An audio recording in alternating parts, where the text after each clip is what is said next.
The Case of Charles Dexter Ward, written by H.P. Lovecraft, presented by Voices Through the Centuries. 1. A result and a prologue. From a private hospital for the insane near Providence, Rhode Island, there recently disappeared an exceedingly singular person. He bore the name of Charles Dexter Ward, and was placed under restraint most reluctantly by his grieving father.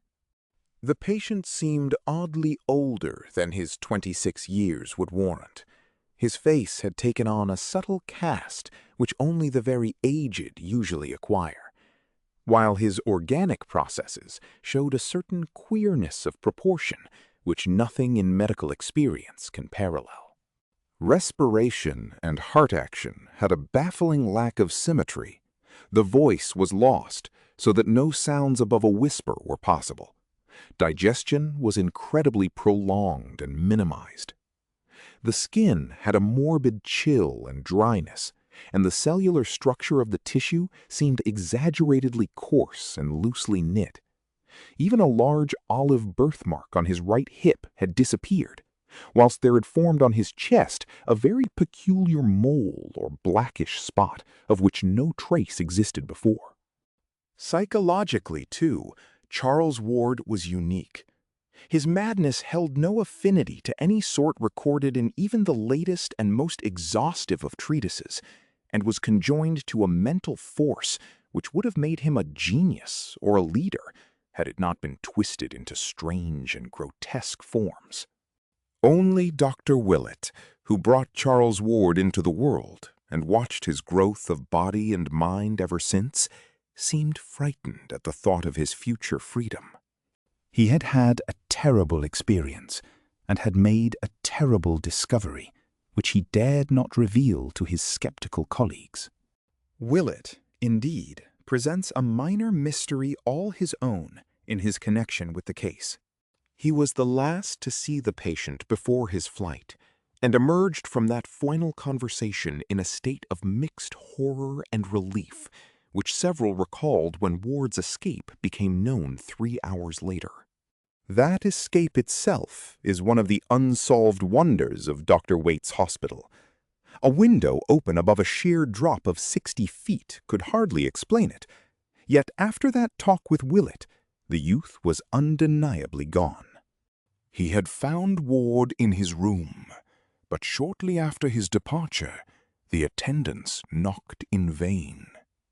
When they opened the door, the patient was not there, and all they found was the open window, with a chill April breeze blowing in a cloud of fine bluish-gray dust that almost choked them. True, the dogs had howled some time before, but that was while Willett was still present, and they had caught nothing and shown no disturbance later on. Ward's father was told at once over the telephone, but he seemed more saddened than surprised. By the time Dr. Waite called in person, Dr. Willett had been talking with him, and both disavowed any knowledge or complicity in the escape. Only from certain closely confidential friends of Willett and the senior Ward have any clues been gained, and even these are too wildly fantastic for general credence. The one fact which remains is that up to the present time, no trace of the missing madman has been unearthed. Charles Ward was an antiquarian from infancy, no doubt gaining his taste from the venerable town around him, and from the relics of the past which filled every corner of his parents' old mansion in Prospect Street on the crest of the hill. With the years, his devotion to ancient things increased, so that history, genealogy, and the study of colonial architecture, furniture, and craftsmanship at length crowded everything else from his sphere of interests. These tastes are important to remember in considering his madness. One would have fancied the patient literally transferred to a former age through some obscure sort of auto-hypnosis. The odd thing was that Ward seemed no longer interested in the antiquities he knew so well. He had, it appears, lost his regard for them through sheer familiarity, and all his final efforts were obviously bent toward mastering those common facts of the modern world which had been so totally and unmistakably expunged from his brain. His whole program of reading and conversation was determined by a frantic wish to imbibe such knowledge of his own life and of the ordinary practical and cultural background of the 20th century as ought to have been his by virtue of his birth in 1902 and his education in the schools of our own time. Alienists are of the dominant opinion that the escaped patient is lying low in some humble and unexacting position till his stock of modern information can be brought up to the normal. The beginning of Ward's madness is a matter of dispute among alienists. Dr. Lyman, the eminent Boston authority, places it in 1919 or 1920, during the boy's last year at the Moses Brown School, when he suddenly turned from the study of the past to the study of the occult, and refused to qualify for college on the ground that he had individual researches of much greater importance to make. It is, broadly speaking, undeniable that the winter of 1919 to 20 saw a great change in Ward, whereby he abruptly dropped his general antiquarian pursuits and embarked on a desperate delving into occult subjects both at home and abroad, varied only by this strangely persistent search for his forefather's grave. From this opinion, however, Dr. Willett substantially dissents, basing his verdict on his close and continuous knowledge of the patient, and on certain frightful investigations and discoveries which he made toward the last. Those investigations and discoveries have left their mark upon him, so that his voice trembles when he tells them, and his hand trembles when he tries to write of them. The true madness, he is certain, came with a later change, after the Curwen portrait and the ancient papers had been unearthed, after a trip to strange foreign places had been made, and some terrible invocations chanted under strange and secret circumstances, after certain answers to these invocations had been plainly indicated, and a frantic letter penned under agonizing and inexplicable conditions, after the wave of vampirism and the ominous Pawtuxet gossip, and after the patient's memory commenced to exclude contemporary images, whilst his voice failed and his physical aspect underwent the subtle modification so many subsequently noticed. It was only about this time, Willett points out with much acuteness, that the nightmare qualities became indubitably linked with Ward, and the doctor feels shudderingly sure that enough solid evidence exists to sustain the youth's claim regarding his crucial discovery. There were the mysteries and coincidences of the Orne and Hutchinson letters, and the problem of the Curwen penmanship, and of what the detectives brought to light about Dr. Allen. These things, and the terrible message in medieval minuscules found in Willett's pocket when he gained consciousness after his shocking experience. And most conclusive of all, there are the two hideous results which the doctor obtained from a certain pair of formulae during his final investigations, results which virtually proved the authenticity of the papers and of their monstrous implications, at the same time that those papers were born forever from human knowledge. One must look back at Charles Ward's earlier life as at something belonging as much to the past as the antiquities he loved so keenly. His home was a great Georgian mansion atop the well-nigh precipitous hill that rises just east of the river, and from the rear windows of its rambling wings he could look dizzily out over all the clustered spires, domes, roofs, and skyscraper summits of the lower town to the purple hills of the countryside beyond.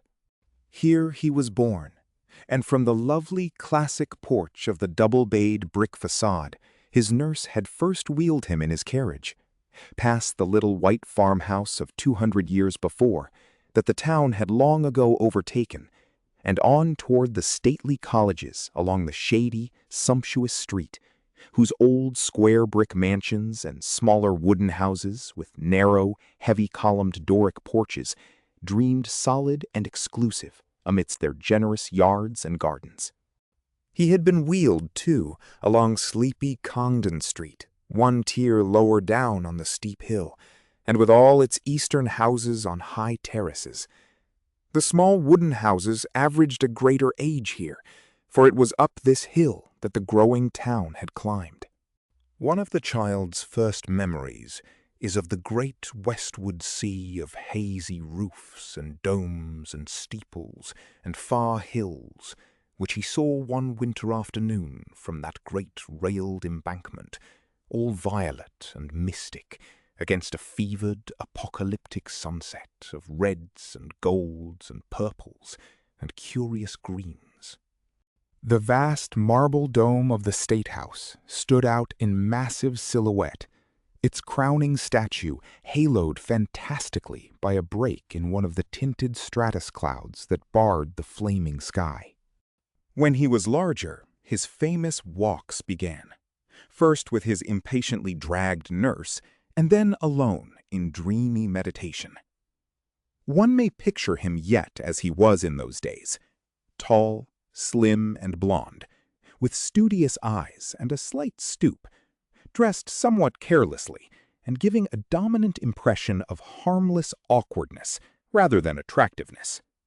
He would seek for vivid contrasts, spending half a walk in the crumbling colonial regions northwest of his home, where the hill drops to the lower eminence of Stamper's Hill, with its ghetto and Negro quarter clustering round the place where the Boston stagecoach used to start before the Revolution, and the other half in the gracious southerly realm about George, Benevolent, Power, and William streets, where the old slope holds unchanged the fine estates and bits of walled garden and steep green lane in which so many fragrant memories linger. Dr. Willett is certain that, up to this ill-omened winter of first change, Charles Ward's antiquarianism was free from every trace of the morbid. Graveyards held for him no particular attraction beyond their quaintness and historic value, and of anything like violence or savage instinct he was utterly devoid. Then, by insidious degrees, there appeared to develop a curious sequel to one of his genealogical triumphs of the year before, when he had discovered among his maternal ancestors a certain very long-lived man named Joseph Curwen, who would come from Salem in March of 1692, and about whom a whispered series of highly peculiar and disquieting stories clustered. Ward's great-great-grandfather, Welcome Potter, had in 1785 married a certain Anne Tillinghast, daughter to Mrs. Eliza, daughter to Captain James Tillinghast, of whose paternity the family had preserved no trace.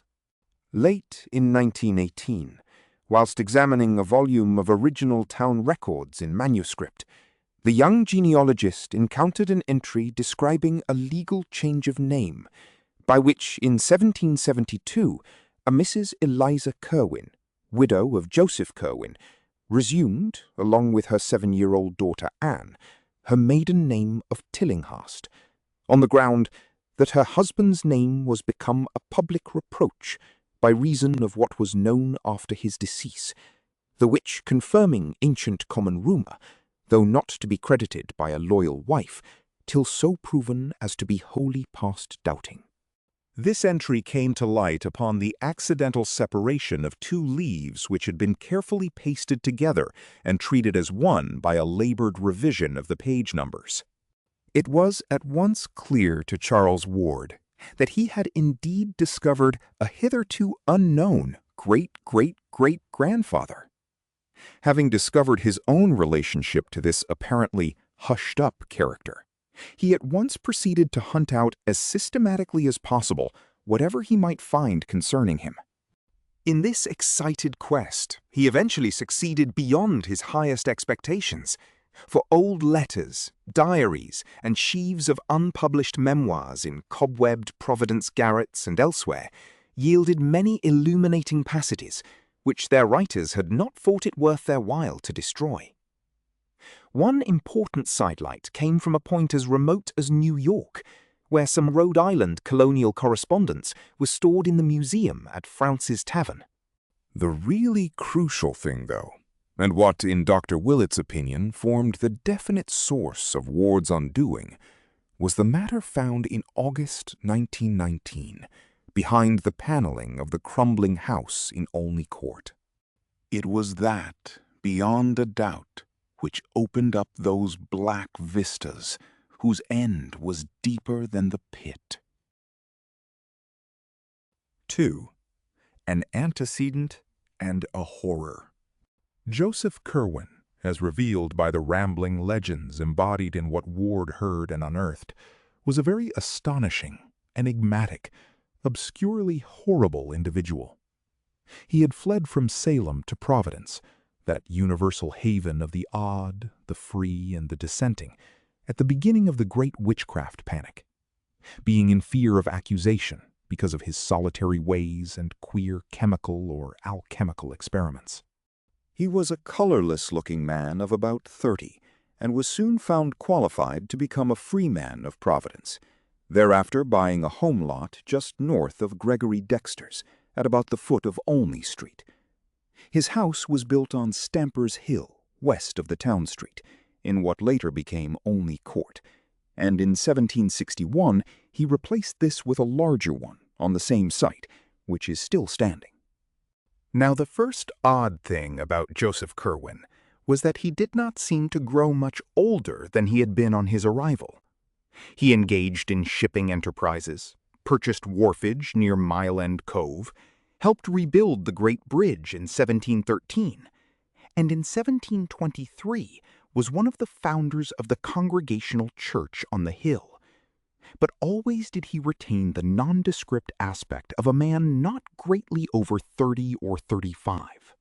As the decades mounted up, this singular quality began to excite wide notice, but Curwen always explained it by saying that he came of hardy forefathers and practiced a simplicity of living which did not wear him out. How such simplicity could be reconciled with the inexplicable comings and goings of the secretive merchant, and with the queer gleamings of his windows at all hours of night, was not very clear to the townsfolk, and they were prone to assign other reasons for his continued youth and longevity. It was held, for the most part, that Curwen's incessant mixings and boilings of chemicals had much to do with his condition.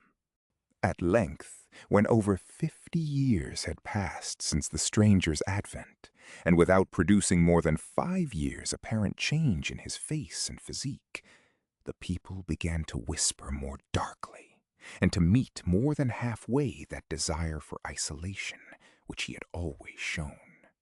Private letters and diaries of the period reveal, too, a multitude of other reasons why Joseph Curwen was marveled at, feared, and finally shunned like a plague. His passion for graveyards, in which he was glimpsed at all hours and under all conditions, was notorious, though no one had witnessed any deed on his part which could actually be termed ghoulish. On the Pawtuxet Road he had a farm, at which he generally lived during the summer, and to which he would frequently be seen riding at various odd times of the day or night. Here his only visible servants, farmers and caretakers, were a sullen pair of aged Narragansett Indians, the husband dumb and curiously scarred, and the wife of a very repulsive cast of countenance, probably due to a mixture of Negro blood. In the lean-to of this house was the laboratory, where most of the chemical experiments were conducted. Curious porters and teamers who delivered bottles, bags, or boxes at the small rear door would exchange accounts of the fantastic flasks, crucibles, alembics, and furnaces they saw in the low-shelved room, and prophesied in whispers that the close-mouthed chemist, by which they meant alchemist, would not be long in finding the philosopher's stone. The nearest neighbors to this farm, the Fenners, a quarter of a mile away, had still queerer things to tell of certain sounds which they insisted came from the Curwen place in the night. They were cries, they said, and sustained howlings, and they did not like the large number of livestock which thronged the pastures. Then, too, there was something very obnoxious about a certain great stone outbuilding, with only high, narrow slits for windows. Great Bridge idlers likewise had much to say of Curwen's townhouse in Olney Court. Not so much the fine new one built in 1761, when the man must have been nearly a century old, but the first low gambrel-roofed one, with the windowless attic and shingled sides, whose timbers he took the peculiar precaution of burning after its demolition. Here there was less mystery, it is true, but the hours at which lights were seen, the secretiveness of the two swarthy foreigners who comprised the only manservants, the hideous, indistinct mumbling of the incredibly aged French housekeeper, the large amounts of food seen to enter a door within which only 4 persons lived, and the quality of certain voices often heard in muffled conversation at highly unseasonable times, all combined with what was known of the Pawtuxet farm to give the place a bad name. In choicer circles, too, the Curwen home was by no means undiscussed, for as the newcomer had gradually worked into the church and trading life of the town, he had naturally made acquaintances of the better sort, whose company and conversation he was well fitted by education to enjoy. His birth was known to be good, since the Curwens or Carwens of Salem needed no introduction in New England. It developed that Joseph Curwen had traveled much in very early life, living for a time in England and making at least 2 voyages to the Orient, and his speech, when he deigned to use it, was that of a learned and cultivated Englishman. There seemed to lurk in his bearing some cryptic, sardonic arrogance, as if he had come to find all human beings dull, through having moved among stranger and more potent entities. In 1746, Mr. John Merritt, an elderly English gentleman of literary and scientific leanings, came from Newport to the town which was so rapidly overtaking it in standing, and built a fine country seat on the Neck in what is now the heart of the best residence section, where he lived in considerable style and comfort. Hearing of Curwen as the owner of the best library in Providence, Mr. Merritt early paid him a call, and was more cordially received than most other callers at the house had been. Curwen suggested a visit to the farmhouse and laboratory, whither he had never invited anyone before, and the two drove out at once in Mr. Merritt's coach. Mr. Merritt maintained that the titles of the books in the special library of thaumaturgical, alchemical, and theological subjects, which Curwen kept in a front room, were alone sufficient to inspire him with a lasting loathing.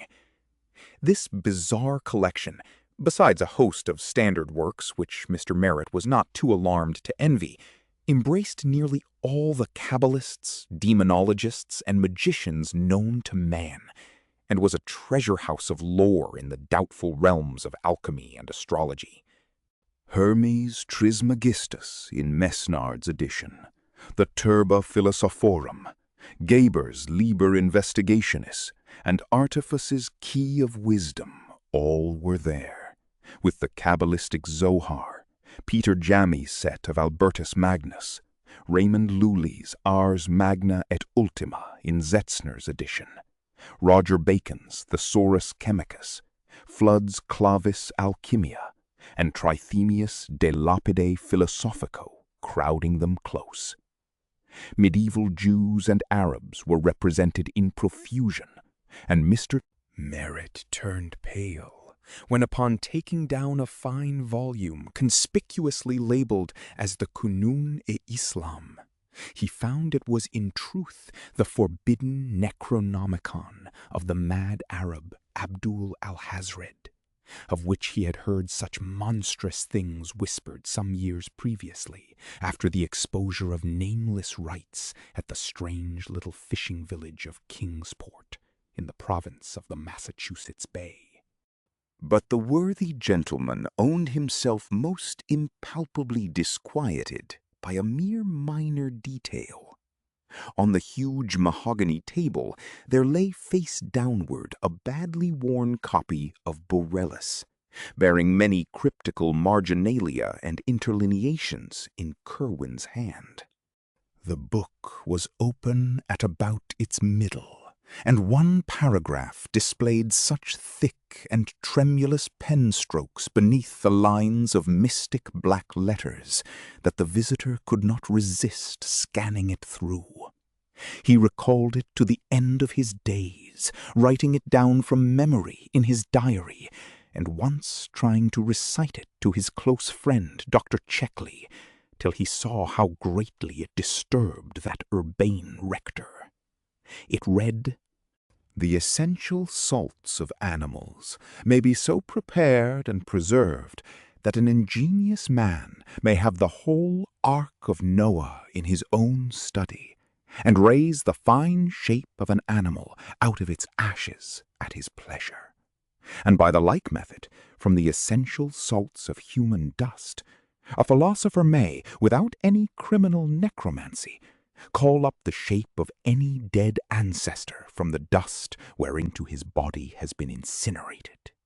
It was near the docks along the southerly part of the town street, however, that the worst things were muttered about Joseph Curwen. Sailors are superstitious folk, and all made strange furtive signs of protection when they saw the slim, deceptively young-looking figure, with its yellow hair and slight stoop, entering the Curwen warehouse in Doubloon Street, or talking with captains and supercargoes on the long quay where the Curwen ships rode restlessly. Curwen's own clerks and captains hated and feared him, and all his sailors were mongrel riffraff from Martinique, St. Eustatius, Havana, or Port Royal. It was, in a way, the frequency with which these sailors were replaced which inspired the acutest and most tangible part of the fear in which the old man was held, and in time it became exceedingly difficult for Curwen to keep his oddly assorted hands.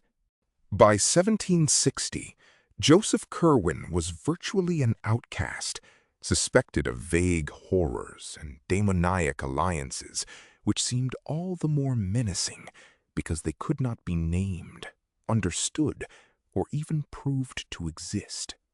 Meanwhile, the merchant's worldly affairs were prospering.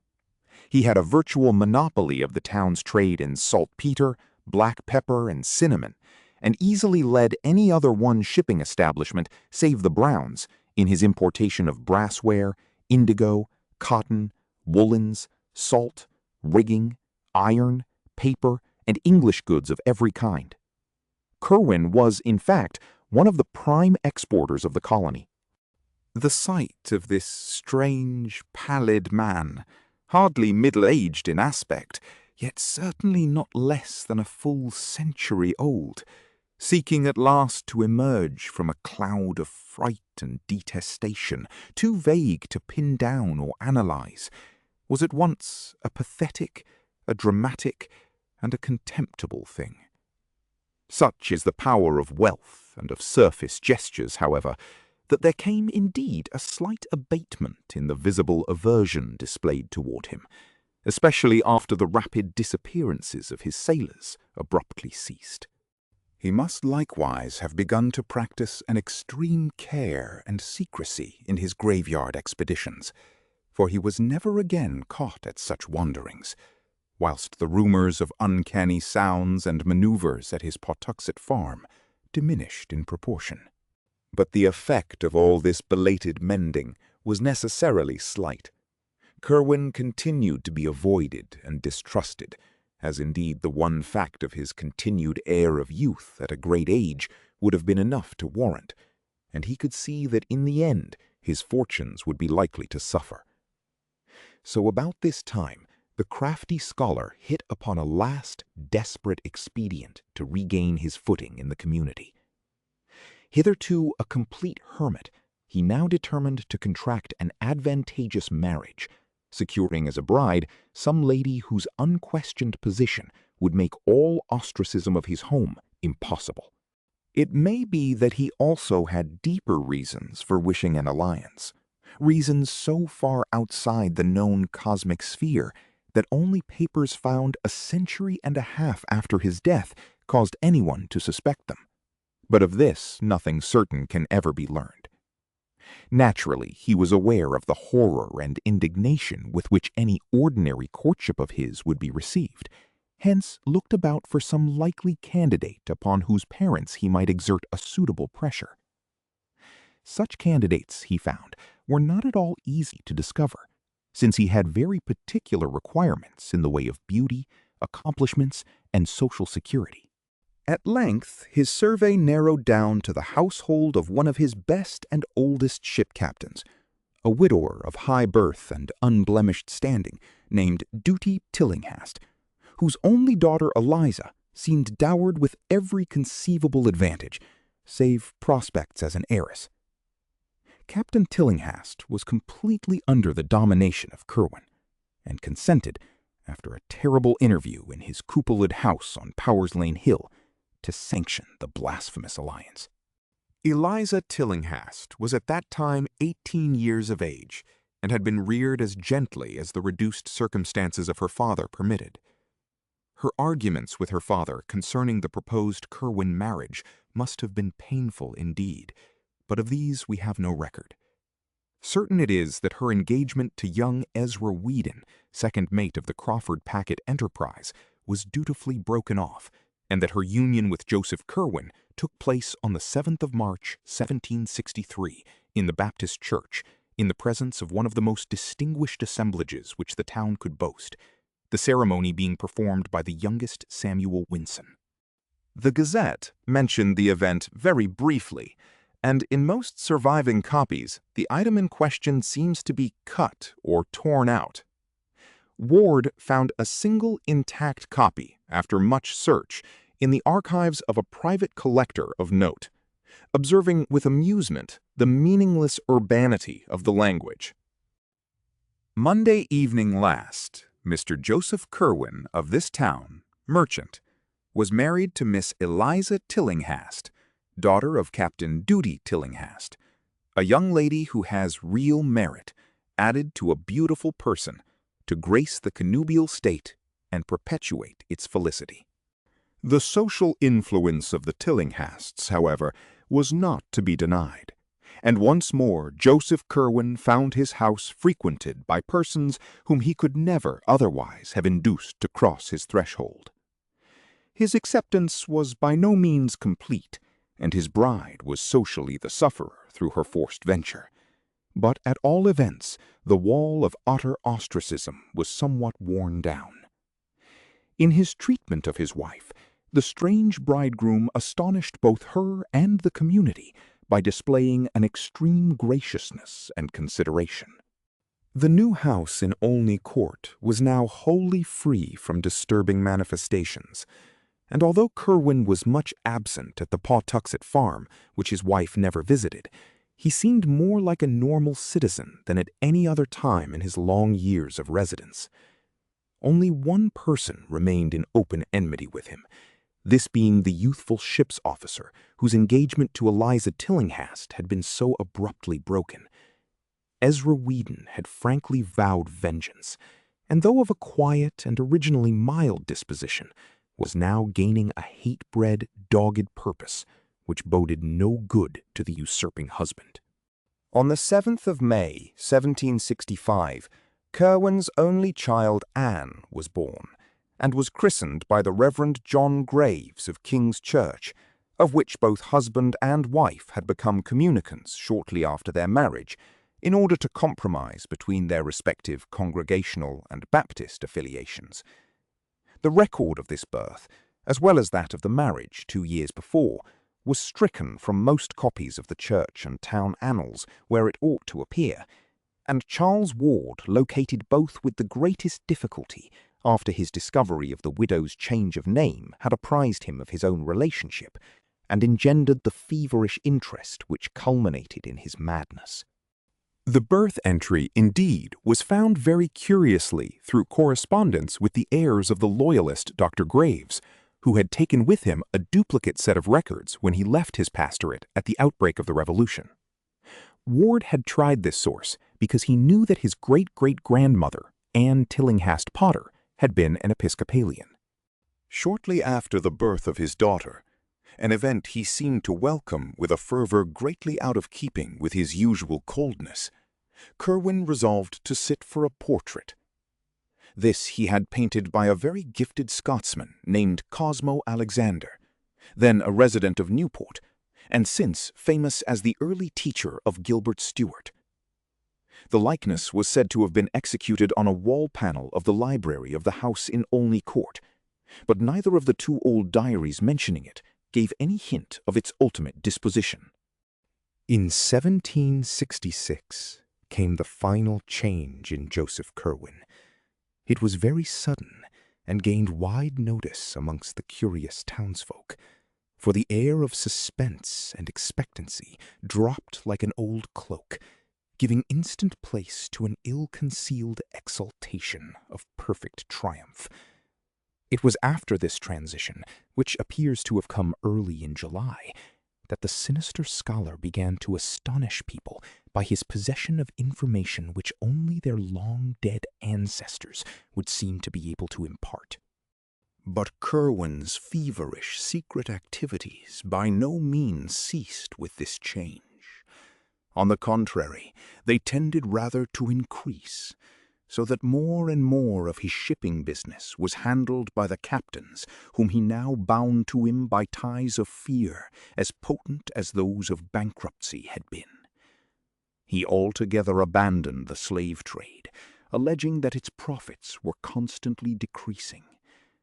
Every possible moment was spent at the Pawtuxet farm, though there were rumors now and then of his presence in places which, though not actually near graveyards, were yet so situated in relation to graveyards that thoughtful people wondered just how thorough the old merchant's change of habits really was.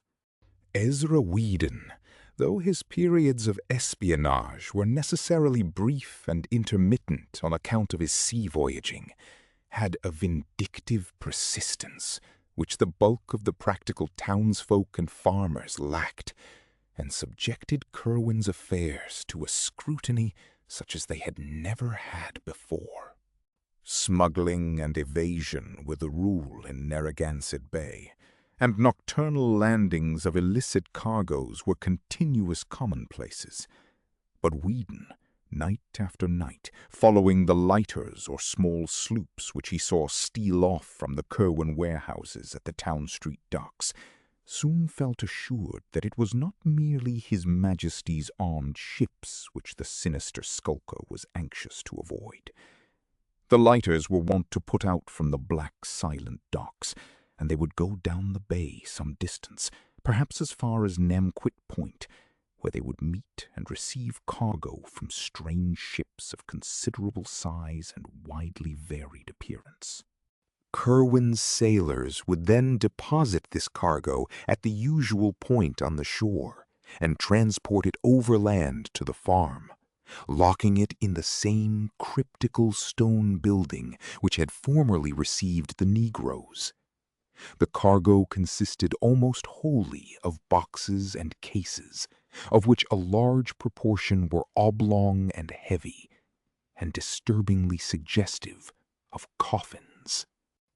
Whedon always watched the farm with unremitting assiduity, visiting it each night for long periods, and seldom letting a week go by without a sight, except when the ground bore a footprint revealing snow.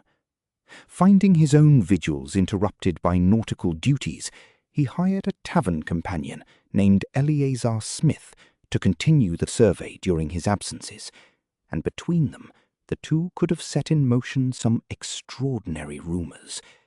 That they did not do so was only because they knew the effect of publicity would be to warn their quarry and make further progress impossible. It is gathered that Whedon and Smith became early convinced that a great series of tunnels and catacombs, inhabited by a very sizable staff of persons besides the old Indian and his wife, underlay the farm. The house was an old peaked relic of the middle 17th century, with enormous stack chimney and diamond-paned lattice windows, the laboratory being in a lean-to toward the north, where the roof came nearly to the ground.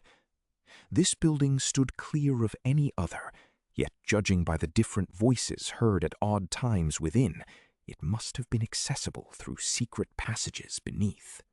These voices ran the gamut betwixt dronings of dull acquiescence and explosions of frantic pain or fury, rumblings of conversation and whines of entreaty, pantings of eagerness and shouts of protest. They appeared to be in different languages, all known to Curwen, whose rasping accents were frequently distinguishable in reply, reproof, or threatening. Whedon had many verbatim reports of overheard scraps in his notebook, for English, French, and Spanish, which he knew, were frequently used, but of these nothing has survived. He did, however, say that, besides a few ghoulish dialogues in which the past affairs of Providence families were concerned, most of the questions and answers he could understand were historical or scientific, occasionally pertaining to very remote places and ages. Once, for example, an alternately raging and sullen figure was questioned in French about the Black Prince's massacre at Limoges in 1370, as if there were some hidden reason which he ought to know. Curwen asked the prisoner, if prisoner it were, whether the order to slay was given because of the sign of the goat found on the altar in the ancient Roman crypt beneath the cathedral, or whether the dark man of the Haute-Vienne coven had spoken the 3 words. Failing to obtain replies, the inquisitor had seemingly resorted to extreme means, for there was a terrific shriek, followed by silence and muttering, and a bumping sound. None of these colloquies was ever ocularly witnessed, since the windows were always heavily draped. Later, no more conversations were ever heard in the house, and Whedon and Smith concluded that Curwen had transferred his field of action to regions below. That such regions in truth existed seemed amply clear from many things. Faint cries and groans unmistakably came up now and then from what appeared to be the solid earth in places far from any structure, whilst hidden in the bushes along the riverbank in the rear, where the high ground sloped steeply down to the valley of the Pawtuxet, there was found an arched oaken door in a frame of heavy masonry, which was obviously an entrance to caverns within the hill. It was in January 1770, whilst Whedon and Smith were still debating vainly on what, if anything, to think or do about the whole bewildering business, that the incident of the Fortaleza occurred. Exasperated by the burning of the revenue sloop Liberty at Newport during the previous summer, the customs fleet under Admiral Wallace had adopted an increased vigilance concerning strange vessels, and on this occasion His Majesty's armed schooner Signet under Captain Charles Lesh captured after a short pursuit one early morning the scow Fortaleza of Barcelona, Spain, under Captain Manuel Arruda, bound, according to its log, from Grand Cairo, Egypt, to Providence. When searched for contraband material, this ship revealed the astonishing fact that its cargo consisted exclusively of Egyptian mummies, consigned to sailor ABC, who would come to remove his goods in a lighter just off Namquit Point, and whose identity Captain Arruda felt himself in honor bound not to reveal. The Vice Admiralty Court at Newport, at a loss what to do in view of the non-contraband nature of the cargo on the one hand, and of the unlawful secrecy of the entry on the other hand, compromised on Collector Robinson's recommendation by freeing the ship but forbidding it a port in Rhode Island waters. There were later rumors of its having been seen in Boston Harbor, though it never openly entered the port of Boston. This extraordinary incident did not fail of wide remark in Providence, and there were not many who doubted the existence of some connection between the cargo of mummies and the sinister Joseph Curwen. It did not take much imagination to link him with a freakish importation which could not conceivably have been destined for anyone else in the town. Whedon and Smith, of course, felt no doubt whatsoever of the significance of the thing, and indulged in the wildest theories concerning Curwen and his monstrous labors. The following spring, like that of the year before, had heavy rains, and the watchers kept careful track of the riverbank behind the Curwen farm. Large sections were washed away, and a certain number of bones discovered. But no glimpse was afforded of any actual subterranean chambers or burrows.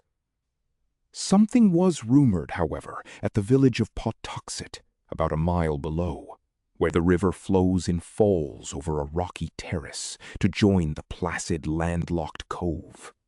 The fisher folk about the bridge did not like the wild way that one of the things stared as it shot down to the still water below, or the way that another half cried out, although its condition had greatly departed from that of objects which normally cry out. That rumor sent Smith, for Whedon was just then at sea, in haste to the riverbank behind the farm, where surely enough there remained the evidences of an extensive cave-in. Smith went to the extent of some experimental digging, but was deterred by lack of success, or perhaps by fear of possible success.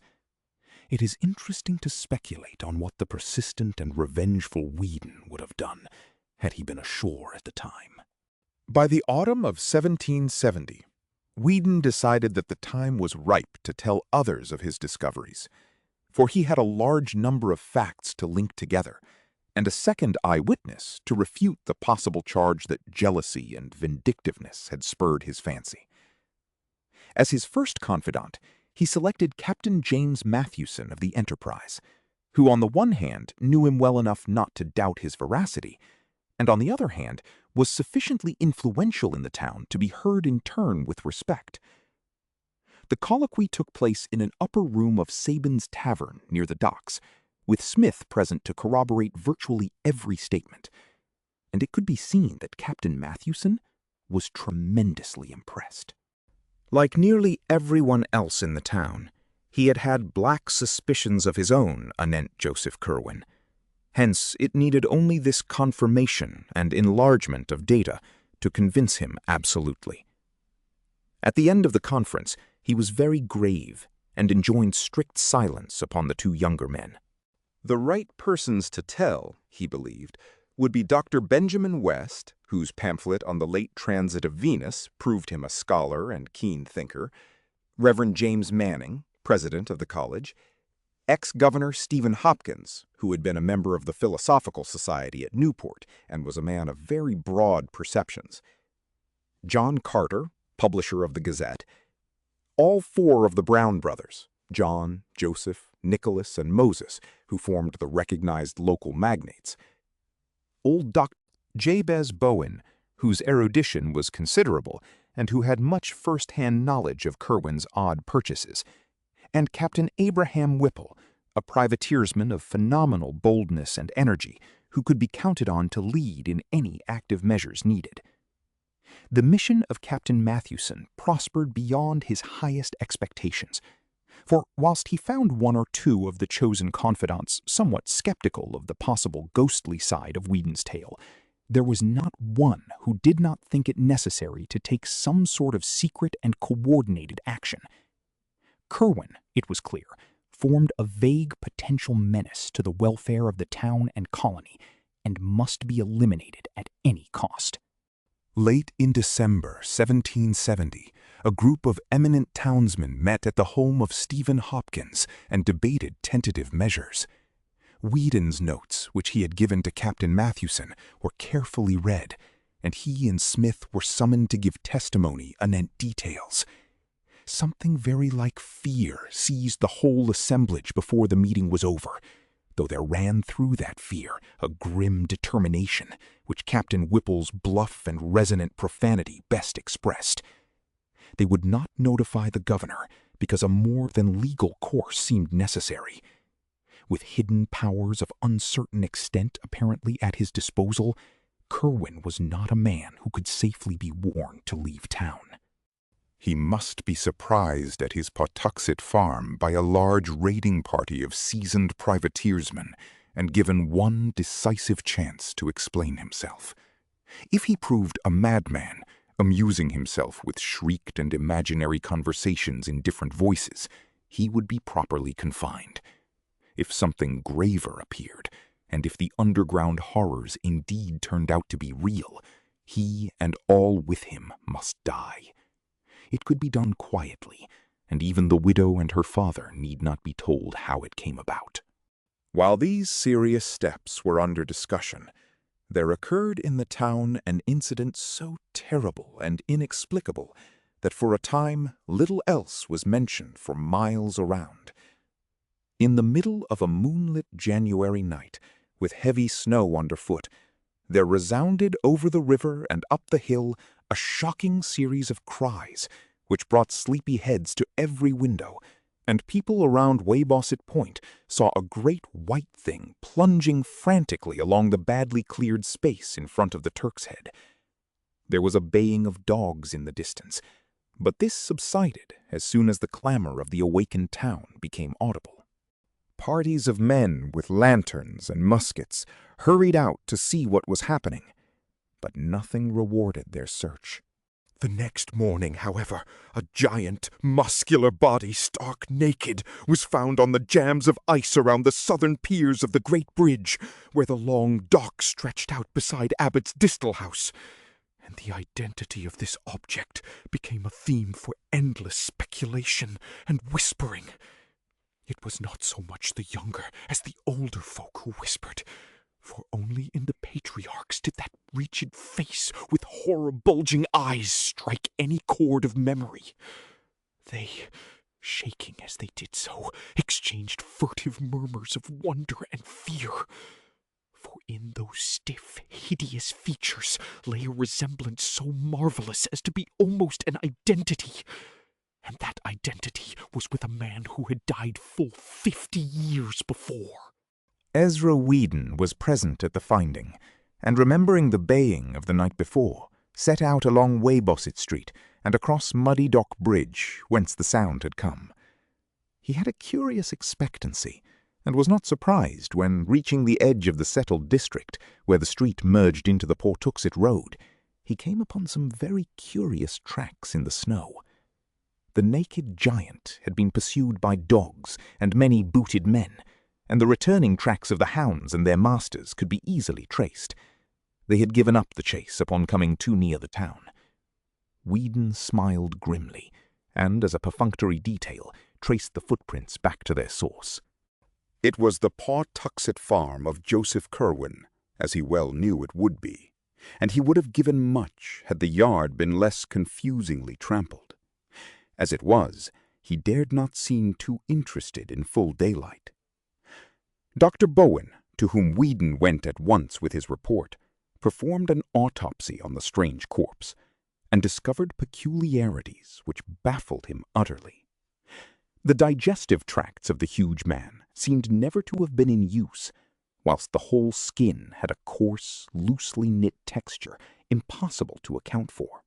Impressed by what the old man whispered of this body's likeness to the long-dead blacksmith Daniel Green, whose great-grandson Aaron Hoppin was a supercargo in Curwen's employ, Whedon asked casual questions till he found where Green was buried. That night, A party of 10 visited the Old North Burying Ground opposite Herndon's Lane and opened a grave.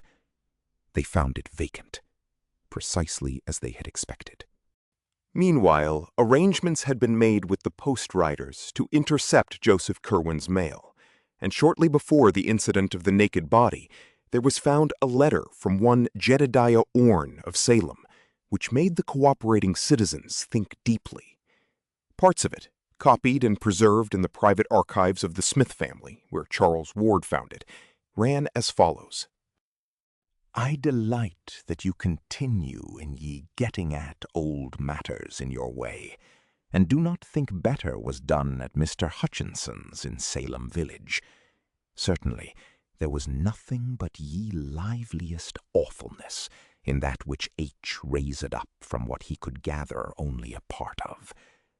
What you scented did not work, whether because anything missing, or because ye words were not right from my speaking or ye copying. Alone am at a loss. I have not ye chemical art to follow Borellus, and own myself confounded by the 7th book of the Necronomicon that you recommended. But I would have you observe what was told to us about taking care whom to call up, for you are sensible what Mr. Mather writ in ye Magnalia of, and can judge how truly that horrendous thing is reported. I say to you again, do not call up any that you cannot put down, by the which I mean any that can in turn call up somewhat against you, whereby your powerfulest devices may not be of use. Ask of the lesser, lest the greater shall not wish to answer, and shall command more than you.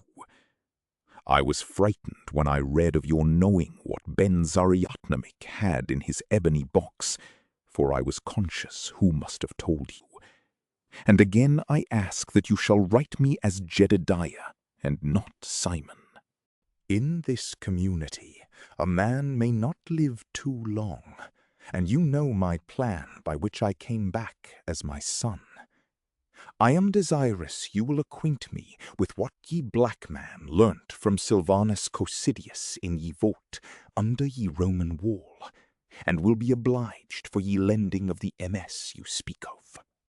Another and unsigned letter from Philadelphia provoked equal thought, especially for the following passage. I will observe what you say respecting the sending of accounts only by your vessels, but cannot always be certain when to expect them. In the matter spoke of, I require only one more thing, but wish to be sure I apprehend you exactly. You inform me that no part must be missing if the finest effects are to be had, but you cannot but know how hard it is to be sure. It seems a great hazard and burthen to take away the whole box, and in town, i.e. St. Peter's, St. Paul's, St. Mary's, or Christ Church, it can scarce be done at all.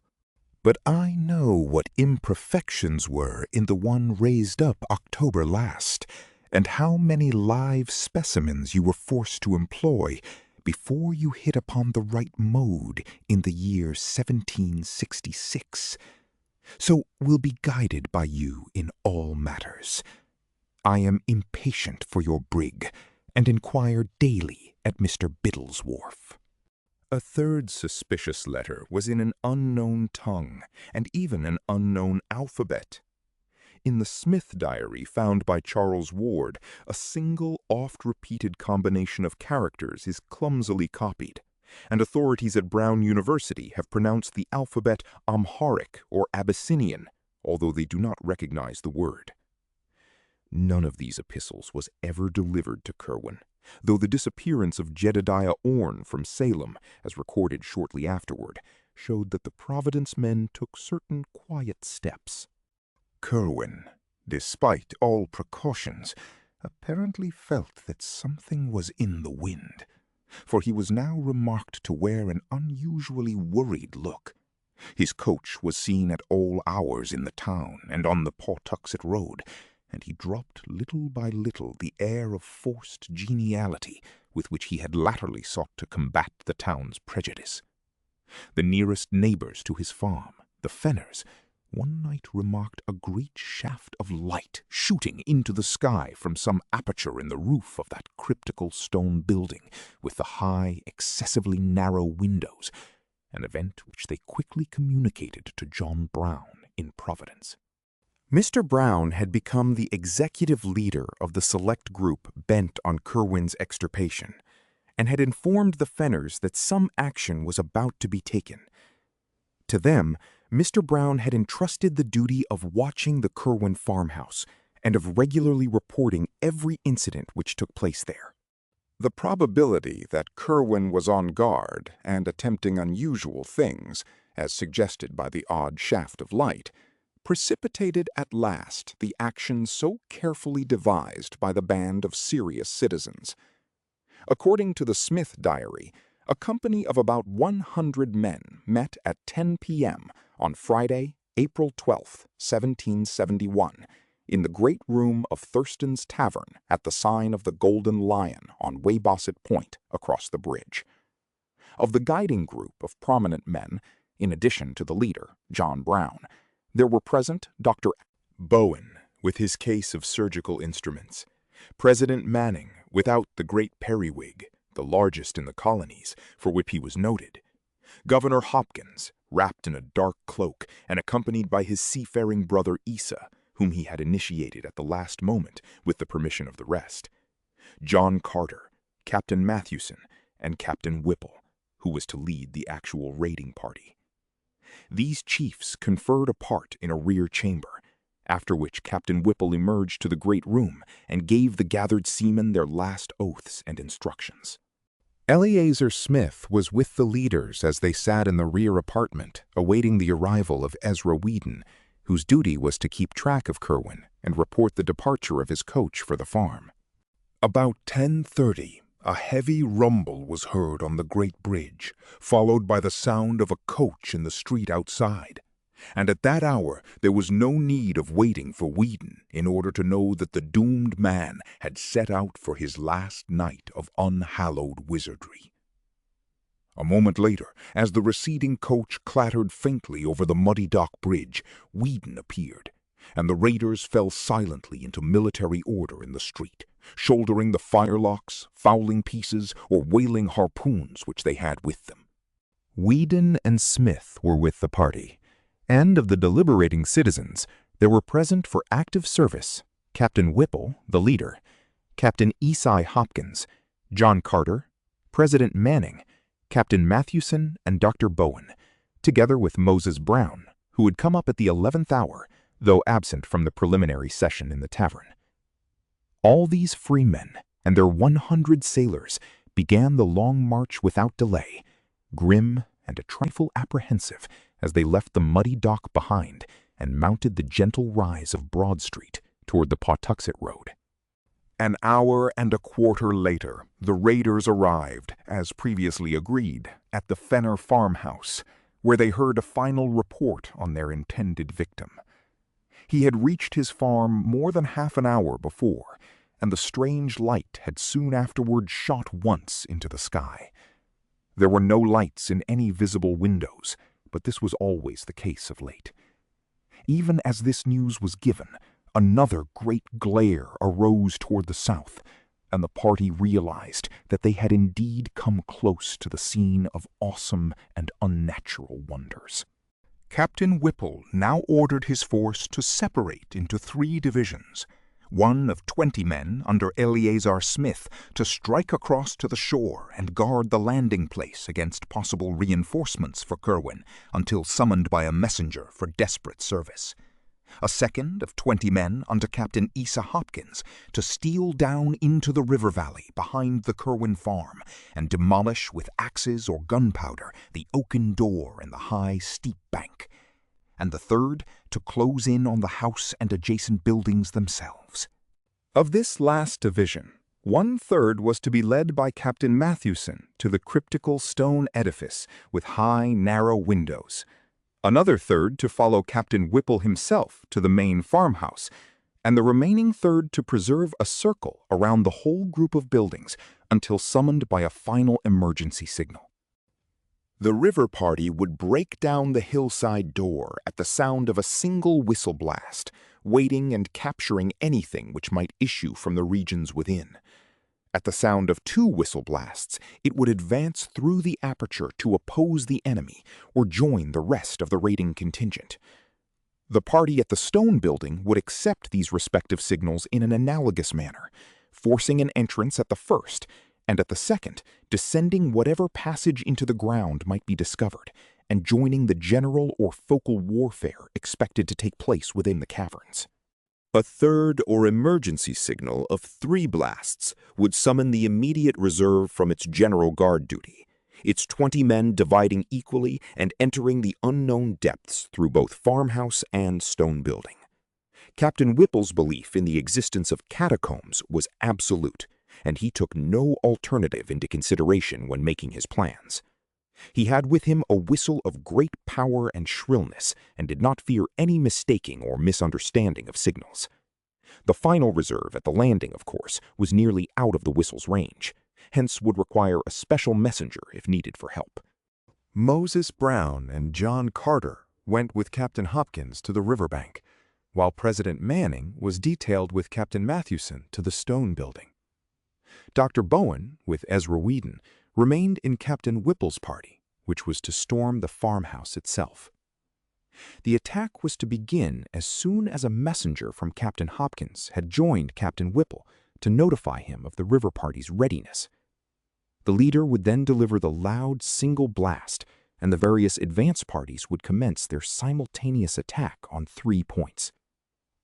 Shortly before 1 a.m., the 3 divisions left the Fenner farmhouse, one to guard the landing, another to seek the river valley and the hillside door, and the third to subdivide and attend to the actual buildings of the Curwen farm.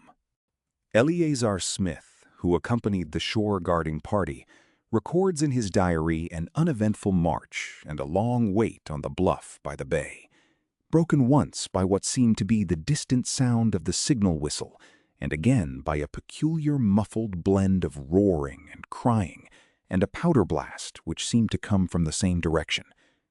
Later on, one man thought he caught some distant gunshots, and still later, Smith himself felt the throb of titanic, thunderous words resounding in upper air. It was just before dawn that a single, haggard messenger, with wild eyes and a hideous, unknown odor about his clothing, appeared and told the detachment to disperse quietly to their homes, and never again think or speak of the night's doings or of him who had been Joseph Curwen. Something about the bearing of the messenger carried a conviction which his mere words could never have conveyed, for though he was a seaman well known to many of them, there was something obscurely lost or gained in his soul, which set him forevermore apart. It was the same later on, when they met other old companions who had gone into that zone of horror. Most of them had lost or gained something imponderable and indescribable. They had seen or heard or felt something which was not for human creatures, and could not forget it. From them there was never any gossip, for to even the commonest of mortal instincts there are terrible boundaries. And from that single messenger the party at the shore caught a nameless awe which almost sealed their own lips. Very few are the rumors which ever came from any of them, and Eleazar Smith's diary is the only written record which has survived from that whole expedition which set forth from the sign of the Golden Lion under the stars.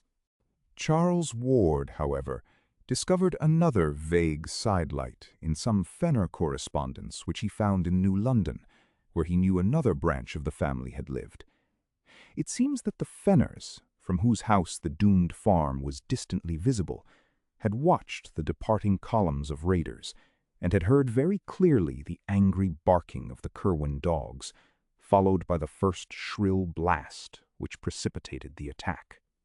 This blast had been followed by a repetition of the great shaft of light from the stone building, and in another moment, after a quick sounding of the second signal ordering a general invasion, there had come a subdued rattle of musketry, followed by a horrible roaring cry, which the correspondent Luke Fenner had represented in his epistle by the characters "war, war."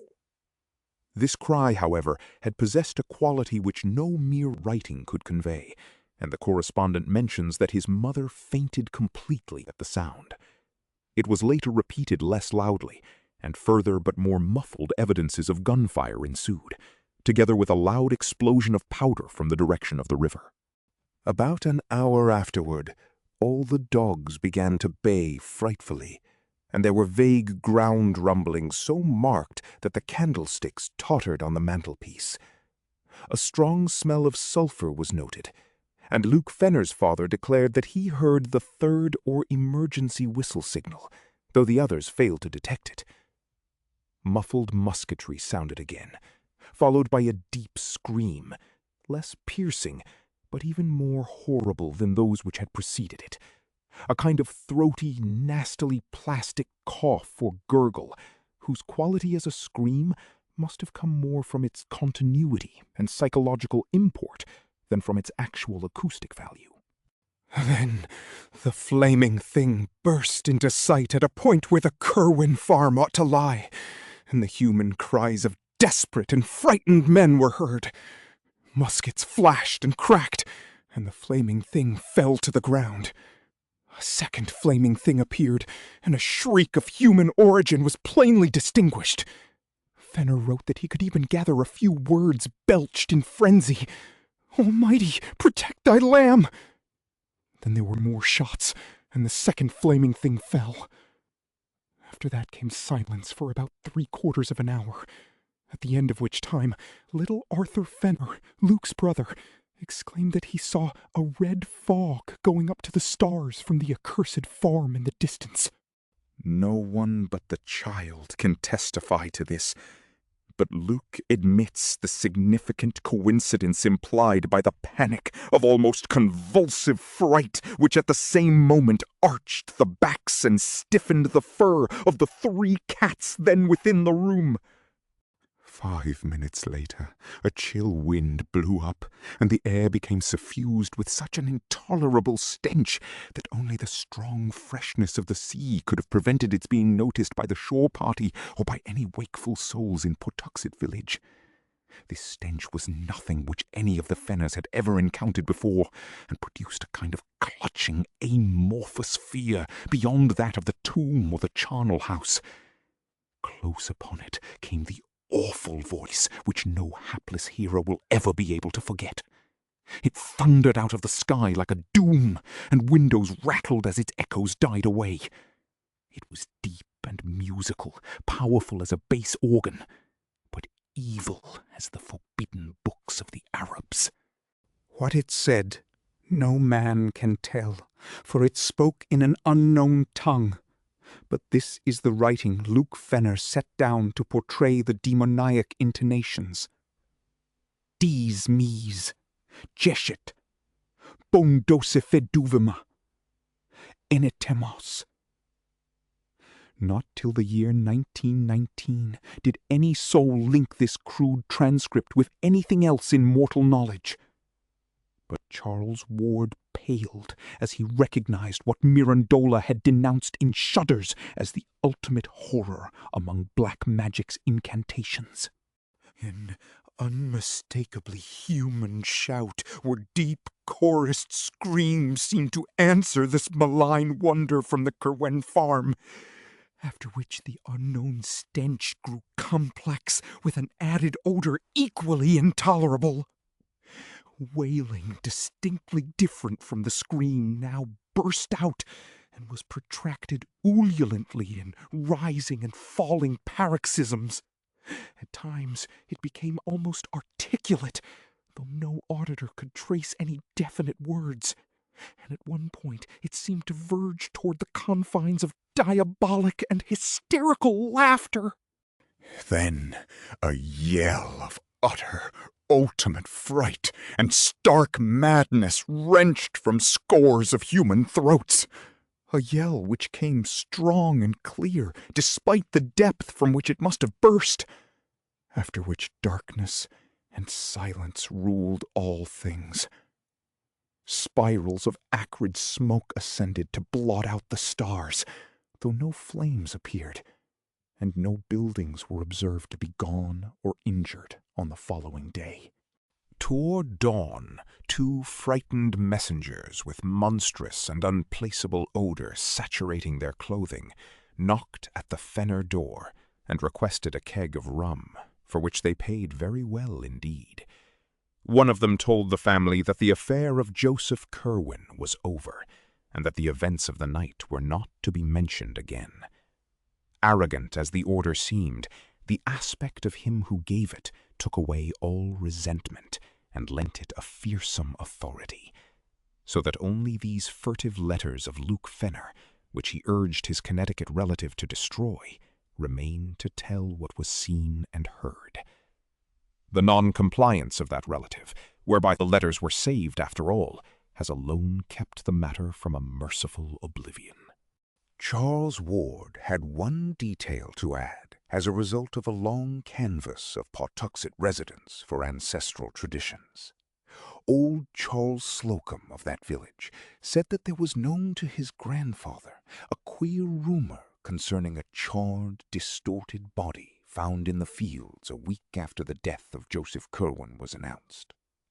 What kept the talk alive was the notion that this body, so far as could be seen in its burnt and twisted condition, was neither thoroughly human nor wholly allied to any animal which Pawtuxet folk had ever seen or read about.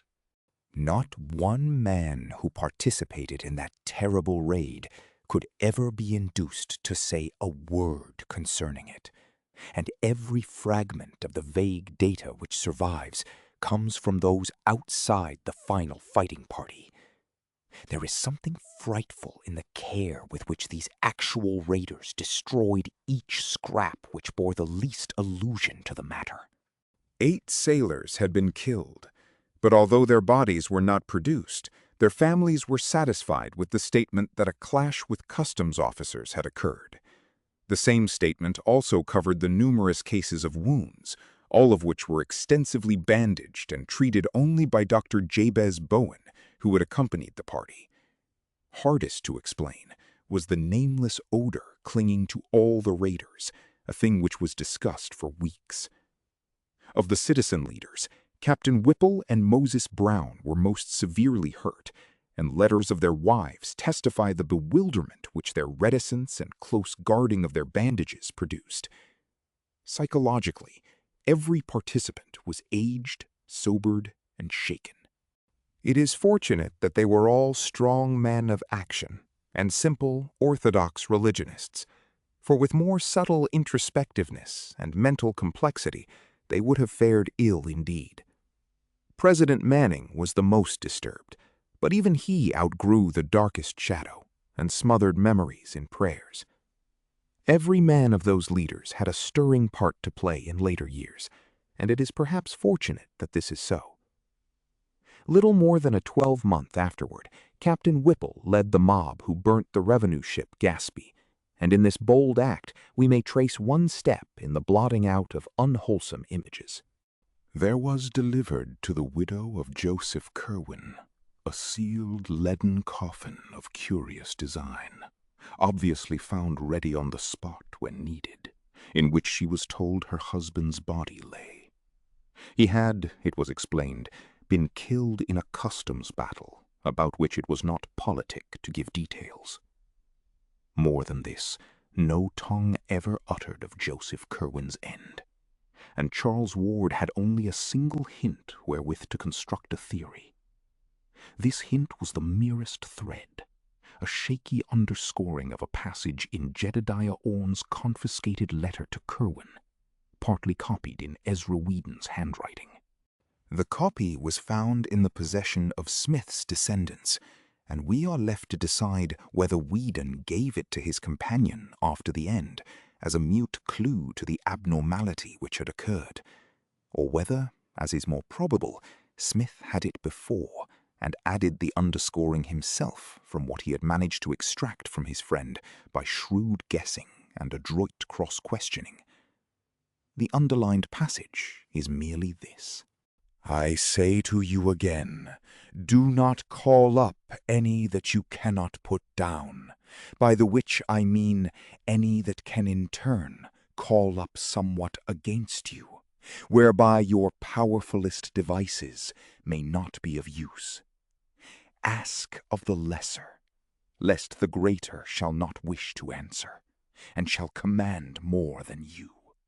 In the light of this passage, and reflecting on what last unmentionable allies a beaten man might try to summon in his direst extremity, Charles Ward may well have wondered whether any citizen of Providence killed Joseph Curwen.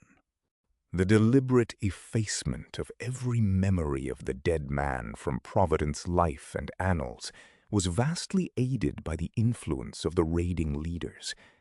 They had not at first meant to be so thorough, and had allowed the widow and her father and child to remain in ignorance of the true conditions. But Captain Tillinghast was an astute man, and soon uncovered enough rumors to whet his horror and cause him to demand that his daughter and granddaughter change their name, burn the library and all remaining papers, and chisel the inscription from the slate slab above Joseph Curwen's grave. He knew Captain Whipple well, and probably extracted more hints from that bluff mariner than anyone else ever gained respecting the end of the accursed sorcerer. From that time on, the obliteration of Curwen's memory became increasingly rigid, extending at last, by common consent, even to the town records and files of the Gazette. It can be compared in spirit only to the hush that lay on Oscar Wilde's name for a decade after his disgrace, and in extent only to the fate of that sinful king of Runegur in Lord Dunsany's tale, whom the gods decided must not only cease to be, but must cease ever to have been. Mrs. Tillinghast, as the widow became known after 1772, sold the house in Olney Court, and resided with her father in Powers Lane till her death in 1817. The farm at Pawtuxet, shunned by every living soul, remained to moulder through the years, and seemed to decay with unaccountable rapidity. By 1780, only the stone and brickwork were standing, and by 1800 even these had fallen to shapeless heaps. None ventured to pierce the tangled shrubbery on the riverbank, behind which the hillside door may have lain, nor did any try to frame a definite image of the scenes amidst which Joseph Curwen departed from the horrors he had wrought. Only robust old Captain Whipple was heard by alert listeners to mutter once in a while to himself, "Pox on that! But he had no business to laugh while he screamed. 'Twas as though the damned had summoned up his sleeve. For 50 I'd burn his house." 3. A search and an evocation. Charles Ward, as we have seen, first learned in 1918 of his descent from Joseph Curwen.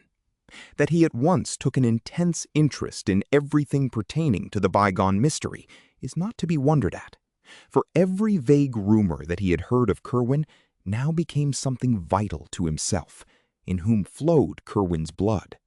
In his first delvings, there was not the slightest attempt at secrecy.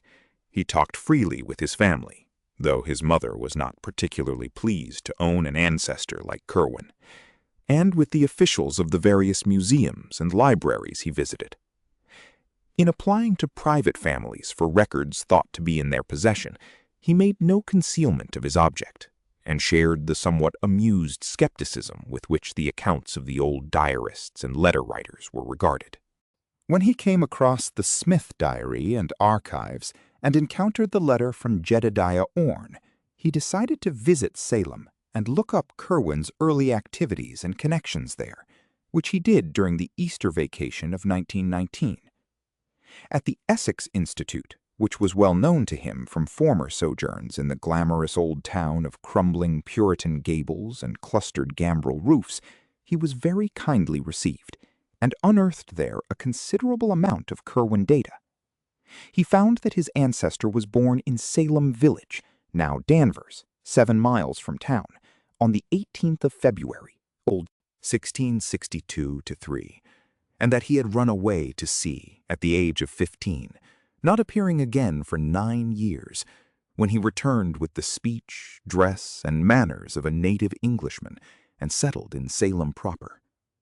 At that time, he had little to do with his family, but spent most of his hours with the curious books he had brought from Europe, and the strange chemicals which came for him on ships from England, France, and Holland. Certain trips of his into the country were the objects of much local inquisitiveness, and were whisperingly associated with vague rumors of fires on the hills at night. Curwen's only close friends had been one Edward Hutchinson of Salem Village and one Simon Orne of Salem. Hutchinson had a house well out toward the woods, and it was not altogether liked by sensitive people because of the sounds heard there at night. He was said to entertain strange visitors, and the lights seen from his windows were not always of the same color. The knowledge he displayed concerning long-dead persons and long-forgotten events was considered distinctly unwholesome, and he disappeared about the time the witchcraft panic began, never to be heard from again. At that time, Joseph Curwen also departed, but his settlement in Providence was soon learned of. Simon Orne lived in Salem until 1720, when his failure to grow visibly old began to excite attention. He thereafter disappeared, though 30 years later his precise counterpart and self-styled son turned up to claim his property. The claim was allowed on the strength of documents in Simon Orne's known hand, and Jedediah Orne continued to dwell in Salem till 1771, when certain letters from Providence citizens to the Reverend Thomas Barnard and others brought about his quiet removal to parts unknown. Certain documents by and about all of these strange matters were available at the Essex Institute, the courthouse, and the Registry of Deeds, and included both harmless commonplaces, such as land titles and bills of sale, and furtive fragments of a more provocative nature. There were 4 or 5 unmistakable allusions to them on the witchcraft trial records, as when one Hepzibah Lawson swore on July 16, 1692, at the court of Oyer and Terminen under Judge Hawthorne, that 40 witches and the Black Man were wont to meet in the woods behind Mr. Hutchinson's house, and one Amity Howe declared at a session of August 8th before Judge Gedney that Mr. G.B. George Burroughs, on that night, put the divil his mark upon Bridget S., Jonathan A., Simon O., Deliverance W., Joseph C., Susan P., Mehitable C., and Deborah B. Then there was a catalogue of Hutchinson's uncanny library as found after his disappearance, and an unfinished manuscript in his handwriting, couched in a cipher none could read. Ward had a photostatic copy of this manuscript made, and began to work casually on the cipher as soon as it was delivered to him. After the following August, his labors on the cipher became intense and feverish, and there is reason to believe from his speech and conduct that he hit upon the key before October or November. He never stated, though, whether or not he had succeeded. But of greatest immediate interest was the Orne material. It took Ward only a short time to prove, from identity of penmanship, a thing he had already considered established from the text of the letter to Curwen, namely, that Simon Orne and his supposed son were one and the same person. As Orne had said to his correspondent, it was hardly safe to live too long in Salem. Hence he resorted to a 30-year sojourn abroad, and did not return to claim his lands except as a representative of a new generation. Orne had apparently been careful to destroy most of his correspondence, but the citizens who took action in 1771 found and preserved a few letters and papers which excited their wonder. There were cryptic formulae and diagrams in his and other hands, which Ward now either copied with care or had photographed, and one extremely mysterious letter in a chirography that the searcher recognized from items in the Registry of Deeds as positively Joseph Curwen's. Providence, 1st of May. Brother, mine honoured ancient friend, due respects and earnest wishes to him whom we serve for your eternal power. I am just come upon that which you ought to know concerning the matter of the last extremity, and what to do regard it. I am not disposed to follow you in going away on account of my years, for Providence hath not ye sharpness of ye bay in hunting out uncommon things and bringing to trial. I am tied up in ships and goods, and could not do as ye did, besides the which my farm at Patuxet hath under it what ye know, that would not wait for my coming back as an other. But I am not unready for hard fortunes, as I have told you, and have long worked upon ye way of getting back after ye last. I last night struck on ye words that bring up Yog Sothoth, and saw for the first time that face spoke of by Ibn Shakabak in ye, and it said that ye 3 psalm in ye Liber Damnatus holds ye clavicle. With Sun in 5th house, Saturn in trine, draw ye pentagram of fire, and say ye 9th verse thrice. This verse repeat each Rudamus and Hallows Eve, and ye thing will breed in the outside spheres. And of ye seed of old shall one be born, who shall look back, though knowing not what he seeks. Yet will this avail nothing if there be no heir, and if the salts, or the way to make the salts, be not ready for his hand. And here I will own I have not taken needed steps, nor found much. Ye process is plaguey hard to come near, and it uses up such a store of specimens, I am hard put to it to get enough, notwithstanding the sailors I have from the Indies. The people about are become curious, but I can stand them off. The gentry are worse than the populace, being more circumstantial in their accounts, and more believed in what they tell. That parson and Mr. Merit have talked some, I am fearful, but no thing so far is dangerous. Ye chemical substances are easy of getting, there being 2 good chymists in town, Dr. Bowen and Sam Carew. I am following out what Borellus saith, and have help in Abdul al-Hazred his 7th book. Whatever I get, you shall have, and in the meanwhile do not neglect to make use of ye words I have here given. I have them right, but if you desire to see him, employ the writing on ye piece of that I am putting in this packet. Say ye verses every Roodmas and Hallows Eve, and if your line run not out, one shall be in years to come that shall look back and use what salts or stuff or salt you shall leave him. Job 14:14. I rejoice you are again at Salem, and hope I may see you not long hence. I have a good stallion, and am thinking of getting a coach. There being one, Mr. Merit's, in Providence already, though ye roads are bad. If you are disposed to travel, do not pass me by.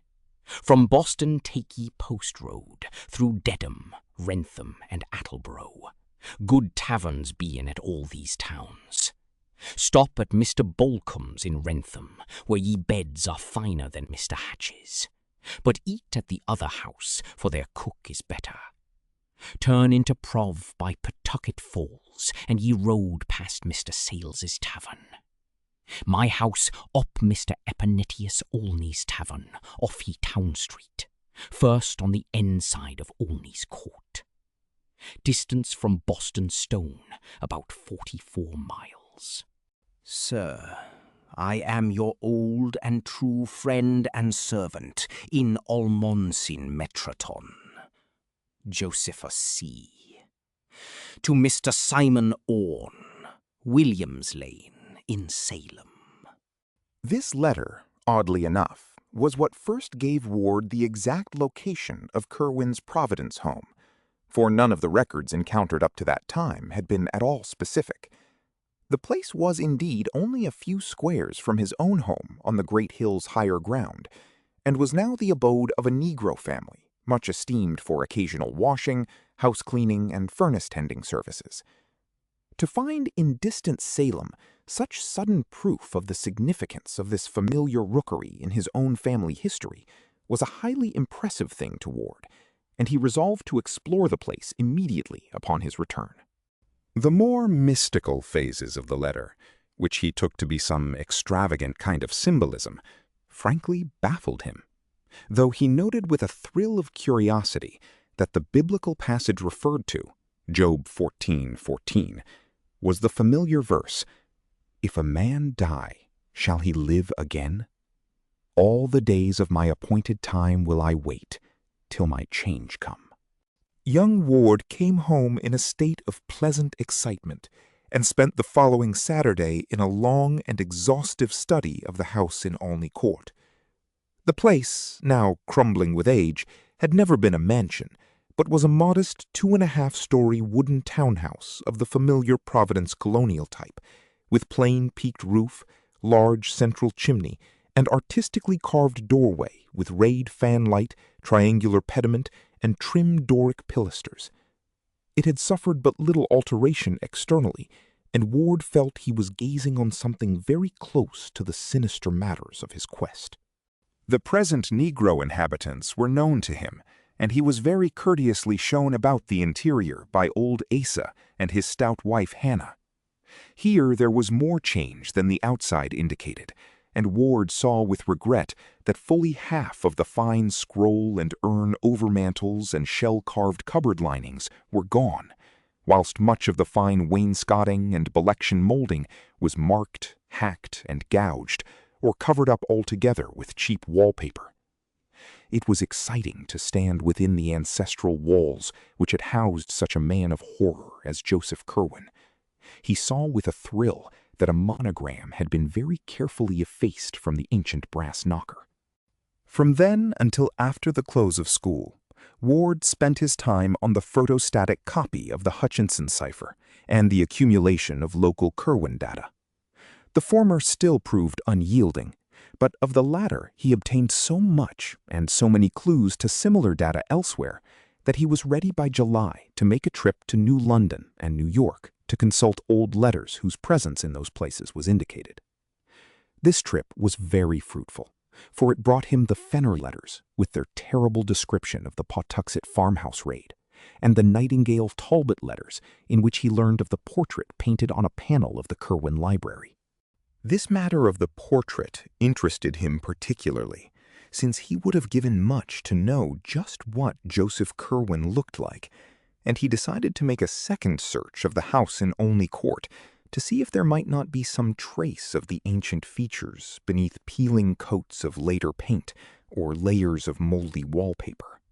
Early in August that search took place, and Ward went carefully over the walls of every room sizable enough to have been by any possibility the library of the evil builder.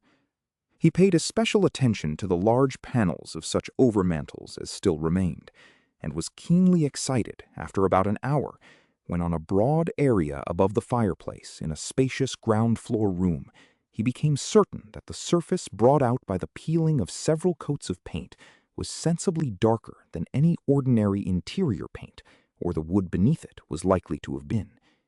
A few more careful tests with a thin knife, and he knew that he had come upon an oil portrait of great extent. With truly scholarly restraint, the youth did not risk the damage which an immediate attempt to uncover the hidden picture with the knife might have done, but just retired from the scene of his discovery to enlist expert help. In 3 days, he returned with an artist of long experience, Mr. Walter C. Dwight, whose studio is near the foot of College Hill, and that accomplished restorer of paintings set to work at once with proper methods and chemical substances. Old Asa and his wife were duly excited over their strange visitors, and were properly reimbursed for this invasion of their domestic hearth. As day by day the work of restoration progressed, Charles Ward looked on with growing interest at the lines and shades gradually unveiled after their long oblivion. Dwight had begun at the bottom. Hence, since the picture was a 3/4 length one, the face did not come out for some time. It was meanwhile seen that the subject was a spare, well-shaped man, with dark blue coat, embroidered waistcoat, black satin small clothes, and white silk stockings, seated in a carved chair against the background of a window with wharves and ships beyond. When the head came out, it was observed to bear a neat Albemarle wig, and to possess a thin, calm, undistinguished face, which seemed somehow familiar to both Ward and the artist. Only at the very last, though, did the restorer and his client begin to gasp with astonishment at the details of that lean, pallid visage, and to recognize with a touch of awe the dramatic trick which heredity had played.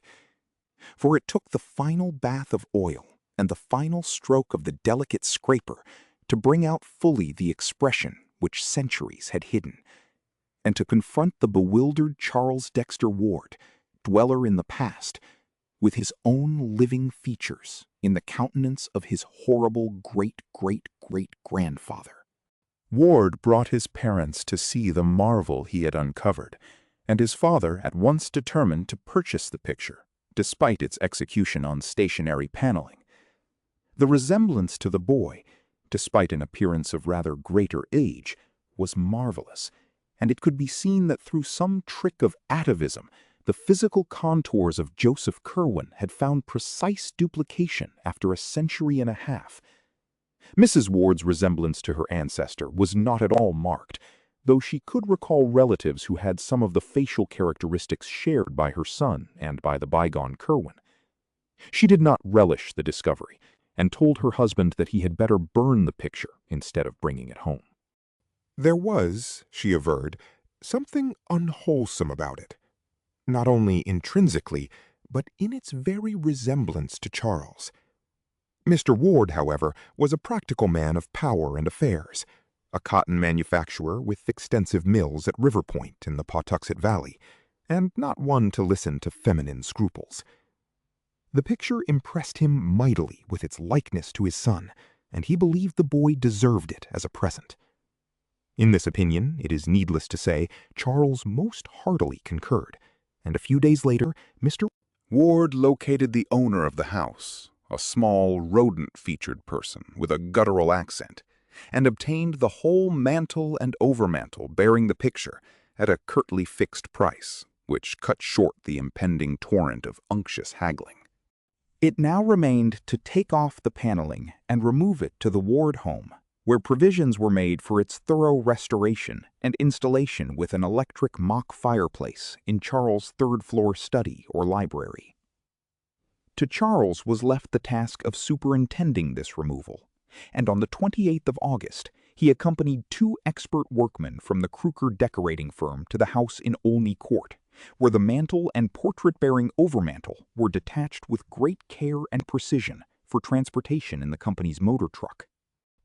There was left a space of exposed brickwork marking the chimney's course, and in this young Ward observed a cubical recess about a foot square, which must have lain directly behind the head of the portrait.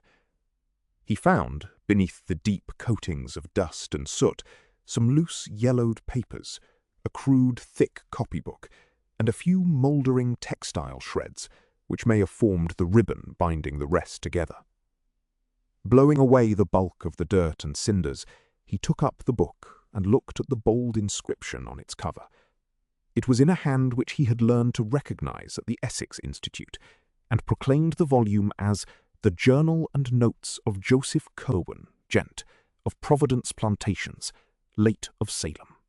Excited beyond measure by his discovery, Ward showed the book to the 2 curious workmen beside him. Their testimony is absolute as to the nature and genuineness of the finding, and Dr. Willett relies on them to help establish his theory that the youth was not mad when he began his major eccentricities. All the other papers were likewise in Curwen's handwriting, and one of them seemed especially portentous because of its inscription. to him who shall come after, how he may get beyond time and ye spheres. Another was in a cipher, the same, Ward hoped, as the Hutchinson cipher which had hitherto baffled him.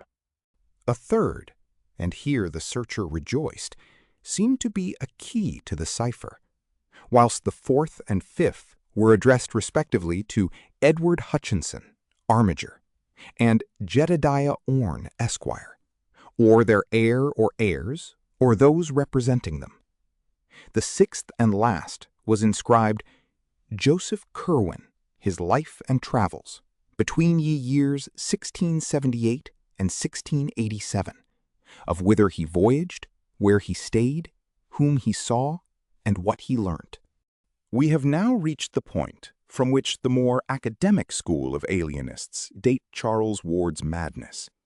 Upon his discovery, the youth had looked immediately at a few of the inner pages of the book and manuscripts, and had evidently seen something which impressed him tremendously. Upon returning home, he broke the news with an almost embarrassed air, as if he wished to convey an idea of its supreme importance without having to exhibit the evidence itself. He did not even show the titles to his parents, but simply told them that he had found some documents in Joseph Curwen's handwriting, mostly in cipher, which would have to be studied very carefully before yielding up their true meaning. It is unlikely that he would have shown what he did to the workmen had it not been for their unconcealed curiosity. As it was, he doubtless wished to avoid any display of peculiar reticence which would increase their discussion of the matter. That night, Charles Ward sat up in his room reading the new-found book and papers, and when day came, he did not desist.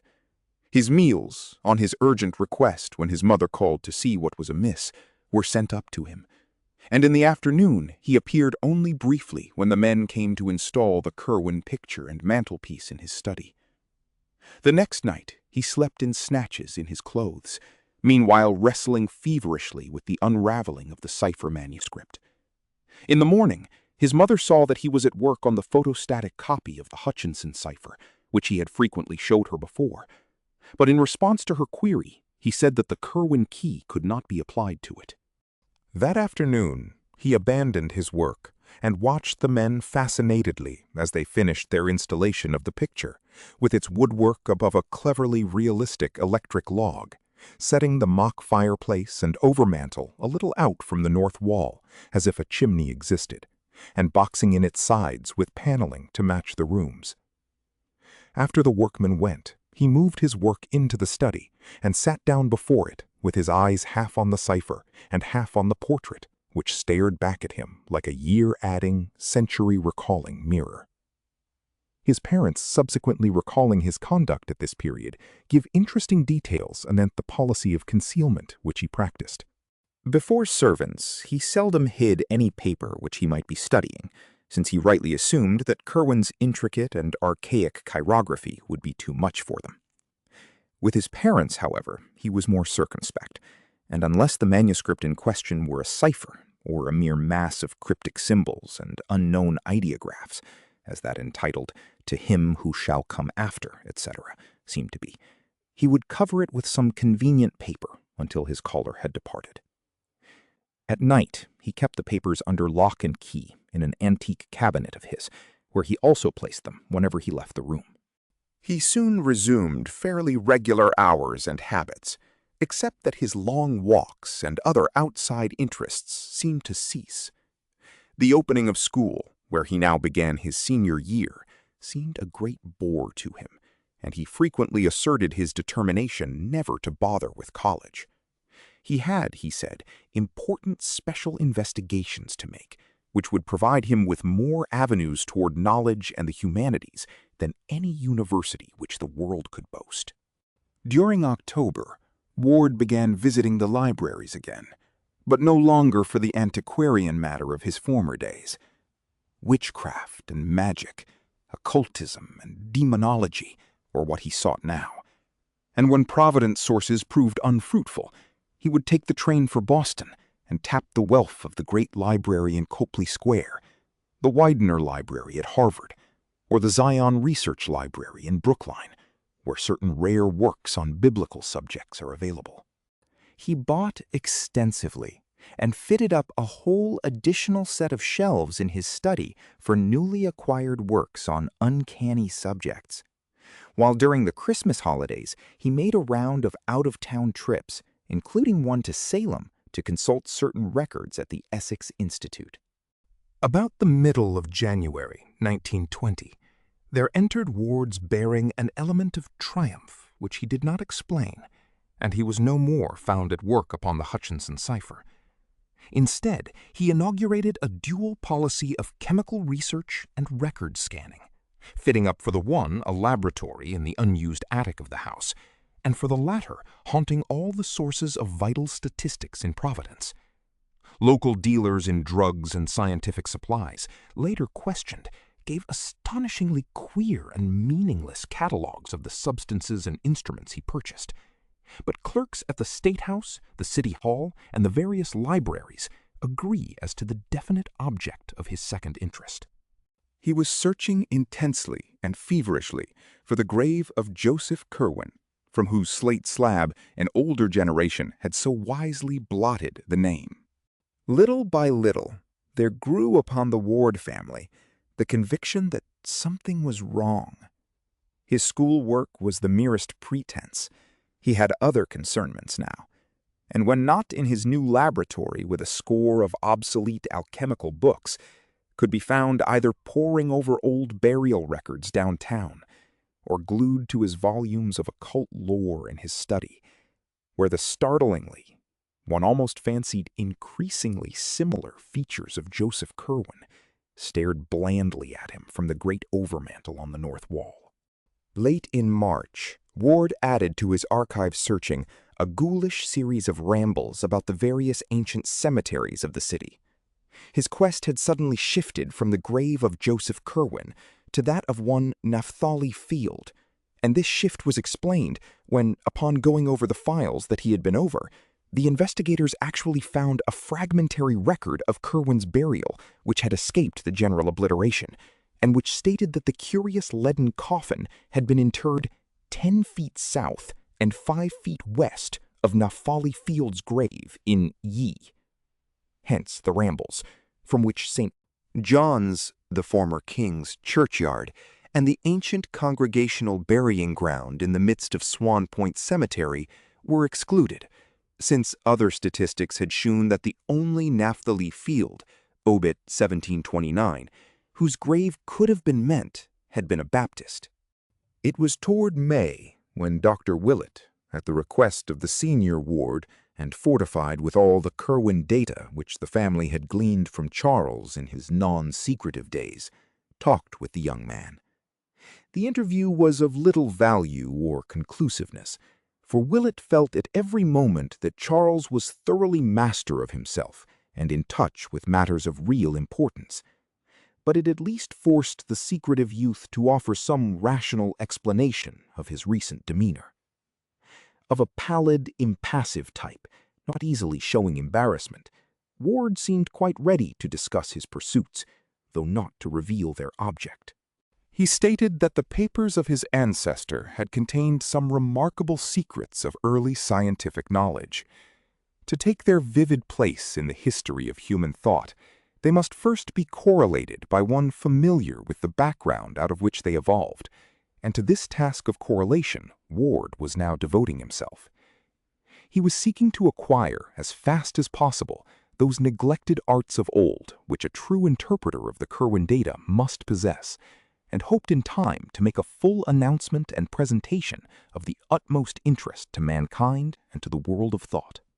As to his graveyard search, whose object he freely admitted, but the details of whose progress he did not relate, he said he had reason to think that Joseph Curwen's mutilated headstone bore certain mystic symbols, carved from directions in his will and ignorantly spared by those who had effaced the name, which were absolutely essential to the final solution of his cryptic system. Curwen, he believed, had wished to guard his secret with care, and had consequently distributed the data in an exceedingly curious fashion. When Willett asked to see the mystic documents. Ward displayed much reluctance and tried to put him off with such things as the photostatic copies of the Hutchinson cipher and Orne formulae and diagrams, but finally showed him the exteriors of some of the real Curwen finds, the journal and notes, the cipher, title in cipher also, and the formula-filled message, "To him who shall come after," and let him glance inside such as were in obscure characters. He also opened the diary at a page carefully selected for its innocuousness and gave Willett a glimpse of Curwen's connected handwriting in English. The doctor noted very closely the crabbed and complicated letters and the general aura of the 17th century which clung round both penmanship and style, despite the writer's survival into the 18th century, and became quickly certain that the document was genuine. The text itself was relatively trivial, and Willett recalled only a fragment. But when Dr. Willett turned the leaf, he was quickly checked by Ward, who almost snatched the book from his grasp. All that the doctor had a chance to see on the newly opened page was a brief pair of sentences, but these, strangely enough, lingered tenaciously in his memory. The verse from Liber Damnatus bespoke 5 rude masses and 4 Hallows Eves. I am hopeful ye thing is breeding outside ye spheres. It will draw one who is to come, if I can make sure he shall be, and he shall think on past things and look back through all ye years, against ye which I must have ready the salts, or that to make 'em with. Willett saw no more, but somehow this small glimpse gave a new and vague terror to the painted features of Joseph Curwen, which stared blandly down from the overmantel. Ever after that, he entertained the odd fancy, which his medical skill of course assured him was only a fancy, that the eyes of the portrait had a sort of tendency to follow young Charles Ward as he moved about the room. He stopped before leaving to study the picture closely, marveling at its resemblance to Charles, and memorizing every minute detail of the cryptical, colorless face, even down to a slight scar or pit in the smooth brow above the right eye. Assured by the doctor that Charles' mental health was in no danger, but that, on the other hand, he was engaged in researches which might prove of real importance, the Wards were more lenient than they might otherwise have been, when, during the following June, the youth made positive his refusal to attend college. He had, he declared, studies of much more vital importance to pursue, and intimated a wish to go abroad the following year, in order to avail himself of certain sources of data not existing in America. The senior Ward, while denying this latter wish as absurd for a boy of only 18, acquiesced regarding the university, so that after a none too brilliant graduation from the Moses Brown School, there ensued for Charles a 3-year period of intensive occult study and graveyard searching. Coming of age in April 1923, and having previously inherited a small competence from his maternal grandfather, Ward determined at last to take the European trip hitherto denied him. Of his proposed itinerary he would say nothing, save that the needs of his studies would carry him to many places, but he promised to write his parents fully and faithfully. When they saw he could not be dissuaded, they ceased all opposition and helped as best they could, so that in June the young man sailed for Liverpool with the farewell blessings of his father and mother, who accompanied him to Boston and waved him out of sight from the White Star Pier in Charlestown. Letters soon told of his safe arrival, and of his securing good quarters in Great Russell Street, London, where he proposed to stay, shunning all family friends, till he had exhausted the resources of the British Museum in a certain direction. Of his daily life he wrote but little, for there was little to write. Study and experiment consumed all his time, and he mentioned a laboratory which he had established in one of his rooms. That he said nothing of antiquarian rambles in the glamorous old city with its luring skyline of ancient domes and steeples, and its tangles of roads and alleys, whose mystic convolutions and sudden vistas alternately beckon and surprise, was taken by his parents as a good index of the degree to which his new interests had engrossed his mind. In June 1924, a brief note told of his departure for Paris, to which he had before made 1 or 2 flying trips for material in the Bibliothèque Nationale. For 3 months thereafter, he sent only postal cards, giving an address in the Rue Saint-Jacques and referring to a special search among rare manuscripts in the library of an unnamed private collector. He avoided acquaintances, and no tourists brought back reports of having seen him. Then came a silence, and in October, the Wards received a picture card from Prague, Czechoslovakia, stating that Charles was in that ancient town for the purpose of conferring with a certain very aged man, supposed to be the last living possessor of some very curious medieval information. He gave an address in the Neustadt and announced no move till the following January, when he dropped several cards from Vienna, telling of his passage through that city on the way toward a more easterly region, whither one of his correspondents and fellow delvers into the occult had invited him. The next card was from Klausenburg in Transylvania, and told of Ward's progress toward his destination. He was going to visit a Baron Ferenczi, whose estate lay in the mountains east of Raucus, and was to be addressed at Raucus in the care of that nobleman. Another card from Raucus a week later, saying that his host's carriage had met him and that he was leaving the village for the mountains, was his last message for a considerable time. Indeed, he did not reply to his parents' frequent letters until May, when he wrote to discourage the plan of his mother for a meeting in London, Paris, or Rome during the summer, when the elder Wards were planning to travel in Europe. His researches, he said, were such that he could not leave his present quarters, while the situation of Baron Ferenczi's castle did not favor visits. It was on a crag in the dark wooded mountains, and the region was so shunned by the country folk that normal people could not help feeling ill at ease. Moreover, the Baron was not a person likely to appeal to correct and conservative New England gentlefolk. His aspect and manners had idiosyncrasies, and his age was so great as to be disquieting. It would be better, Charles said, if his parents would wait for his return to Providence, which could scarcely be far distant.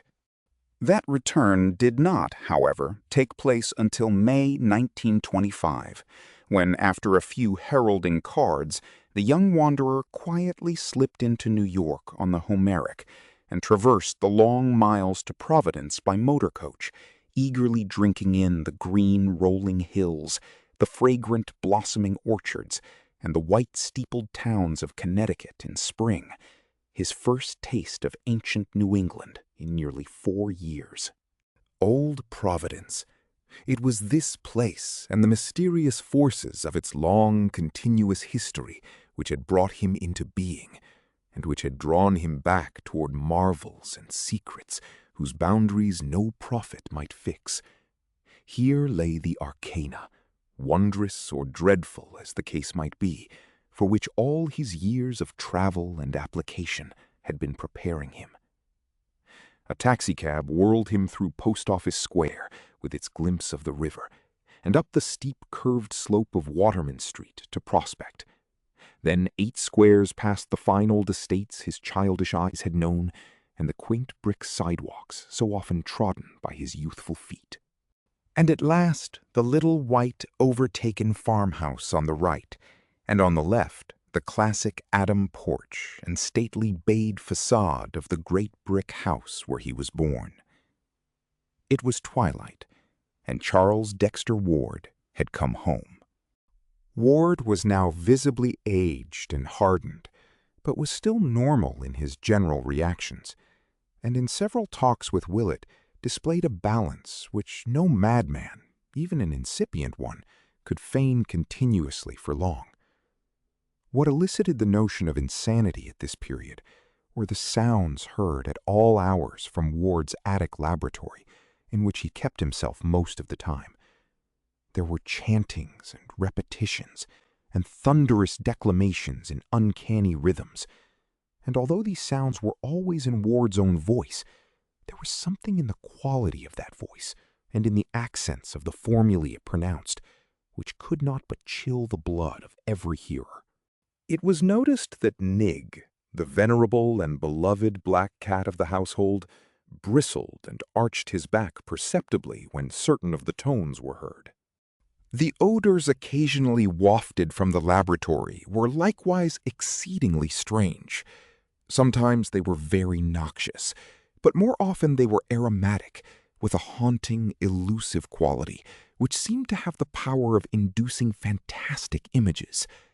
People who smelled them had a tendency to glimpse momentary mirages of enormous vistas, with strange hills or endless avenues of sphinxes and hippogriffs stretching off into infinite distance.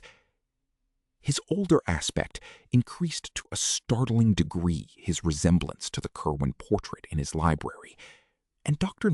Willett would often pause by the latter after a call, marveling at the virtual identity, and reflecting that only the small pit above the picture's right eye now remained to differentiate the long-dead wizard from the living youth. Frequently he noted peculiar things about, little wax images of grotesque design on the shelves or tables, and the half-erased remnants of circles, triangles, and pentagrams in chalk or charcoal on the cleared central space of the large room. And always in the night those rhythms and incantations thundered, till it became very difficult to keep servants or suppress furtive talk of Charles' madness. In January 1927, a peculiar incident occurred. One night, about midnight, as Charles was chanting a ritual whose weird cadence echoed unpleasantly through the house below, there came a sudden gust of chill wind from the bay, and a faint, obscure trembling of the earth, which everyone in the neighborhood noted. At the same time, the cat exhibited phenomenal traces of fright, while dogs bayed for as much as a mile around. This was the prelude to a sharp thunderstorm, anomalous for the season, which brought with it such a crash that Mr. and Mrs. Ward believed the house had been struck. They rushed upstairs to see what damage had been done, but Charles met them at the door to the attic, pale, resolute, and portentous, with an almost fearsome combination of triumph and seriousness on his face. He assured them that the house had not really been struck, and that the storm would soon be over. The thunder sank to a sort of dull, mumbling chuckle, and finally died away.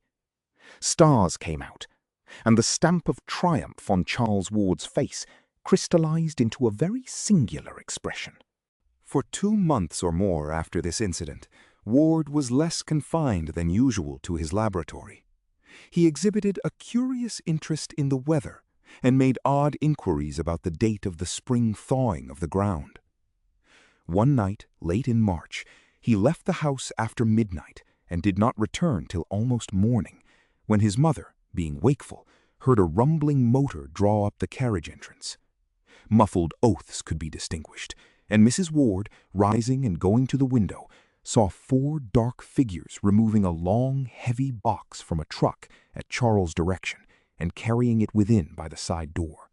She heard labored breathing and ponderous footfalls on the stairs, and finally a dull thumping in the attic, after which the footfalls descended again, and the 4 men reappeared outside and drove off in their truck. The next day, Charles resumed his strict attic seclusion, drawing down the dark shades of his laboratory windows and appearing to be working on some metal substance. He would open the door to no one, and steadfastly refused all proffered food. About noon, a wrenching sound, followed by a terrible cry and a fall, were heard. But when Mrs. Ward rapped at the door, her son at length answered faintly, and told her that nothing had gone amiss. The hideous and indescribable stench now welling out was absolutely harmless, and unfortunately necessary. Solitude was the one prime essential, and he would appear later for dinner. That afternoon, after the conclusion of some odd hissing sounds which came from behind the locked portal, he did finally appear, wearing an extremely haggard aspect and forbidding anyone to enter the laboratory upon any pretext. This, indeed, proved the beginning of a new policy of secrecy, for never afterward was any other person permitted to visit either the mysterious garret workroom or the adjacent storeroom, which he cleared out, furnished roughly, and added to his inviolably private domain as a sleeping apartment. Here he lived, with books brought up from his library beneath, till the time he purchased the Pawtuxet bungalow and moved to it all his scientific effects. In the evening, Charles secured the paper before the rest of the family, and damaged part of it through an apparent accident. Later on, Dr. Willett, having fixed the date from statements by various members of the household, looked up an intact copy at the journal office and found that in the destroyed section, the following small item had occurred. Nocturnal diggers surprised in North Burial Ground. Robert Hart, night watchman at the North Burial Ground, this morning discovered a party of several men with a motor truck in the oldest part of the cemetery, but apparently frightened them off before they had accomplished whatever their object may have been. The discovery took place at about 4 o'clock, when Hart's attention was attracted by the sound of a motor outside his shelter. Investigating, he saw a large truck on the main drive several rods away, but could not reach it before the sound of his feet on the gravel had revealed his approach. The men hastily placed a large box in the truck and drove away toward the street before they could be overtaken. And since no known grave was disturbed, Hart believes that this box was an object which they wished to bury. The diggers must have been at work for a long while before detection, for Hart found an enormous hole dug at a considerable distance back from the roadway in the lot of a mosa field, where most of the old stones have long ago disappeared. The hole, a place as large and deep as a grave, was empty, and did not coincide with any interment mentioned in the cemetery records. Sergeant Riley of the 2nd Station viewed the spot and gave the opinion that the hole was dug by bootleggers, rather gruesomely and ingeniously seeking a safe cache for liquor in a place not likely to be disturbed. In reply to questions, Hart said he thought the escaping truck had headed up Rochambeau Avenue, though he could not be sure. During the next few days, Charles Ward was seldom seen by his family. Having added sleeping quarters to his attic realm, he kept closely to himself there, ordering food brought to the door and not taking it in until after the servant had gone away. The droning of monotonous formulae and the chanting of bizarre rhythms recurred at intervals, while at other times occasional listeners could detect the sound of tinkling glass, hissing chemicals, running water, or roaring gas flames. Odors of the most unplaceable quality, wholly unlike any before noted, hung at times around the door, and the air of tension observable in the young recluse whenever he did venture briefly forth was such as to excite the keenest speculation. Once he made a hasty trip to the Athenaeum for a book he required, and again he hired a messenger to fetch him a highly obscure volume from Boston.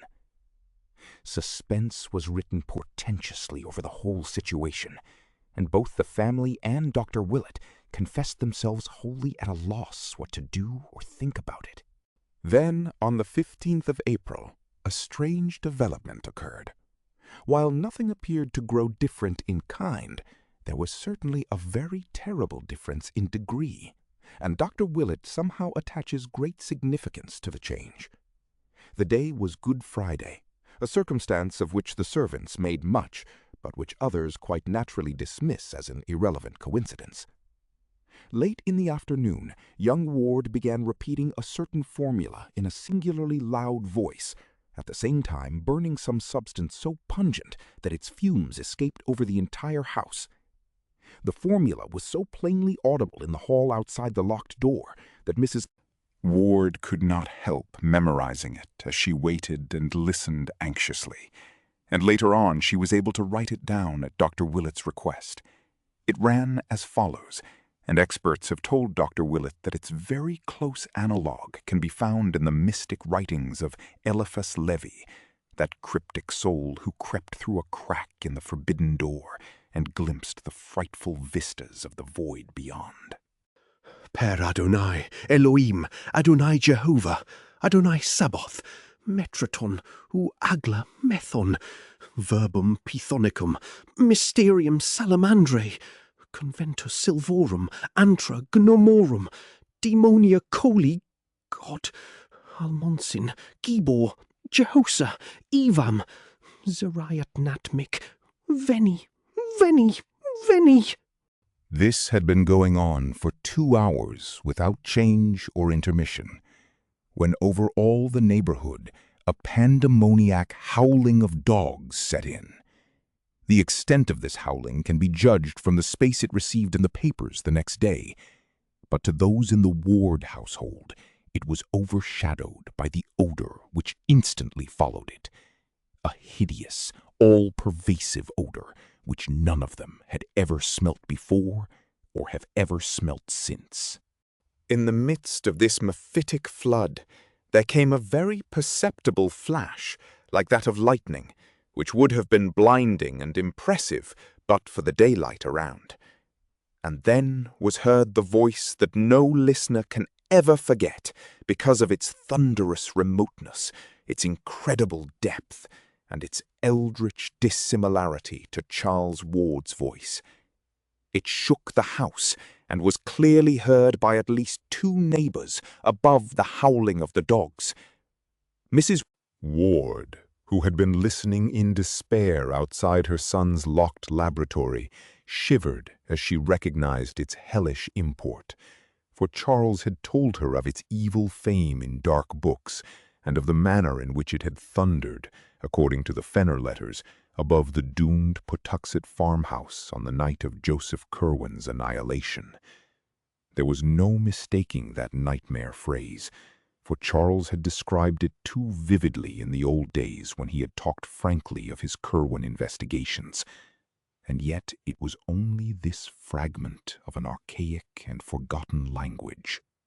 Dies, mais, yeshit, bone, dosef, duvama, enitamaus. Close upon this thundering, there came a momentary darkening of the daylight, though sunset was still an hour distant, and then a puff of added odor, different from the first, but equally unknown and intolerable. Charles was chanting again now, and his mother could hear syllables that sounded like Yinga, Yog Sothoth, Hailgulb Phi Throdag, ending in a Ya, whose maniacal force mounted in an ear-splitting crescendo. A second later, all previous memories were effaced by the wailing scream which burst out with frantic explosiveness and gradually changed form to a paroxysm of diabolic and hysterical laughter. Mrs. Ward, with the mingled fear and blind courage of maternity, advanced and knocked affrightedly at the concealing panels, but obtained no sign of recognition. She knocked again, but paused nervelessly as a second shriek arose, this one unmistakably in the familiar voice of her son, and sounding concurrently with the still bursting cachinnations of that other voice. Presently she fainted, although she is still unable to recall the precise and immediate cause. Memory sometimes makes merciful deletions. Mr. Ward returned from the business section at about 6:15, and not finding his wife downstairs, was told by the frightened servants that she was probably watching at Charles' door, from which the sounds had been far stranger than ever before. Mounting the stairs at once, he saw Mrs. Ward stretched at full length on the floor of the corridor outside the laboratory, and realizing that she had fainted, hastened to fetch a glass of water from a set bowl in a neighboring alcove. Dashing the cold fluid in her face, he was heartened to observe an immediate response on her part, and was watching the bewildered opening of her eyes, when a chill shot through him and threatened to reduce him to the very state from which she was emerging. For the seemingly silent laboratory was not as silent as it had appeared to be, but held the murmurs of a tense, muffled conversation in tones too low for comprehension, yet of a quality profoundly disturbing to the soul. It was not, of course, new for Charles to mutter formulae, but this muttering was definitely different. It was so palpably a dialogue, or imitation of a dialogue, with the regular alternation of inflections suggesting question and answer, statement and response. One voice was undisguisedly that of Charles, but the other had a depth and hollowness which the youth's best powers of ceremonial mimicry had scarcely approached before. There was something hideous, blasphemous, and abnormal about it, and but for a cry from his recovering wife, which cleared his mind by arousing his protective instincts, it is not likely that Theodore Howland Ward could have maintained for nearly a year more his old boast that he had never fainted. As it was, he seized his wife in his arms and bore her quickly downstairs before she could notice the voices which had so horribly disturbed him. Even so, however, he was not quick enough to escape catching something himself which caused him to stagger dangerously with his burden. For Mrs. Ward's cry had evidently been heard by others than he, and there had come in response to it from behind the locked door the first distinguishable words which that hushed and terrible colloquy had yielded. They were merely an excited caution in Charles' own voice, but somehow their implications held a nameless fright for the father who overheard them. The phrase was just this: "Shh, right." Mr. and Mrs. Ward conferred at some length after dinner, and the former resolved to have a firm and serious talk with Charles that very night. No matter how important the object, such conduct could no longer be permitted, for these latest developments transcended every limit of sanity and formed a menace to the order and nervous well-being of the entire household. The youth must indeed have taken complete leave of his senses, since only downright madness could have prompted the wild screams and imaginary conversations in assumed voices which the present day had brought forth. All this must be stopped, or Mrs. Ward would be made ill, and the keeping of servants become an impossibility. Mr. Ward rose at the close of the meal and started upstairs for Charles's laboratory. On the third floor, however, he paused at the sounds which he heard proceeding from the now disused library of his son.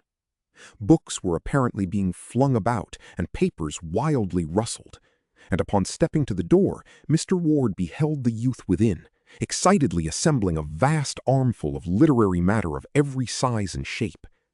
Charles's aspect was very drawn and haggard, and he dropped his entire load with a start at the sound of his father's voice. At the elder man's command, he sat down, and for some time listened to the admonitions he had so long deserved. There was no scene. At the end of the lecture, he agreed that his father was right, and that his noises, mutterings, incantations, and chemical odors were indeed inexcusable nuisances. For the fright and fainting of his mother, he expressed the keenest contrition, and explained that the conversation later heard was part of an elaborate symbolism designed to create a certain mental atmosphere. His use of abstruse chemical terms somewhat bewildered Mr. Ward, but the parting impression was one of undeniable sanity and poise, despite a mysterious tension of the utmost gravity. Mr. Ward hardly knew what to make of the entire business. It was as mysterious as the death of poor old Nig, whose stiffening form had been found an hour before in the basement, with staring eyes and fear-distorted mouth. Driven by some vague detective instinct, the bewildered parent now glanced curiously at the vacant shelves to see what his son had taken up to the attic. The youth's library was plainly and rigidly classified, so that one might tell at a glance the books, or at least the kind of books, which had been withdrawn. On this occasion, Mr. Ward was astonished to find that nothing of the occult or the antiquarian, beyond what had been previously removed, was missing. These new withdrawals were all modern items: histories, scientific treatises, geographies, manuals of literature, philosophic works, and certain contemporary newspapers and magazines. It was a very curious shift from Charles Ward's recent run of reading, and the father paused in a growing vortex of perplexity and an engulfing sense of strangeness. The strangeness was a very poignant sensation, and almost clawed at his chest as he strove to see just what was wrong around him. Something was indeed wrong, and tangibly as well as spiritually so. On the north wall rose still the ancient carved overmantel from the house in Olney Court, but to the cracked and precariously restored oils of the large Curwen portrait, disaster had come. Time and unequal heating had done their work at last, and at some time since the room's last cleaning, the worst had happened. Peeling clear of the wood, curling tighter and tighter, and finally crumbling into small bits with what must have been malignly silent suddenness, the portrait of Joseph Curwen had resigned forever its staring surveillance of the youth it so strangely resembled, and now lay scattered on the floor as a thin coating of fine bluish-gray dust. 4. A mutation and a madness. In the week following that memorable Good Friday, Charles Ward was seen more often than usual, and was continually carrying books between his library and the attic laboratory. His actions were quiet and rational, but he had a furtive, hunted look, which his mother did not like, and developed an incredibly ravenous appetite, as gauged by his demands upon the cook. Dr. Willett had been told of those Friday noises and happenings, and on the following Tuesday had a long conversation with the youth in the library where the picture stared no more. The interview was, as always, inconclusive, but Willett is still ready to swear that the youth was sane and himself at the time. He held out promises of an early revelation and spoke of the need of securing a laboratory elsewhere.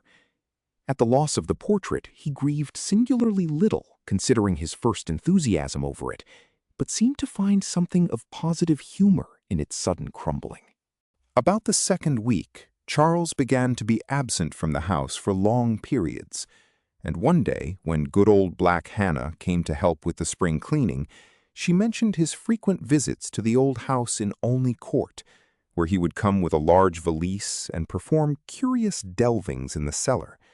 He was always very liberal to her and to old Asa, but seemed more worried than he used to be, which grieved her very much, since she had watched him grow up from birth. Another report of his doings came from Pawtuxet, where some friends of the family saw him at a distance a surprising number of times. He seemed to haunt the resort and canoe house of Rhodes on the Pawtuxet, and subsequent inquiries by Dr. Willett at that place brought out the fact that his purpose was always to secure access to the rather hedged-in riverbank, along which he would walk toward the north, usually not reappearing for a very long while. Later in May came a momentary revival of ritualistic sounds in the attic laboratory, which brought a stern reproof from Mr. Ward, and a somewhat distracted promise of amendment from Charles.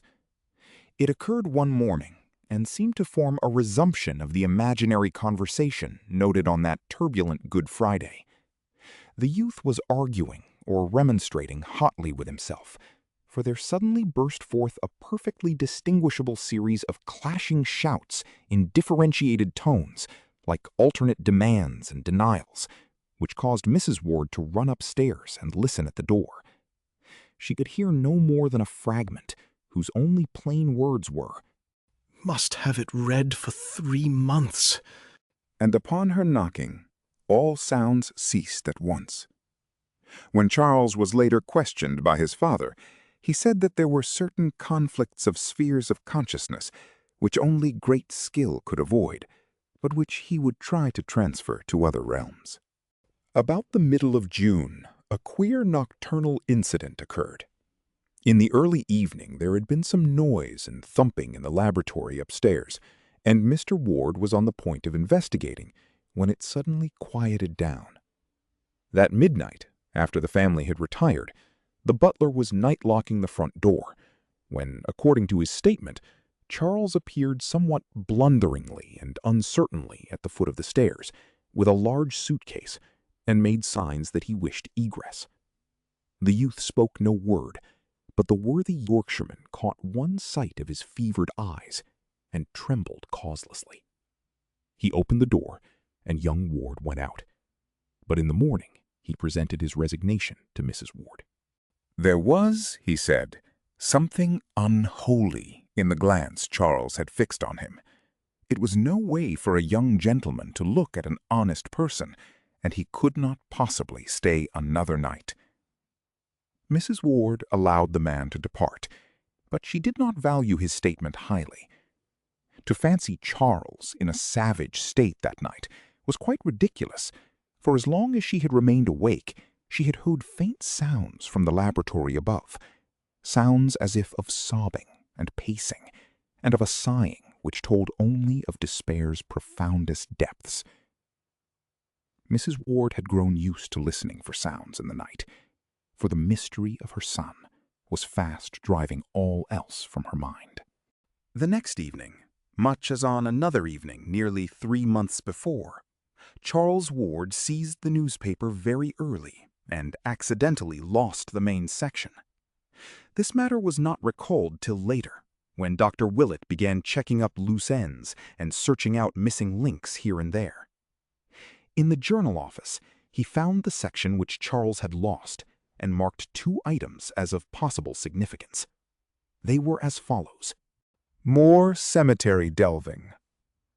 It was this morning discovered by Robert Hart, night watchman at the North Burial Ground, that ghouls were again at work in the ancient portion of the cemetery. The grave of Ezra Whedon, who was born in 1740 and died in 1824, according to his uprooted and savagely splintered slate headstone, was found excavated and rifled, the work being evidently done with a spade stolen from an adjacent tool shed. Whatever the contents may have been, after more than a century of burial, all was gone, except a few slivers of decayed wood. There were no wheel tracks, but the police have measured a single set of footprints which they found in the vicinity, and which indicate the boots of a man of refinement. Hart is inclined to link this incident with the digging discovered last March, when a party in a motor truck were frightened away after making a deep excavation.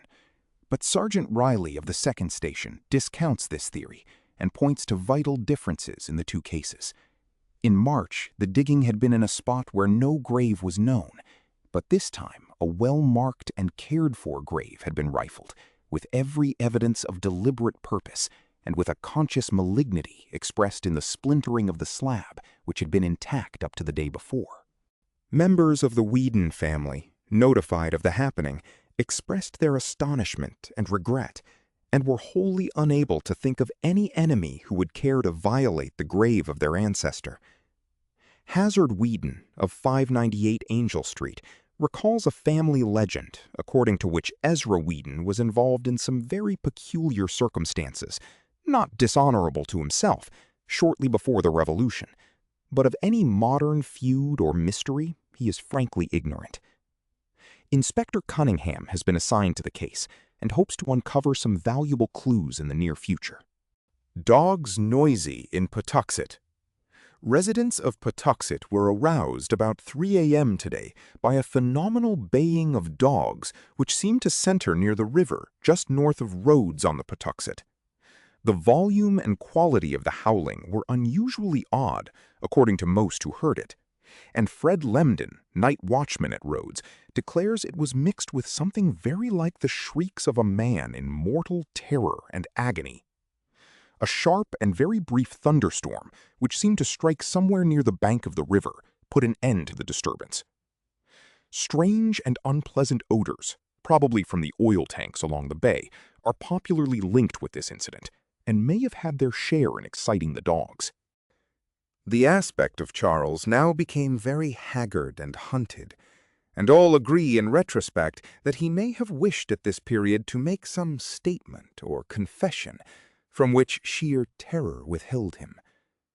The morbid listening of his mother in the night brought out the fact that he made frequent sallies abroad under cover of darkness, and most of the more academic alienists unite at present in charging him with the revolting cases of vampirism, which the press so sensationally reported about this time, but which have not yet been definitely traced to any known perpetrator.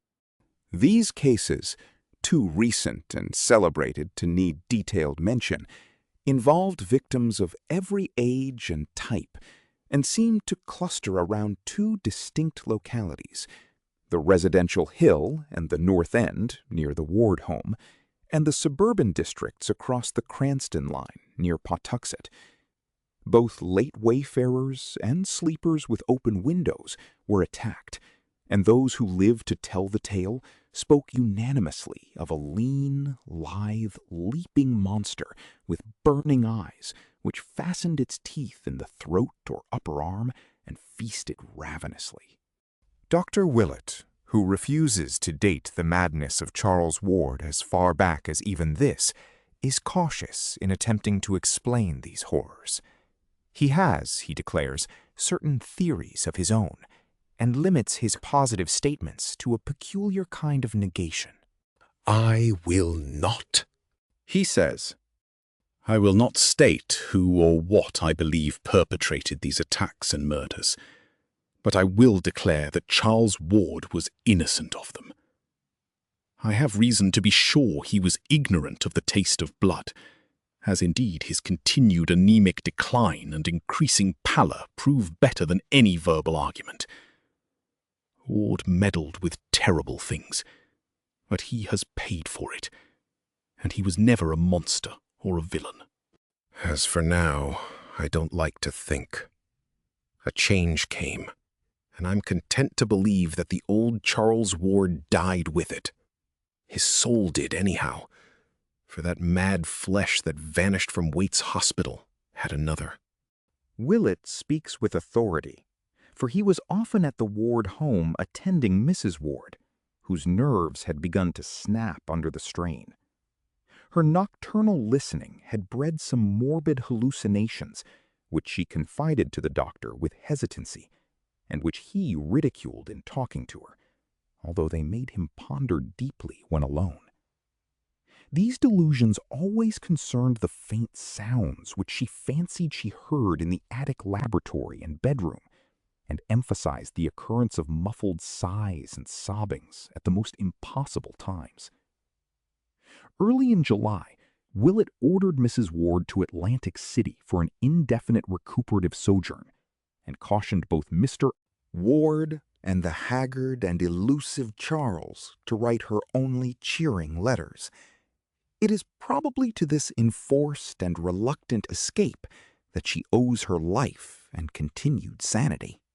Not long after his mother's departure, Charles Ward began negotiating for the Pawtuxet bungalow.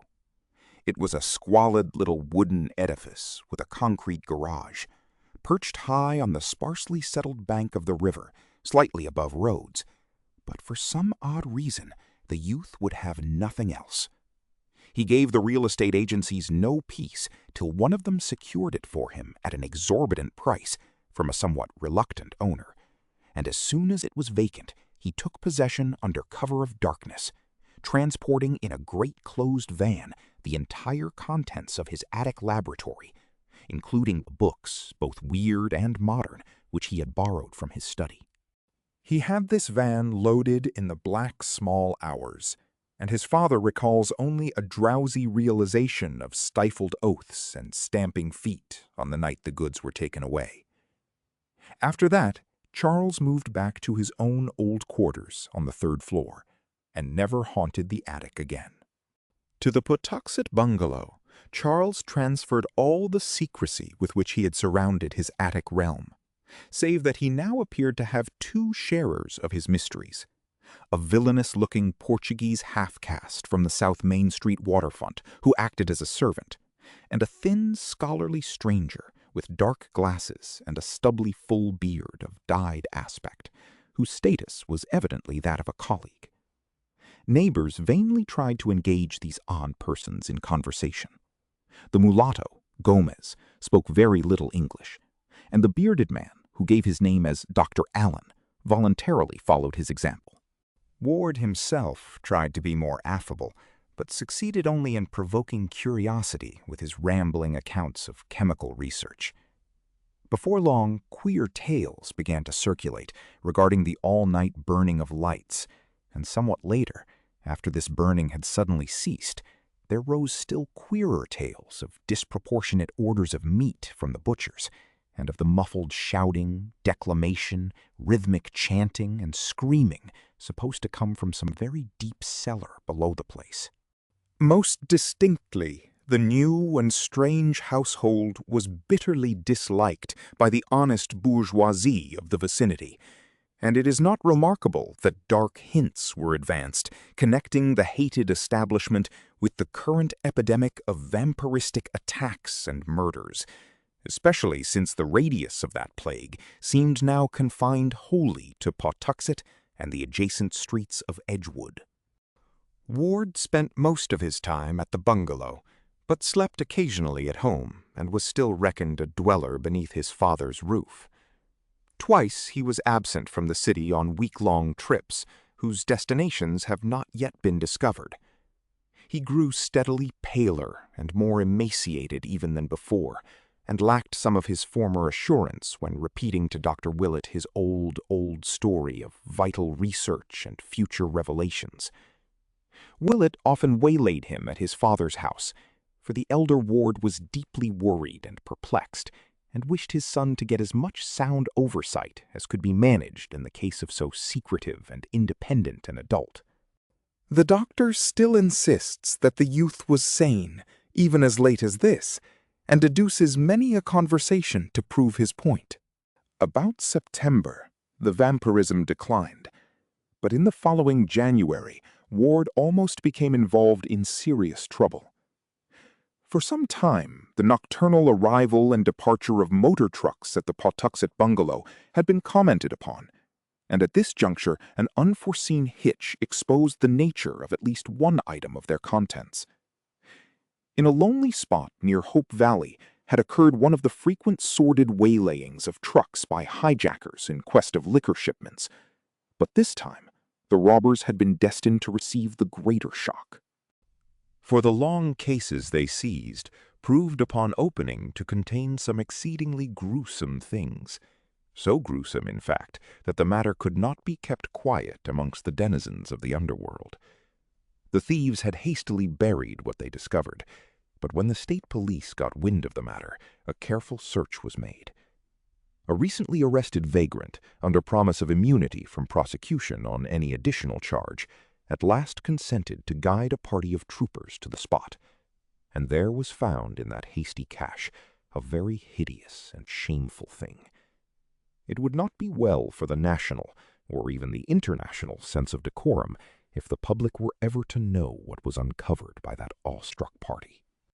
There was no mistaking it, even by these far from studious officers, and telegrams to Washington ensued with feverish rapidity.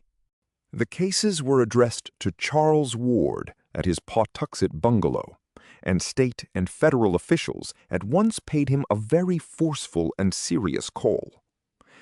They found him pallid and worried, with his two odd companions, and received from him what seemed to be a valid explanation and evidence of innocence. He had needed certain anatomical specimens as part of a program of research whose depth and genuineness anyone who had known him in the last decade could prove, and had ordered the required kind and number from agencies which he had thought as reasonably legitimate as such things can be. Of the identity of the specimens he had known absolutely nothing, and was properly shocked when the inspectors hinted at the monstrous effect on public sentiment and national dignity which a knowledge of the matter would produce. In this statement he was firmly sustained by his bearded colleague, Dr. Allen, whose oddly hollow voice carried even more conviction than his own nervous tones, so that in the end the officials took no action, but carefully set down the New York name and address which Ward gave them as a basis for a search, which came to nothing.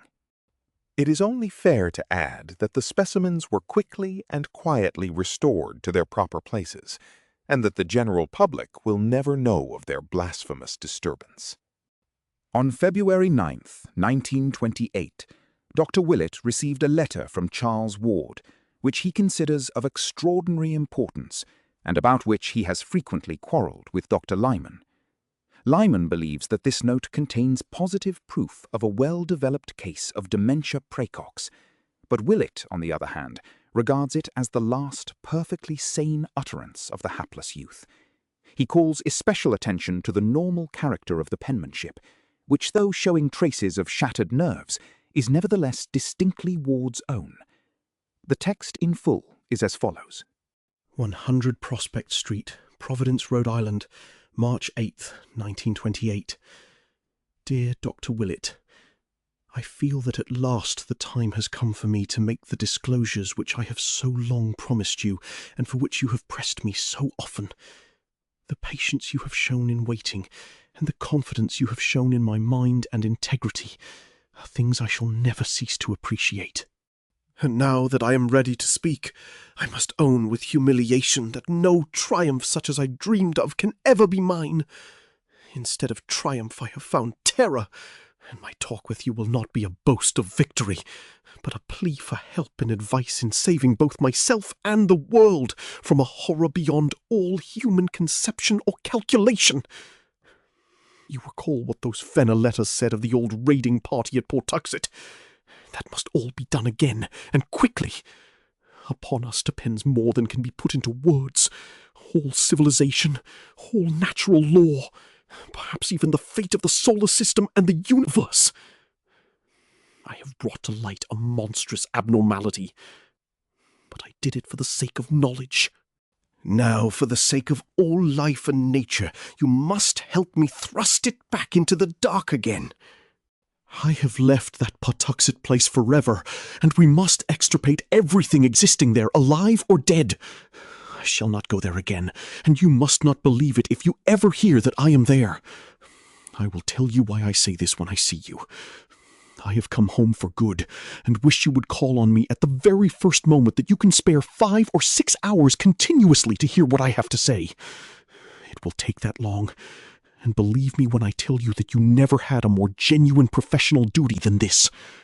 My life and reason are the very least things which hang in the balance.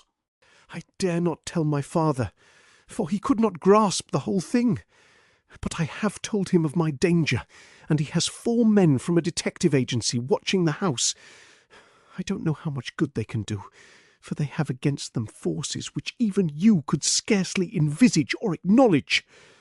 So come quickly if you wish to see me alive, and hear how you may help to save the cosmos from stark hell. Any time will do. I shall not be out of the house. Don't telephone ahead, for there is no telling who or what may try to intercept you.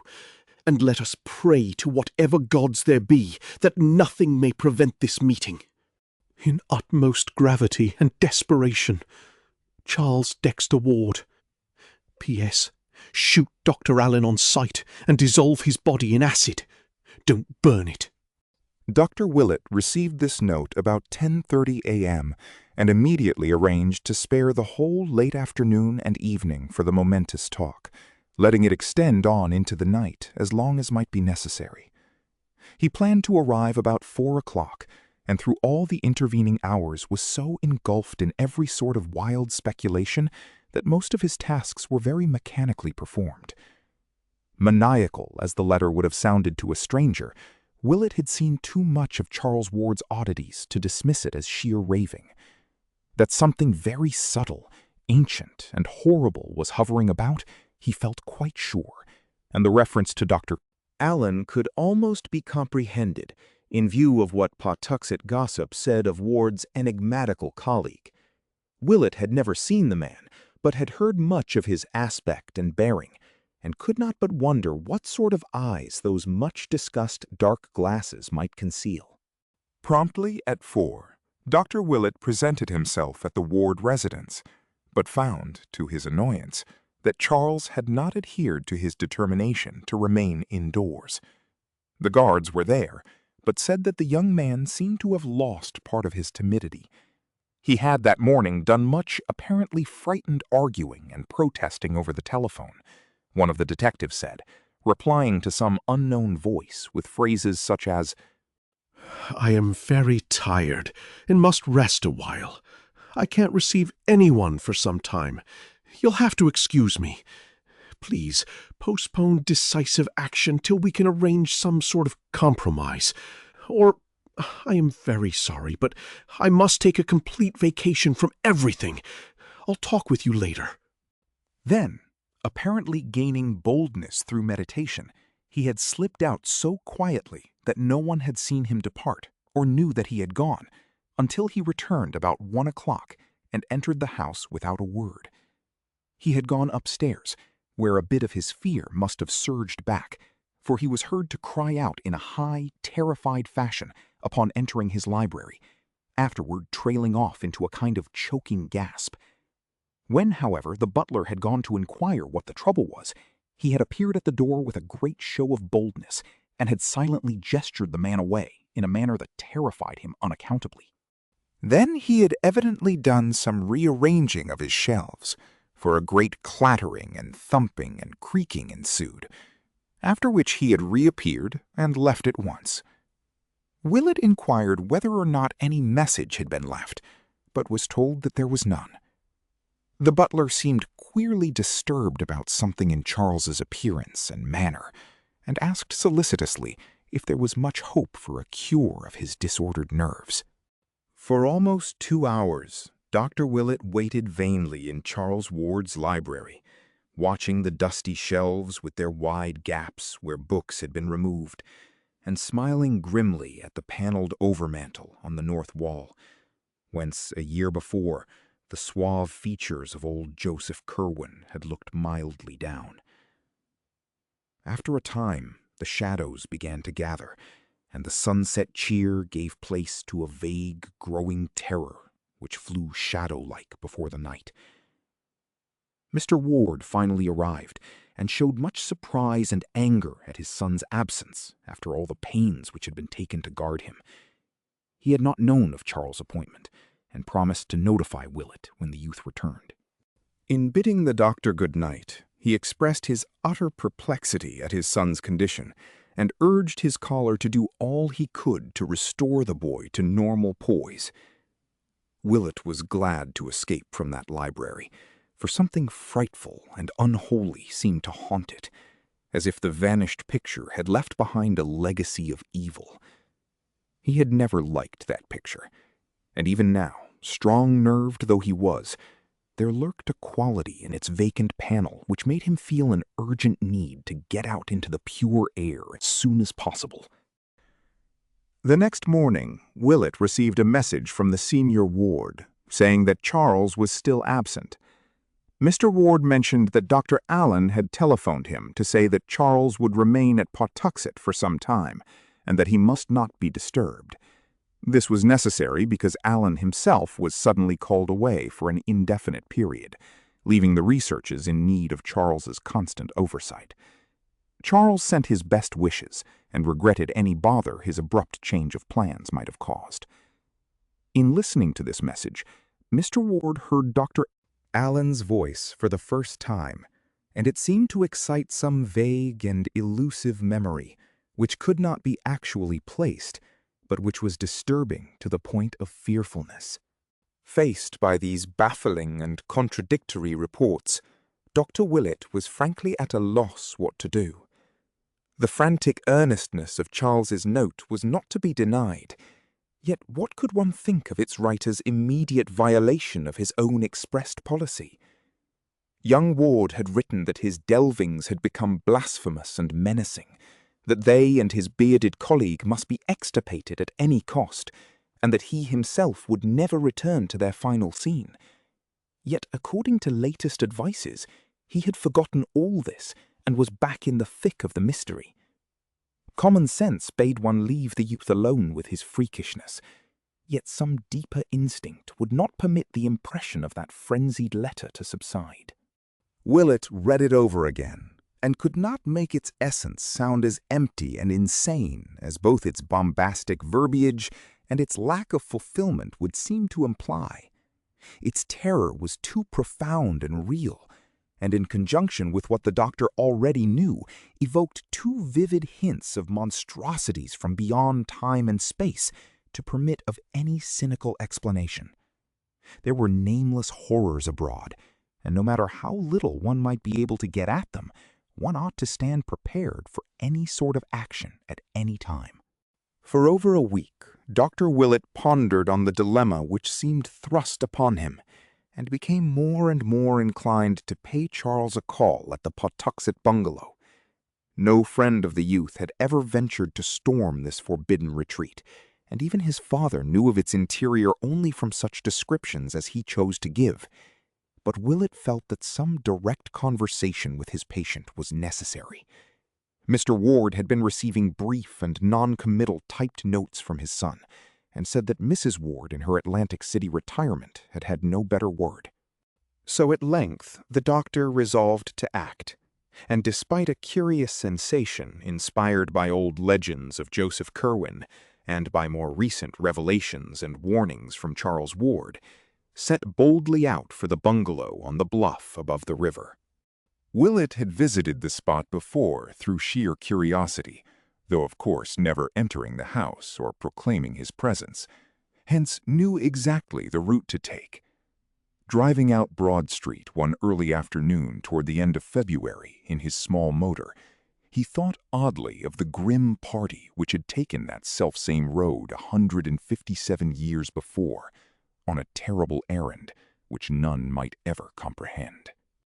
The ride through the city's decaying fringe was short, and trim Edgewood and sleepy Pawtuxet presently spread out ahead.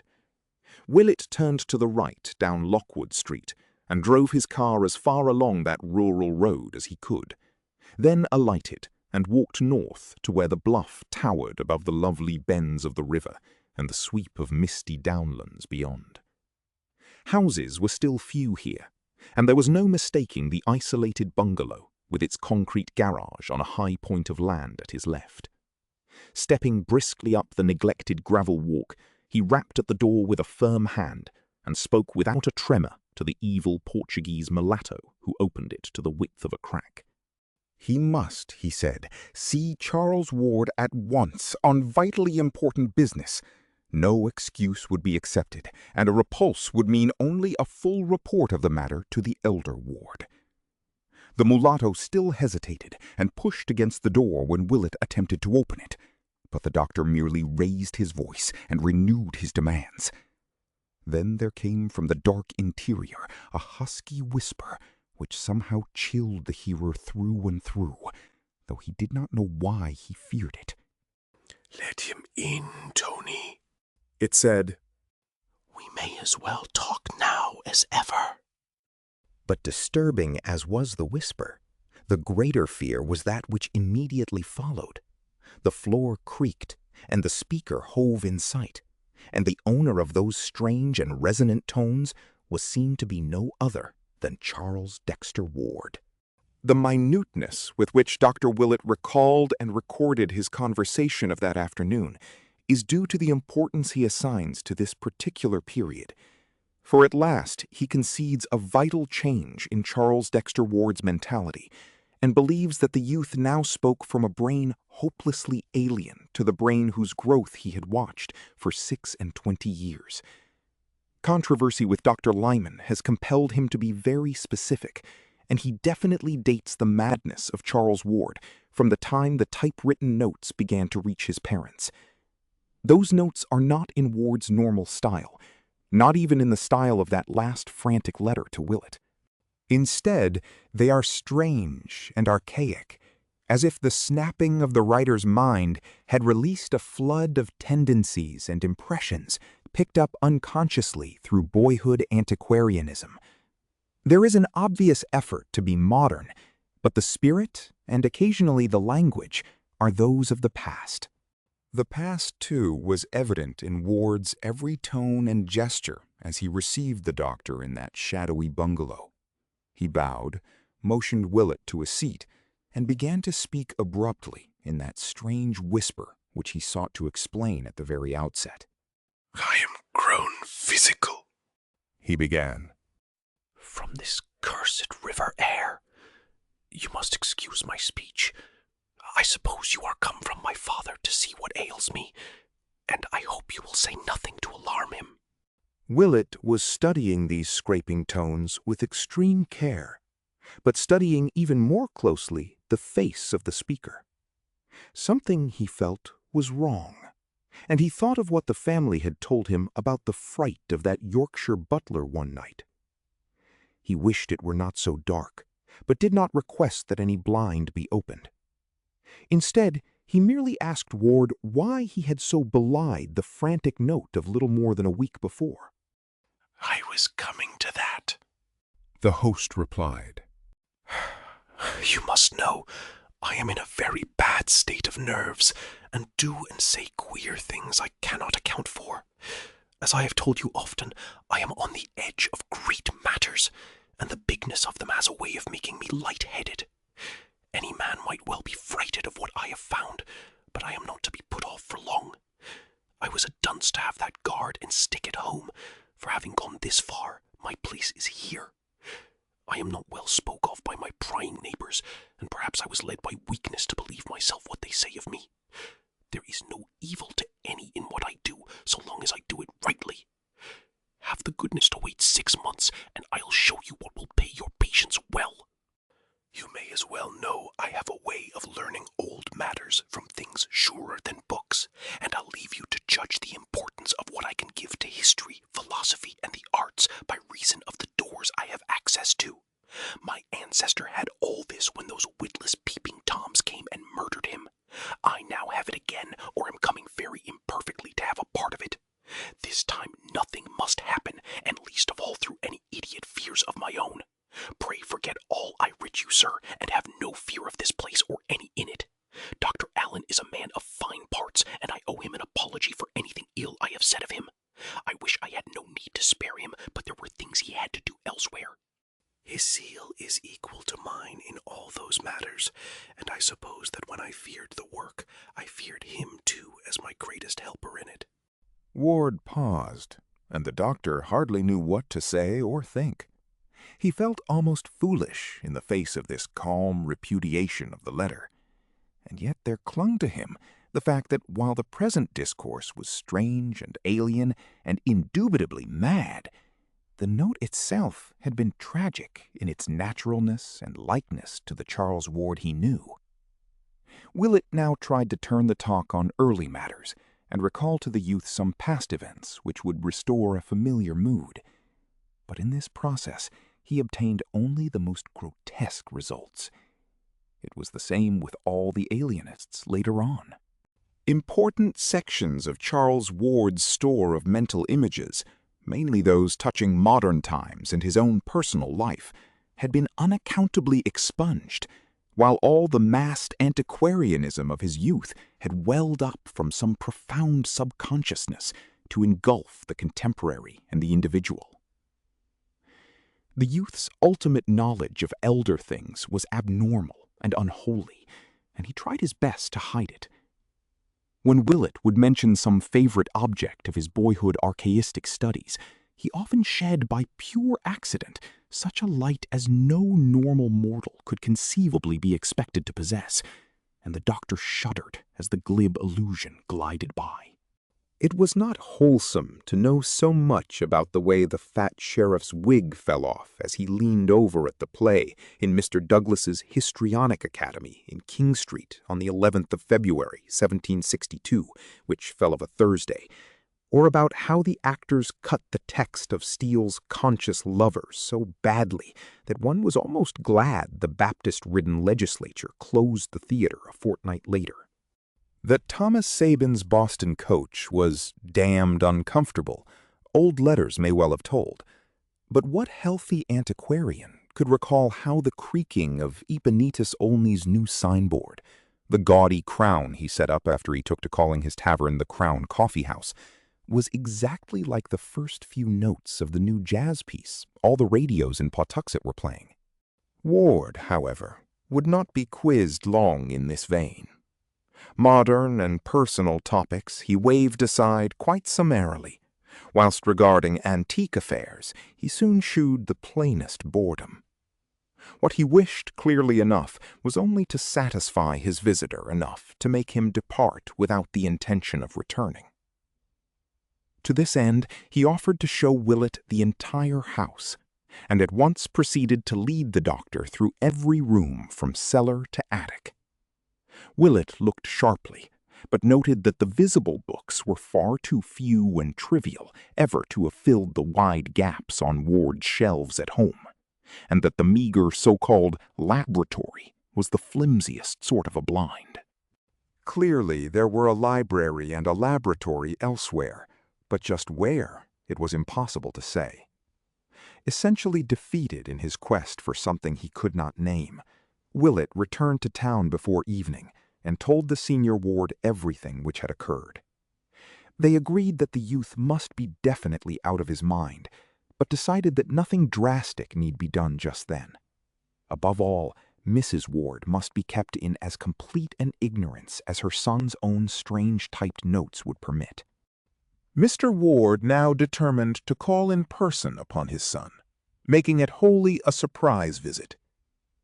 Dr. Willett took him in his car one evening, guiding him to within sight of the bungalow, and waiting patiently for his return.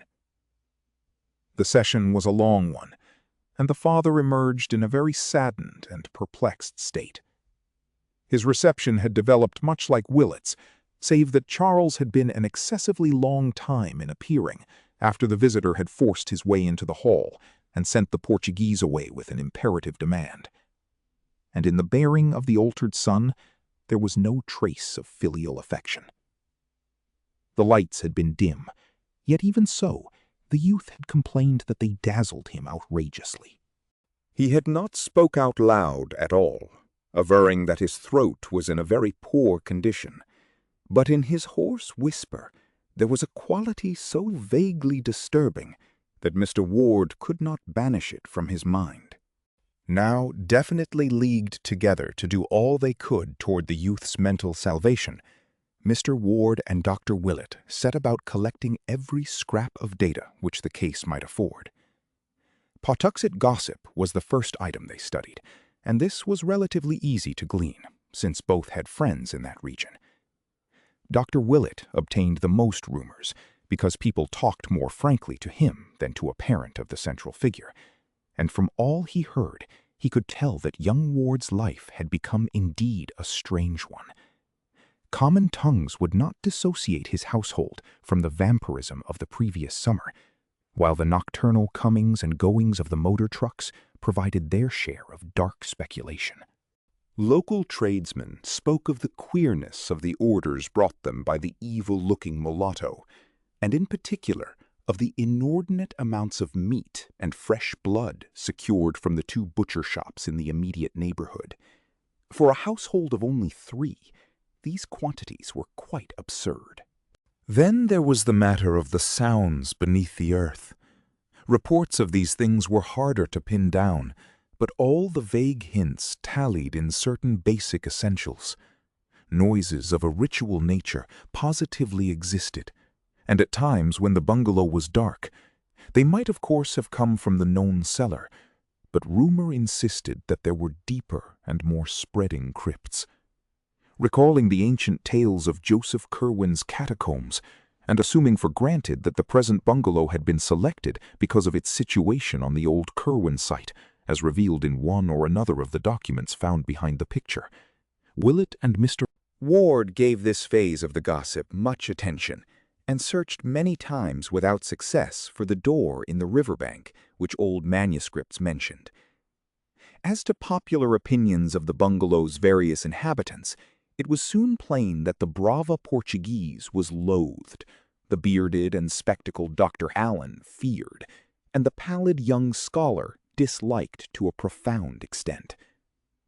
During the last week or 2, Ward had obviously changed much, abandoning his attempts at affability and speaking only in hoarse but oddly repellent whispers on the few occasions that he ventured forth. Such were the shreds and fragments gathered here and there, and over these Mr. Ward and Dr. Willett held many long and serious conferences.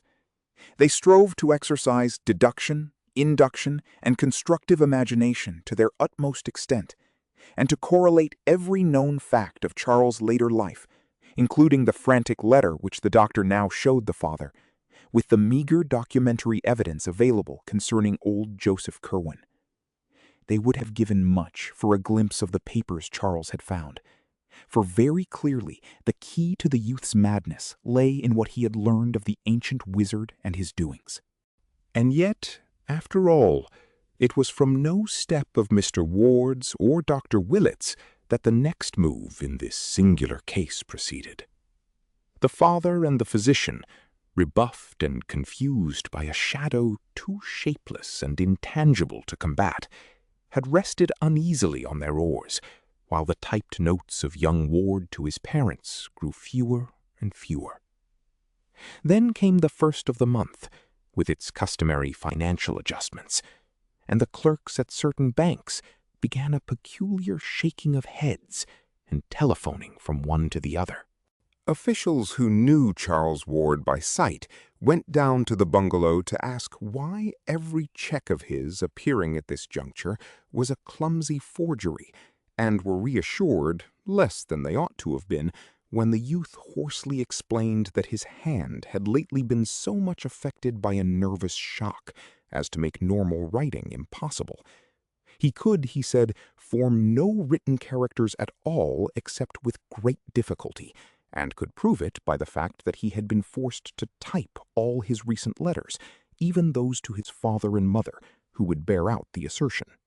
What made the investigators pause in confusion was not this circumstance alone, for that was nothing unprecedented or fundamentally suspicious, nor even the Pawtuxet gossip, of which one or two of them had caught echoes. It was the muddled discourse of the young man which nonplussed them, implying as it did a virtually total loss of memory concerning important monetary matters which he had had at his fingertips only a month or two before. Something was wrong, for despite the apparent coherence and rationality of his speech, there could be no normal reason for this ill-concealed blankness on vital points. Moreover, although none of these men knew Ward well, they could not help observing the change in his language and manner. They had heard he was an antiquarian, but even the most hopeless antiquarians do not make daily use of obsolete phraseology and gestures. Altogether, this combination of hoarseness, palsied hands, bad memory, and altered speech and bearing must represent some disturbance or malady of genuine gravity, which, no doubt, formed the basis of the prevailing odd rumors. And after their departure, the party of officials decided that a talk with the senior Ward was imperative. So on the 6th of March, 1928, there was a long and serious conference in Mr. Ward's office, after which the utterly bewildered father summoned Dr. Willett in a kind of helpless resignation. Willett looked over the strained and awkward signatures of the checks and compared them in his mind with the penmanship of that last frantic note. Certainly, the change was radical and profound, and yet there was something damnably familiar about the new writing. It had crabbed and archaic tendencies of a very curious sort, and seemed to result from a type of stroke utterly different from that which the youth had always used. It was strange, but where had he seen it before? On the whole, it was obvious that Charles was insane. Of that there could be no doubt. And since it appeared unlikely that he could handle his property or continue to deal with the outside world much longer, something must quickly be done toward his oversight and possible cure. It was then that the alienists were called in, Doctors Peck and Waite of Providence and Dr. Lyman of Boston, to whom Mr. Ward and Dr. Willett gave the most exhaustive possible history of the case, and who conferred at length in the now unused library of their young patient, examining what books and papers of his were left in order to gain some further notion of his habitual mental cast. After scanning this material, and examining the meaningless note to Willett, they all agreed that Charles Ward's studies had been enough to unseat, or at least to warp, any ordinary intellect, and wished most heartily that they could see his more intimate volumes and documents. But this latter they knew they could do, if at all, only after a scene at the bungalow itself. Willett now reviewed the whole case with febrile energy, it being at this time that he obtained the statements of the workmen who had seen Charles find the Curwen documents, and that he collated the incidents of the destroyed newspaper items, looking up the latter at the journal office. On Thursday, the 8th of March, Doctors Willett, Peck, Lyman, and Waite, accompanied by Mr. Ward, paid the youth their momentous call, making no concealment of their object, and questioning the now acknowledged patient with extreme minuteness.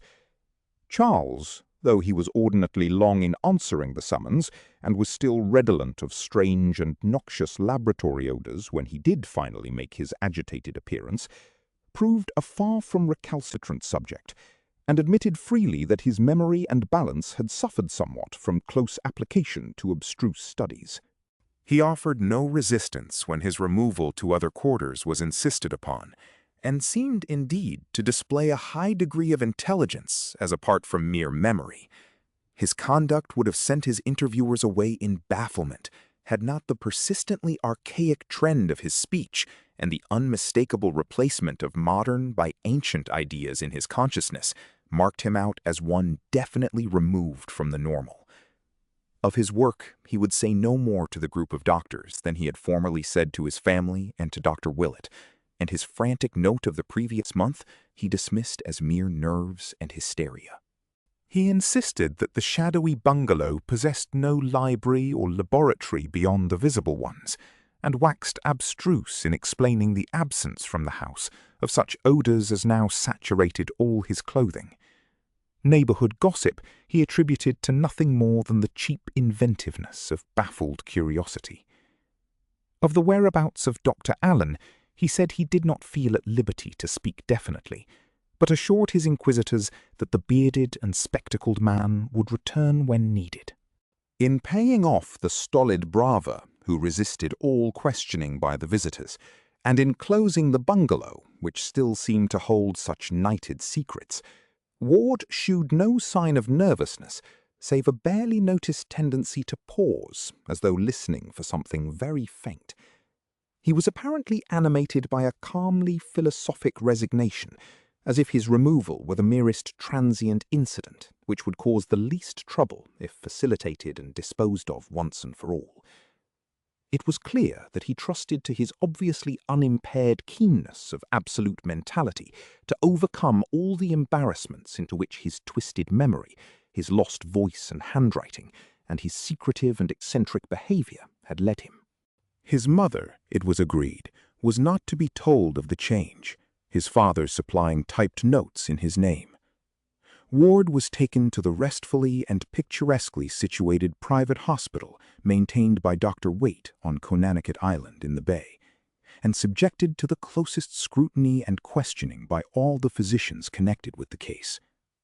It was then that the physical oddities were noticed, the slackened metabolism, the altered skin, and the disproportionate neural reactions.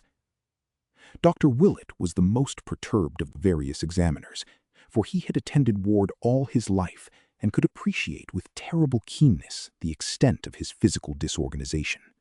Even the familiar olive mark on his hip was gone, while on his chest was a great black mole or cicatrice which had never been there before, and which made Willett wonder whether the youth had ever submitted to any of the witch markings reputed to be inflicted at certain unwholesome nocturnal meetings in wild and lonely places.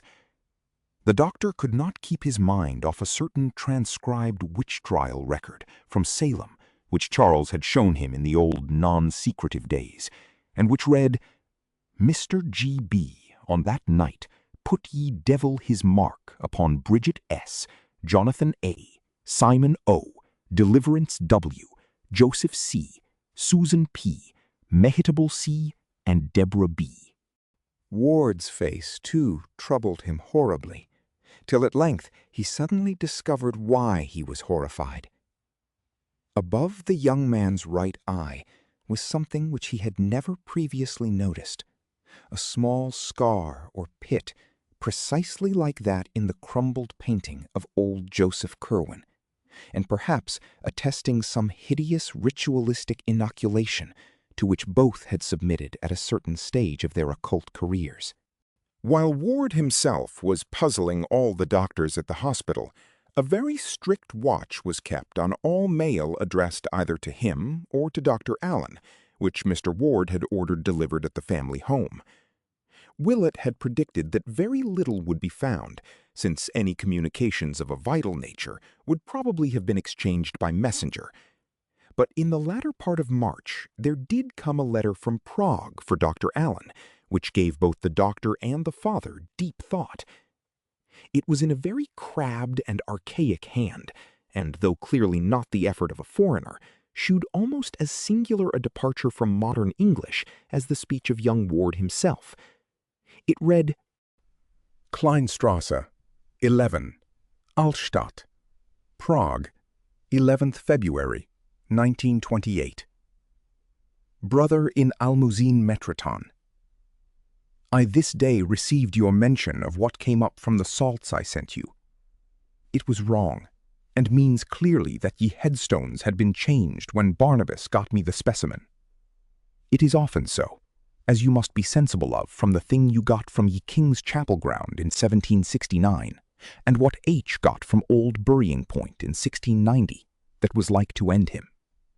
I got such a thing in Egypt 75 years gone, from the which came that scar ye boy saw on me here in 1924.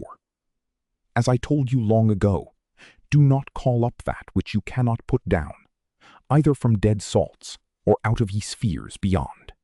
Have ye words for laying at all times ready, and stop not to be sure when there is any doubt of whom you have.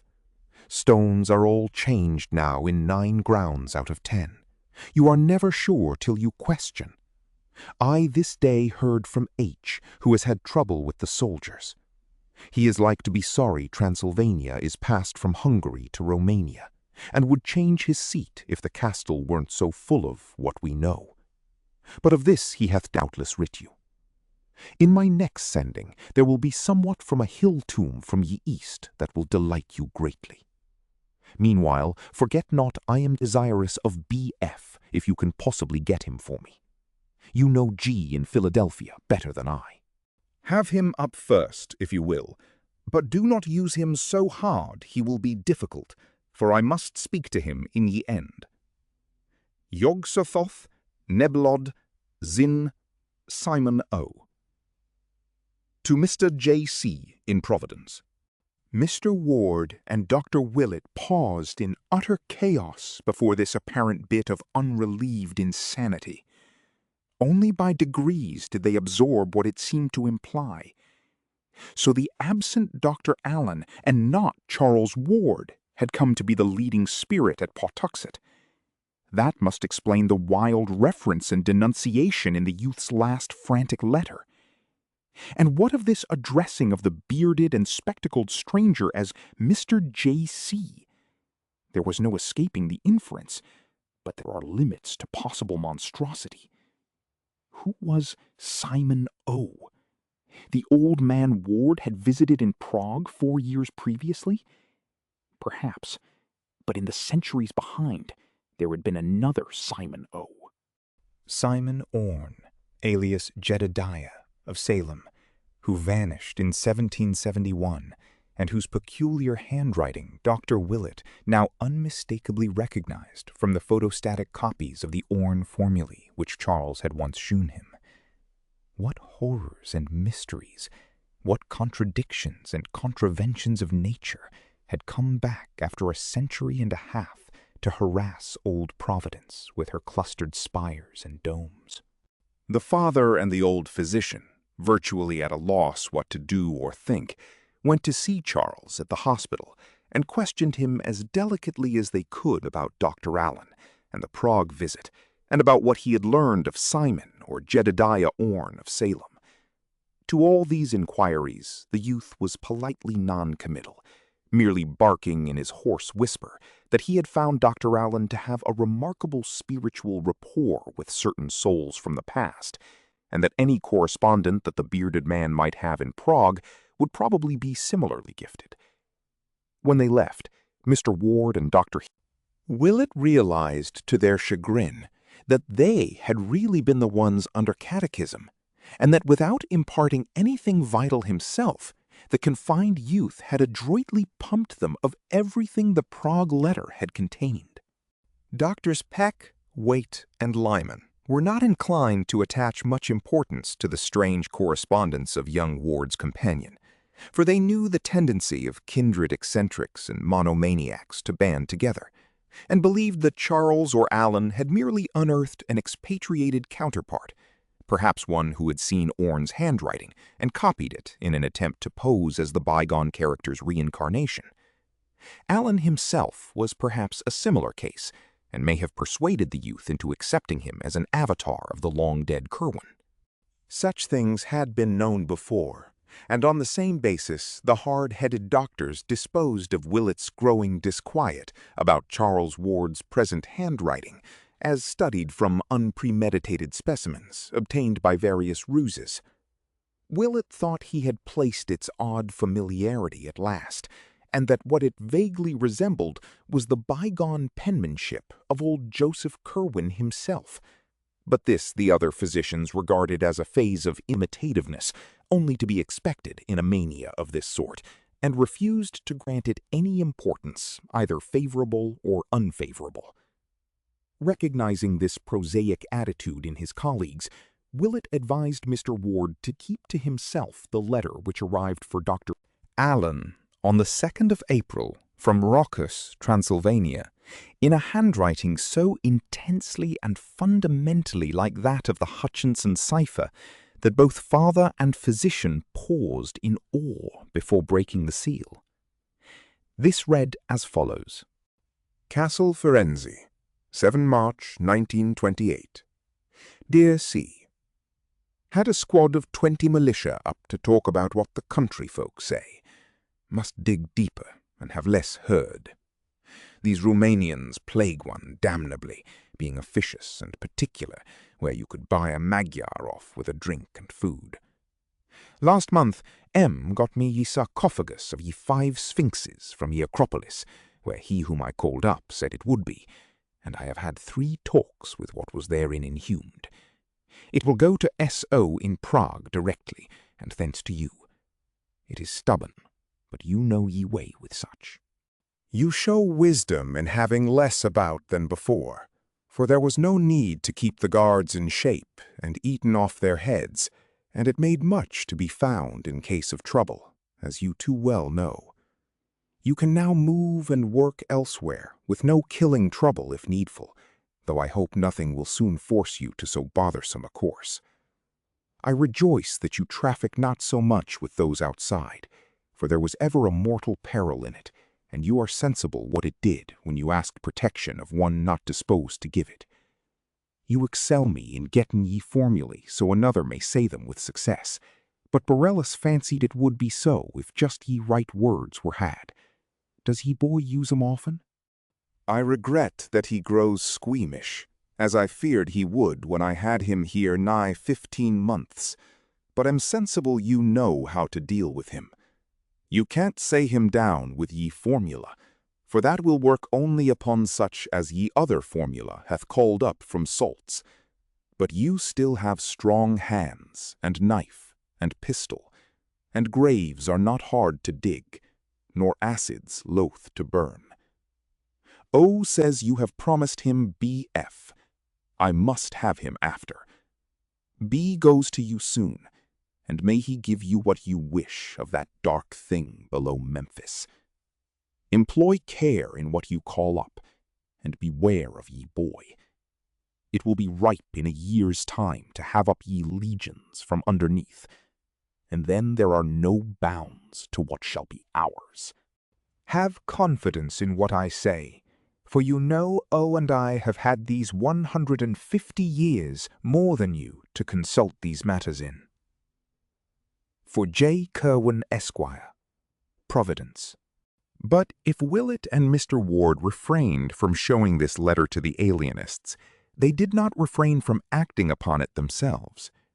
No amount of learned sophistry could controvert the fact that the strangely bearded and spectacled Dr. Allen, of whom Charles' frantic letter had spoken as such a monstrous menace, was in close and sinister correspondence with two inexplicable creatures whom Ward had visited in his travels, and who plainly claimed to be survivals or avatars of Curwen's old Salem colleagues, that he was regarding himself as the reincarnation of Joseph Curwen, and that he entertained, or was at least advised to entertain, murderous designs against a boy who could scarcely be other than Charles Ward. There was organized horror afoot, and no matter who had started it, the missing Allen was by this time at the bottom of it. Therefore, thanking heaven that Charles was now safe in the hospital, Mr. Ward lost no time in engaging detectives to learn all they could of the cryptic bearded doctor, finding whence he had come and what Patuxet knew of him, and if possible, discovering his current whereabouts. Supplying the men with one of the bungalow keys which Charles had yielded up, he urged them to explore Allen's vacant room, which had been identified when the patient's belongings had been packed, obtaining what clues they could from any effects he might have left about. Mr. Ward talked with the detectives in his son's old library, and they felt a marked relief when they left it at last, for there seemed to hover about the place a vague aura of evil. Perhaps it was what they had heard of the infamous old wizard whose picture had once stared from the paneled overmantel, and perhaps it was something different and irrelevant.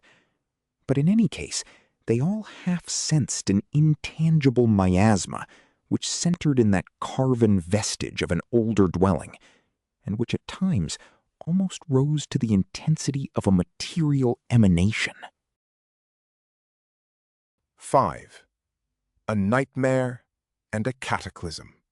And now swiftly followed that hideous experience which has left its indelible mark of fear on the soul of Marinus Bicknell Willett, and has added a decade to the visible age of one whose youth was even then far behind. Dr. Willett had conferred at length with Mr. Ward, and had come to an agreement with him on several points which both felt the alienists would ridicule. There was, they conceded, a terrible movement alive in the world, whose direct connection with a necromancy even older than the Salem witchcraft could not be doubted. That at least 2 living men, and one other of whom they dared not think, were in absolute possession of minds or personalities which had functioned as early as 1690 or before, was likewise almost unassailably proved, even in the face of all known natural laws. What these horrible creatures, and Charles Ward as well, were doing or trying to do seemed fairly clear from their letters and from every bit of light, both old and new, which had filtered in upon the case. They were robbing the tombs of all the ages, including those of the world's wisest and greatest men, in the hope of recovering from bygone ashes some vestige of the consciousness and lore which had once animated and informed them. A hideous traffic was going on among these nightmare ghouls, whereby illustrious bones were bartered with the calm calculativeness of schoolboys swapping books, and from what was extorted from this century dust, there was anticipated a power and a wisdom beyond anything which the cosmos had ever seen concentrated in one man or group. They had found unholy ways to keep their brains alive, either in the same body or different bodies, and had evidently achieved a way of tapping the consciousness of the dead whom they gathered together. There had, it seems, been some truth in chimerical old Borellus when he wrote of preparing from even the most antique remains certain essential salts from which the shade of a long-dead living thing might be raised up. There was a formula for evoking such a shade, and another for putting it down, and it had now been so perfected that it could be taught successfully. one must be careful about evocations, for the markers of old graves are not always accurate. Willett and Mr. Ward shivered as they passed from conclusion to conclusion. Things, presences, or voices of some sort could be drawn down from unknown places as well as from the grave. And in this process, also, one must be careful. Joseph Curwen had indubitably evoked many forbidden things. And as for Charles, what might one think of him? What forces outside the spheres had reached him from Joseph Curwen's day and turned his mind on forgotten things? He had been led to find certain directions, and he had used them. He had talked with the man of horror in Prague and stayed long with the creature in the mountains of Transylvania. And he must have found the grave of Joseph Curwen at last. That newspaper item and what his mother had heard in the night were too significant to overlook. Then he had summoned something, and it must have come. That mighty voice aloft on Good Friday, and those different tones in the locked attic laboratory. What were they like, with their depth and hollowness? Was there not here some awful foreshadowing of the dreaded stranger Dr. Allen with his spectral bass? Yes, that was what Mr. Ward had felt with vague horror in his single talk with the man, if man it were, over the telephone. What hellish consciousness or voice, what morbid shade or presence had come to answer Charles Ward's secret rites behind that locked door? Those voices heard an argument, must have it read for 3 months. Good God! Was not that just before the vampirism broke out? The rifling of Ezra Whedon's ancient grave and the cries later at Pawtuxet? Whose mind had planned the vengeance and rediscovered the shunned seat of elder blasphemies? And then the bungalow and the bearded stranger and the gossip and the fear. The final madness of Charles neither father nor doctor could attempt to explain, but they did feel sure that the mind of Joseph Curwen had come to earth again and was following its ancient morbidities. Was demoniac possession in truth a possibility? Allen had something to do with it, and the detectives must find out more about one whose existence menaced the young man's life. In the meantime, since the existence of some vast crypt beneath the bungalow seemed virtually beyond dispute, some effort must be made to find it. Willett and Mr. Ward, conscious of the skeptical attitude of the alienists, resolved during their final conference to undertake a joint secret exploration of unparalleled thoroughness, and agreed to meet at the bungalow on the following morning with valises and with certain tools and accessories suited to architectural search and underground exploration. The morning of April 6th dawned clear, and both explorers were at the bungalow by 10 o'clock. Mr. Ward had the key, and an entry and cursory survey were made. From the disordered condition of Dr. Allen's room, it was obvious that the detectives had been there before, and the later searchers hoped that they had found some clue which might prove of value. Of course, the main business lay in the cellar, so thither they descended without much delay, again making the circuit which each had vainly made before in the presence of the mad young owner. For a time, everything seemed baffling, each inch of the earthen floor and stone walls having so solid and innocuous an aspect that the thought of a yawning aperture was scarcely to be entertained. Willett reflected that since the original cellar was dug without knowledge of any catacombs beneath, the beginning of the passage would represent the strictly modern delving of young Ward and his associates, where they had probed for the ancient vaults, whose rumor could have reached them by no wholesome means.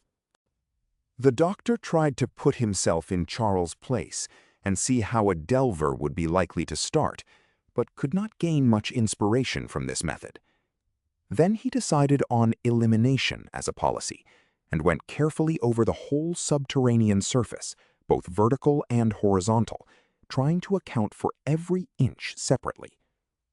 he was soon substantially narrowed down, and at last had nothing left but the small platform before the washtubs, which he had tried once before in vain. Now experimenting in every possible way and exerting a double strength, he finally found that the top did indeed turn and slide horizontally on a corner pivot. Beneath it lay a trim concrete surface with an iron manhole, to which Mr. Ward at once rushed with excited zeal. The cover was not hard to lift, and the father had quite removed it, when Willett noticed the queerness of his aspect.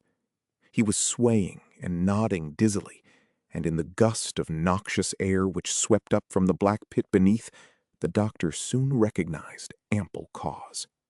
In a moment, Dr. Willett had his fainting companion on the floor above and was reviving him with cold water. Mr. Ward responded feebly, but it could be seen that the mephitic blast from the crypt had in some way gravely sickened him.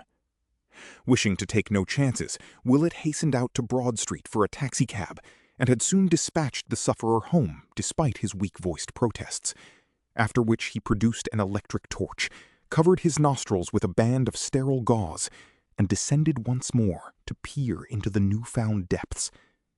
The foul air had now slightly abated, and Willett was able to send a beam of light down the Stygian hole.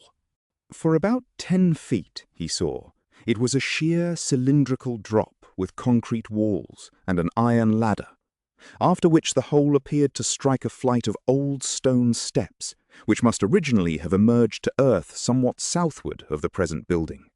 Willett freely admits that for a moment the memory of the old Curwen legends kept him from climbing down alone into that malodorous gulf. He could not help thinking of what Luke Fenner had reported on that last monstrous night. Then duty asserted itself, and he made the plunge, carrying a great valise for the removal of whatever papers might prove of supreme importance.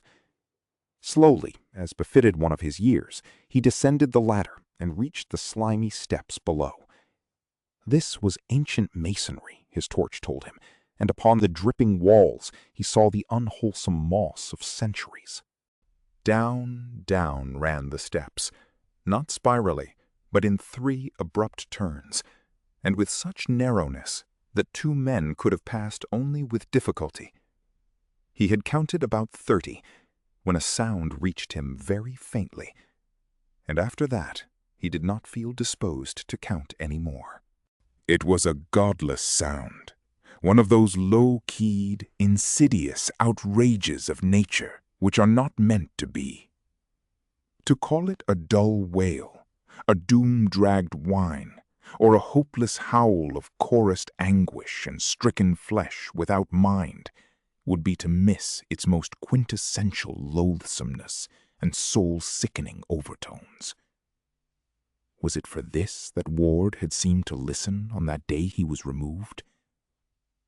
It was the most shocking thing that Willett had ever heard, and it continued from no determinate point as the doctor reached the bottom of the steps and cast his torchlight around on lofty corridor walls, surmounted by cyclopean vaulting and pierced by numberless black archways.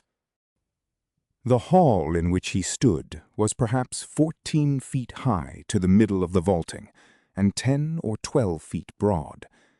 Its pavement was of large chipped flagstones, and its walls and roof were of dressed masonry. Its length he could not imagine, for it stretched ahead indefinitely into the blackness. Of the archways, some had doors of the old 6-paneled colonial type, whilst others had none. Overcoming the dread induced by the smell and the howling, Willett began to explore these archways one by one, finding beyond them rooms with groined stone ceilings, each of medium size and apparently of bizarre uses. Most of them had fireplaces, the upper courses of whose chimneys would have formed an interesting study in engineering. Never before or since had he seen such instruments or suggestions of instruments as here loomed up on every hand through the burying dust and cobwebs of a century and a half, in many cases evidently shattered as if by the ancient raiders. for many of the chambers seemed wholly untrodden by modern feet and must have represented the earliest and most obsolete phases of Joseph Curwen's experimentation. Finally, there came a room of obvious modernity, or at least of recent occupancy.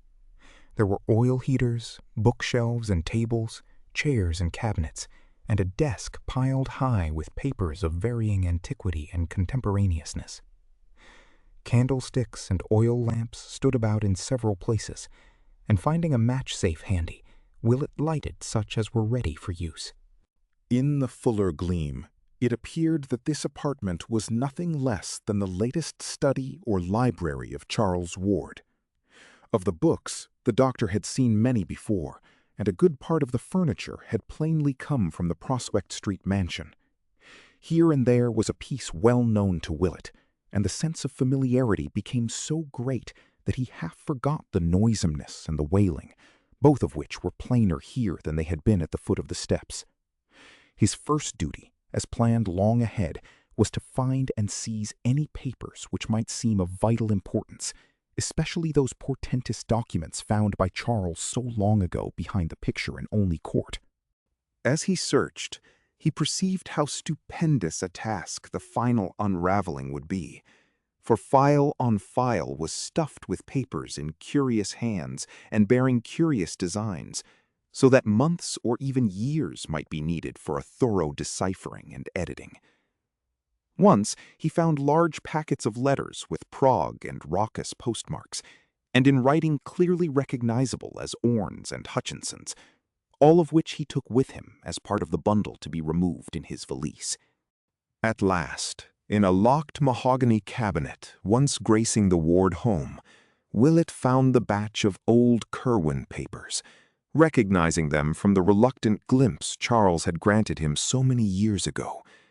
The youth had evidently kept them together very much as they had been when first he found them, since all the titles recalled by the workman were present, except the papers addressed to Orne and Hutchinson, and the cipher with its key. Willett placed the entire lot in his valise and continued his examination of the files. Since young Ward's immediate condition was the greatest matter at stake, the closest searching was done among the most obviously recent matter, and in this abundance of contemporary manuscript, one very baffling oddity was noted. That oddity was the slight amount in Charles' normal writing, which indeed included nothing more recent than 2 months before. On the other hand, there were literally reams of symbols and formulae, historical notes and philosophical comment in a crabbed penmanship absolutely identical with the ancient script of Joseph Curwen, though of undeniably modern dating. Plainly, a part of the latter-day program had been a sedulous imitation of the old wizard's writing, which Charles seemed to have carried to a marvelous state of perfection. Of any third hand, which might have been Allen's, there was not a trace. If he had indeed come to be the leader, he must have forced young Ward to act as his amanuensis. In this new material, one mystic formula, or rather pair of formulae, recurred so often that Willett had it by heart before he had half finished his quest. It consisted of 2 parallel columns, the left-hand one surmounted by the archaic symbol called Dragon's Head and used in almanacs to indicate the ascending node, and the right-hand one headed by the corresponding sign of Dragon's Tail or descending node.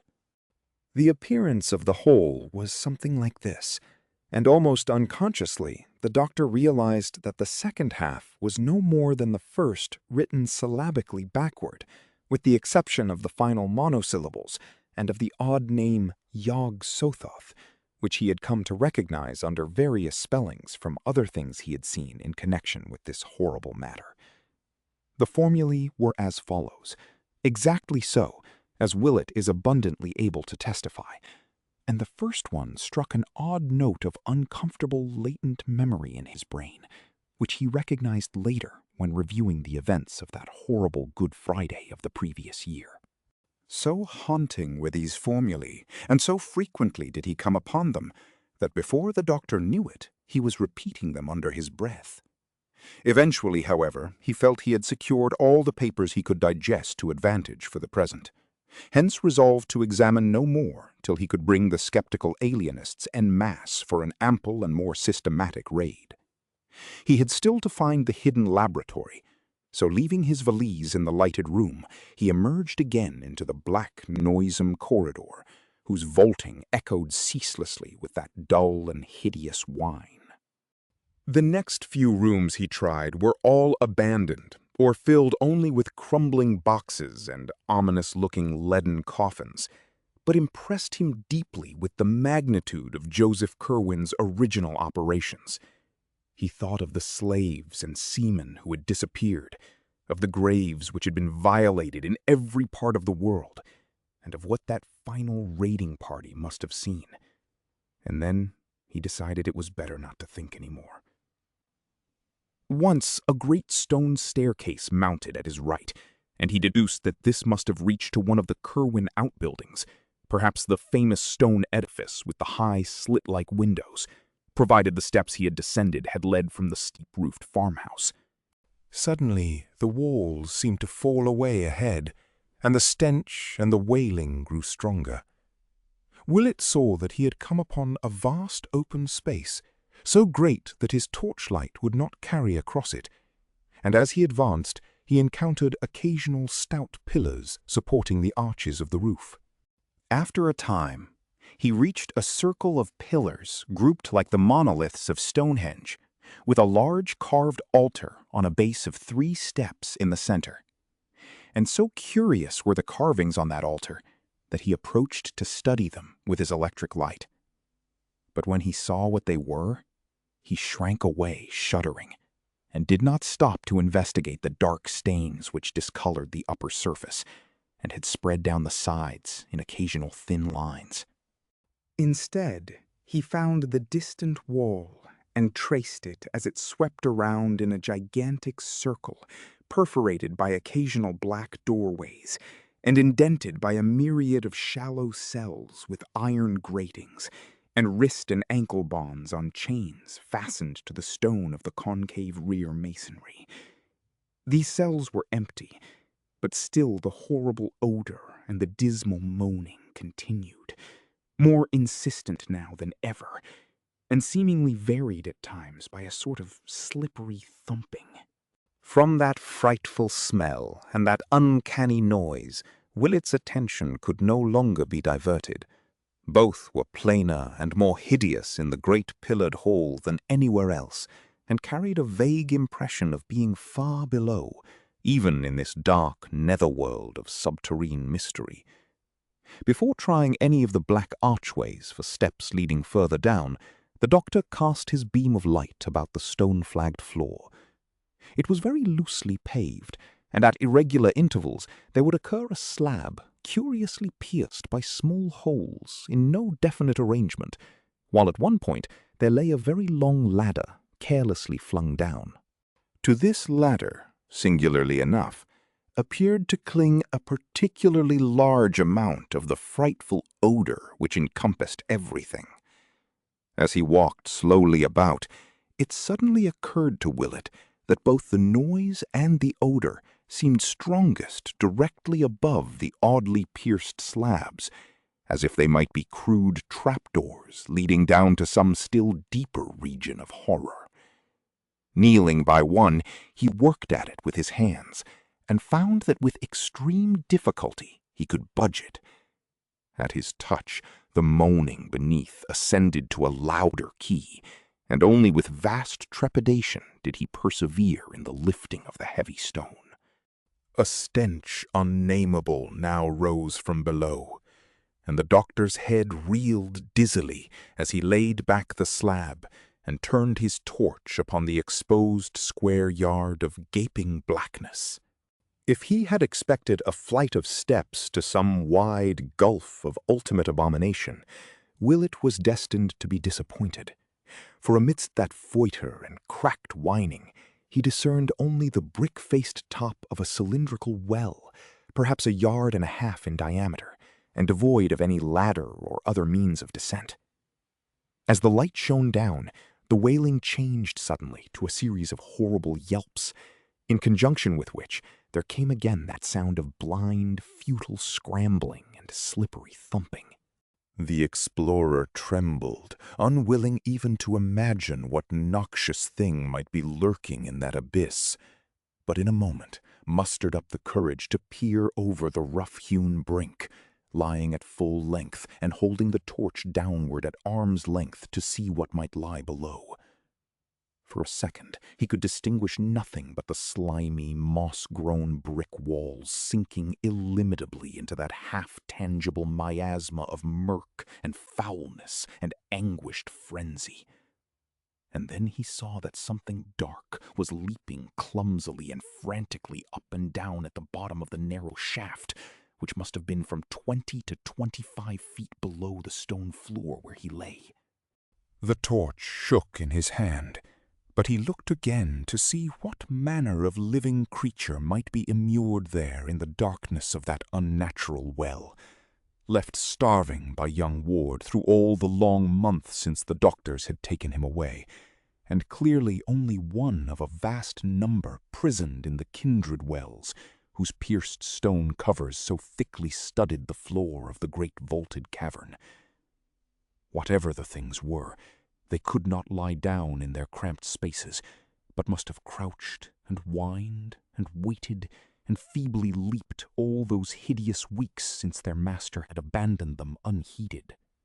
But Marinus Bicknell Willett was sorry that he looked again, for surgeon and veteran of the dissecting room though he was, he has not been the same since.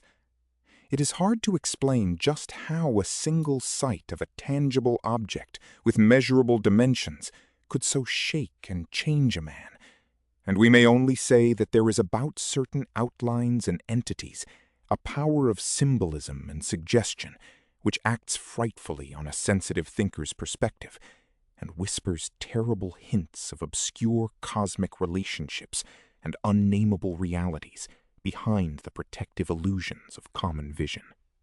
In that second look, Willett saw such an outline or entity, for during the next few instants he was undoubtedly as stark mad as any inmate of Dr. Waite's private hospital.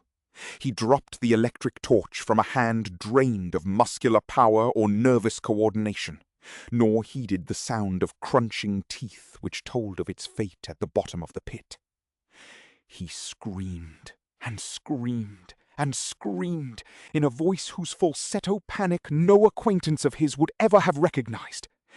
And though he could not rise to his feet, he crawled and rolled desperately away over the damp pavement, where dozens of Tartarian wells poured forth their exhausted whining and yelping to answer his own insane cries. He tore his hands on the rough, loose stones, and many times bruised his head against the frequent pillars, but still he kept on.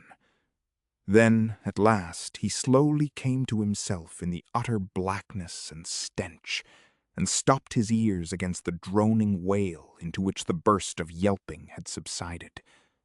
He was drenched with perspiration, and without means of producing a light, stricken and unnerved in the abysmal blackness and horror, and crushed with a memory he never could efface. Beneath him dozens of those things still lived, and from one of the shafts the cover was removed. He knew that what he had seen could never climb up the slippery walls, yet shuddered at the thought that some obscure foothold might exist. What the thing was, he would never tell. It was like some of the carvings on the hellish altar, but it was alive. Nature had never made it in this form, for it was too palpably unfinished. The deficiencies were of the most surprising sort, and the abnormalities of proportion could not be described. Willett consents only to say that this type of thing must have represented entities which Ward called up from imperfect salts, and which he kept for servile or ritualistic purposes.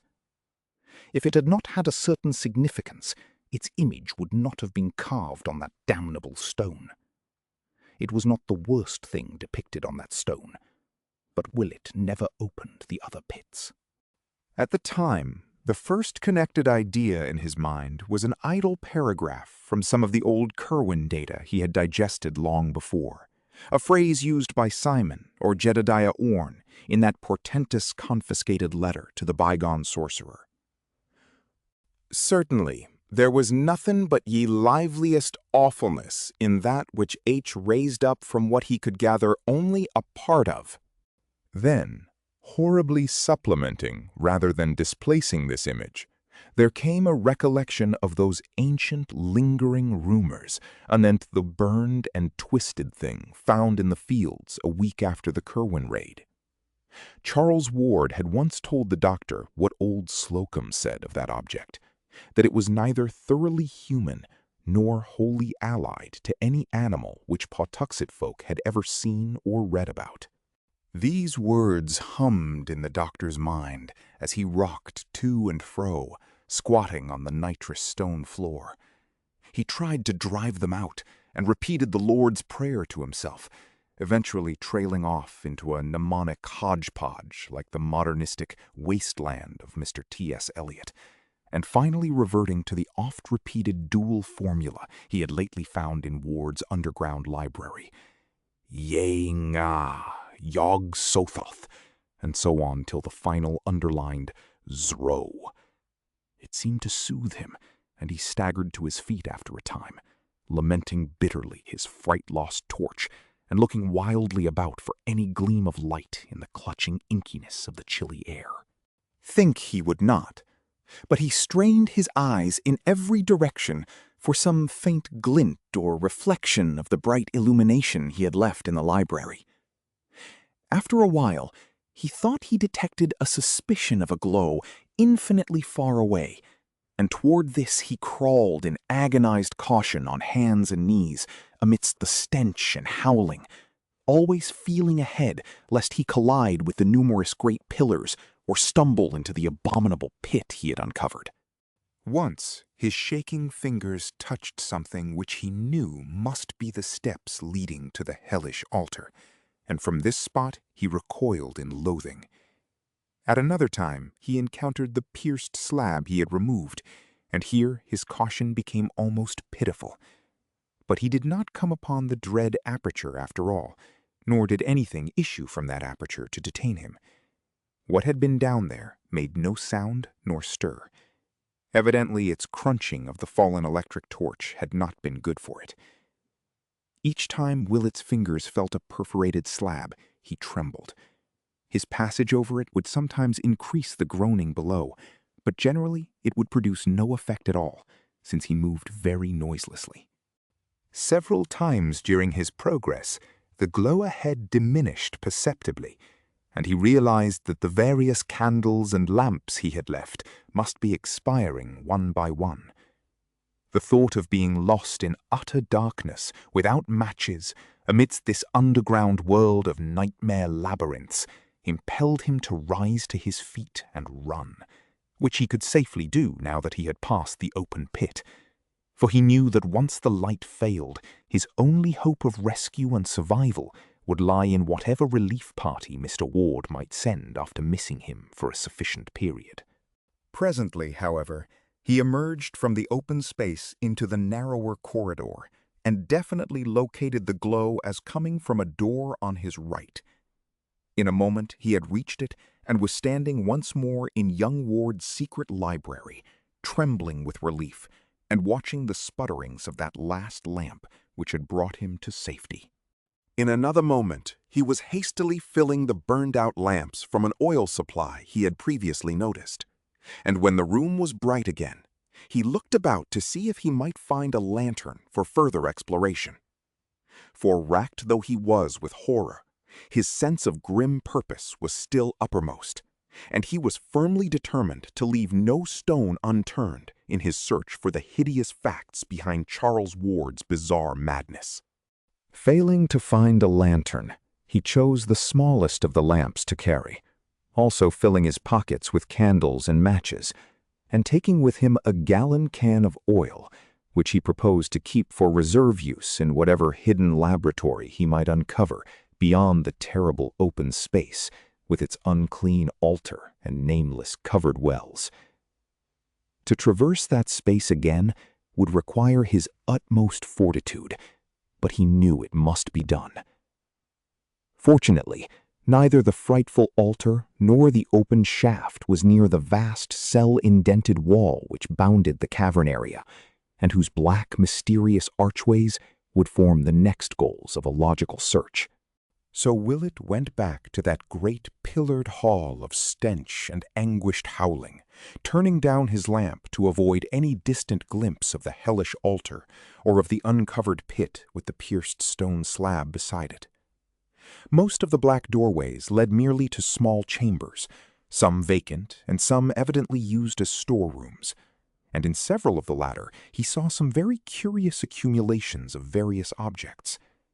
One was packed with rotting and dust-draped bales of spare clothing, and the explorer thrilled when he saw that it was unmistakably the clothing of a century and a half before. In another room he found numerous odds and ends of modern clothing, as if gradual provisions were being made to equip a large body of men. But what he disliked most of all were the huge copper vats which occasionally appeared, these and the sinister incrustations upon them. He liked them even less than the weirdly figured leaden bowls whose ruins retained such obnoxious deposits, and around which clung repellent odors, perceptible above even the general noisomeness of the crypt. When he had completed about half the entire circuit of the wall, he found another corridor like that from which he had come, and out of which many doors opened. This he proceeded to investigate, and after entering 3 rooms of medium size and of no significant contents, he came at last to a large oblong apartment whose businesslike tanks and tables, furnaces and modern instruments, occasional books, and endless shelves of jars and bottles proclaimed it indeed the long-sought laboratory of Charles Ward, and no doubt of old Joseph Curwen before him. After lighting the 3 lamps which he found filled and ready, Dr. Willett examined the place and all its appurtenances with the keenest interest, noting from the relative quantities of various reagents on the shelves that young Ward's dominant concern must have been with some branch of organic chemistry. On the whole, little could be learned from the scientific ensemble, which included a gruesome-looking dissecting table, so that the room was really rather a disappointment. Among the books was a tattered old copy of Borellus in black letter, and it was weirdly interesting to note that Ward had underlined the same passage whose marking had so perturbed good Mr. Merritt at Curwen's farmhouse more than a century and a half before. That older copy, of course, must have perished along with the rest of Curwen's occult library in the final raid. 3 archways opened off the laboratory, and these the doctor proceeded to sample in turn.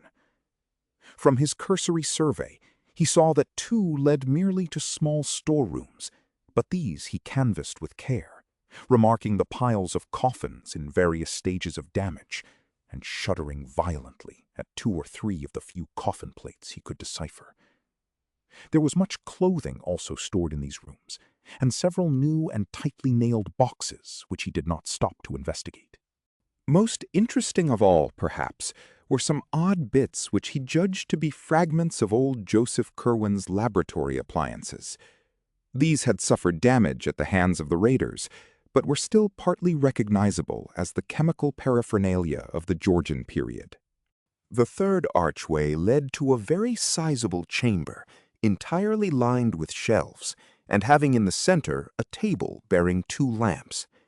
These lamps Willett lighted, and in their brilliant glow studied the endless shelving which surrounded him. Some of the upper levels were wholly vacant, but most of the space was filled with small, odd-looking leaden jars of 2 general types, one tall and without handles, like a Grecian lekithos or oil jug, and the other with a single handle and proportioned like a phaleron jug.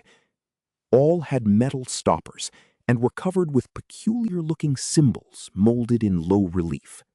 In a moment, the doctor noticed that these jugs were classified with great rigidity, all the lekythoi being on one side of the room with a large wooden sign reading Custodes above them, and all the phalerons on the other, correspondingly labeled with a sign reading Materia. Each of the jars or jugs, except some on the upper shelves that turned out to be vacant, bore a cardboard tag with a number apparently referring to a catalog, and Willett resolved to look for the latter presently. For the moment, however, he was more interested in the nature of the array as a whole, and experimentally opened several of the lekythoi and phalerons at random, with a view to a rough generalization. The result was invariable. Both types of jar contained a small quantity of a single kind of substance, a fine, dusty powder of very light weight and of many shades of dull, neutral color. To the colors which formed the only point of variation, there was no apparent method of disposal, and no distinction between what occurred in the lekythoi and what occurred in the phalerons. A bluish-gray powder might be by the side of a pinkish-white one, and any one in a phaleron might have its exact counterpart in a lekythois. The most individual feature about the powders was their non-adhesiveness. Willett would pour one into his hand, and upon returning it to its jug, would find that no residue whatever remained on his palm. The meaning of the two signs puzzled him, and he wondered why this battery of chemicals was separated so radically from those in glass jars on the shelves of the laboratory proper. Custodes, materia. That was the Latin for guards and material, respectively. And then there came a flash of memory as to where he had seen that word guards before, in connection with this dreadful mystery. It was, of course, in the recent letter to Dr. Allen, purporting to be from old Edward Hutchinson, and the phrase had read, "There was no needed to keep the guards in shape and eating off their heads, and it made much to be founded in case of trouble, as you too well know." What did this signify? But wait, was there not still another reference to guards in this matter, which he had failed wholly to recall when reading the Hutchinson letter? Back in the old non-secretive days, Ward had told him of the Eleazar Smith diary, recording the spying of Smith and Whedon on the Curwen farm, and in that dreadful chronicle there had been a mention of conversations overheard before the old wizard betook himself wholly beneath the earth. There had been, Smith and Whedon insisted, terrible colloquies wherein figured Curwen, certain captives of his, and the guards of those captives. Those guards, according to Hutchinson, or his avatar, had eaten their heads off, so that now Dr. Allen did not keep them in shape. And if not in shape, how save as the salts, to which it appears this wizard band was engaged in reducing as many human bodies or skeletons as they could? So that was what these lekythoi contained, the monstrous fruit of unhallowed rites and deeds, presumably won or cowed to such submission as to help when called up by some hellish incantation in the defense of their blasphemous master, or the questioning of those who were not so willing? Willett shuddered at the thought of what he had been pouring in and out of his hands, and for a moment felt an impulse to flee in panic from that cavern of hideous shelves with their silent and perhaps watching sentinels. Then he thought of the materia in the myriad phaleron jugs on the other side of the room. Salts, too, and if not the salts of guards, then the salts of what? God. Could it be possible that here lay the mortal relics of half the Titan thinkers of all the ages, snatched by supreme ghouls from crypts where the world thought them safe, and subject to the beck and call of madmen who sought to drain their knowledge for some still wilder end, whose ultimate effect would concern, as poor Charles had hinted in his frantic note, all civilization, all natural law, perhaps even the fate of the solar system and the universe? And Marinus Bicknell Willett had sifted their dust through his hands. Then he noticed a small door at the farther end of the room, and calmed himself enough to approach it and examined the crude sign chiseled above. It was only a symbol, but it filled him with vague spiritual dread, for a morbid, dreaming friend of his had once drawn it on paper and told him a few of the things it means in the dark abyss of sleep. It was the sign of Koth that dreamers see fixed above the archway of a certain black tower standing alone in twilight, and Willett did not like what his friend Randolph Carter had said of its powers. But a moment later he forgot the sign as he recognized a new acrid odor in the stench-filled air. This was a chemical rather than animal smell, and came clearly from the room beyond the door, and it was, unmistakably, the same odor which had saturated Charles Ward's clothing on the day the doctors had taken him away. So it was here that the youth had been interrupted by the final summons. He was wiser than old Joseph Curwen, for he had not resisted. Willett, boldly determined to penetrate every wonder and nightmare this nether realm might contain, seized the small lamp and crossed the threshold. A wave of nameless fright rolled out to meet him, but he yielded to no whim and deferred to no intuition. There was nothing alive here to harm him, and he would not be stayed in his piercing of the eldritch cloud which engulfed his patient. The room beyond the door was of medium size and had no furniture save a table, a single chair, and two groups of curious machines with clamps and wheels, which Willett recognized after a moment as medieval instruments of torture. On one side of the door stood a rack of savage whips, above which were some shelves bearing empty rows of shallow pedestaled cups of lead, shaped like Grecian kylakes. On the other side was the table, with a powerful argand lamp, a pad and pencil, and two of the stoppered lekythoi from the shelves outside set down at irregular places, as if temporarily or in haste. Willett lighted the lamp and looked carefully at the pad to see what notes young Ward might have been jotting down when interrupted, but found nothing more intelligible than the following disjointed fragments in that crabbed Curwen chirography, which shed no light on the case as a whole. B died not, escaped into walls, and found place below. Saw old V say ye Sabbath, and learnt ye way. Raised Yog-Sothoth thrice, and was ye next day delivered. F sought to wipe out all knowing how to raise those from outside. As the strong argand blaze lit up the entire chamber, the doctor saw that the wall opposite the door, between the two groups of torturing appliances in the corners, was covered with pegs, from which hung a set of shapeless-looking robes of a rather dismal yellowish white. But far more interesting were the two vacant walls, both of which were thickly covered with mystic symbols and formulae roughly chiseled in the smooth-dressed stone. The damp floor also bore marks of carving, and with but little difficulty, Willett deciphered a huge pentagram in the center, with a plain circle about 3 feet wide halfway between this and each corner. In one of these 4 circles, near where a yellowish robe had been flung carelessly down, there stood a shallow kylix of the sort found on the shelves above the whip-rack, and just outside the periphery was one of the Phaleron jugs from the shelves in the other room, its tag numbered 118. This was unstoppered, and proved upon inspection to be empty, but the explorer saw with a shiver that the kylix was not. Within its shallow area, and saved from scattering only by the absence of wind in this sequestered cavern, lay a small amount of a dry, dull greenish efflorescent powder, which must have belonged in the jug, and Willett almost reeled at the implications that came sweeping over him as he correlated little by little the several elements and antecedents of the scene.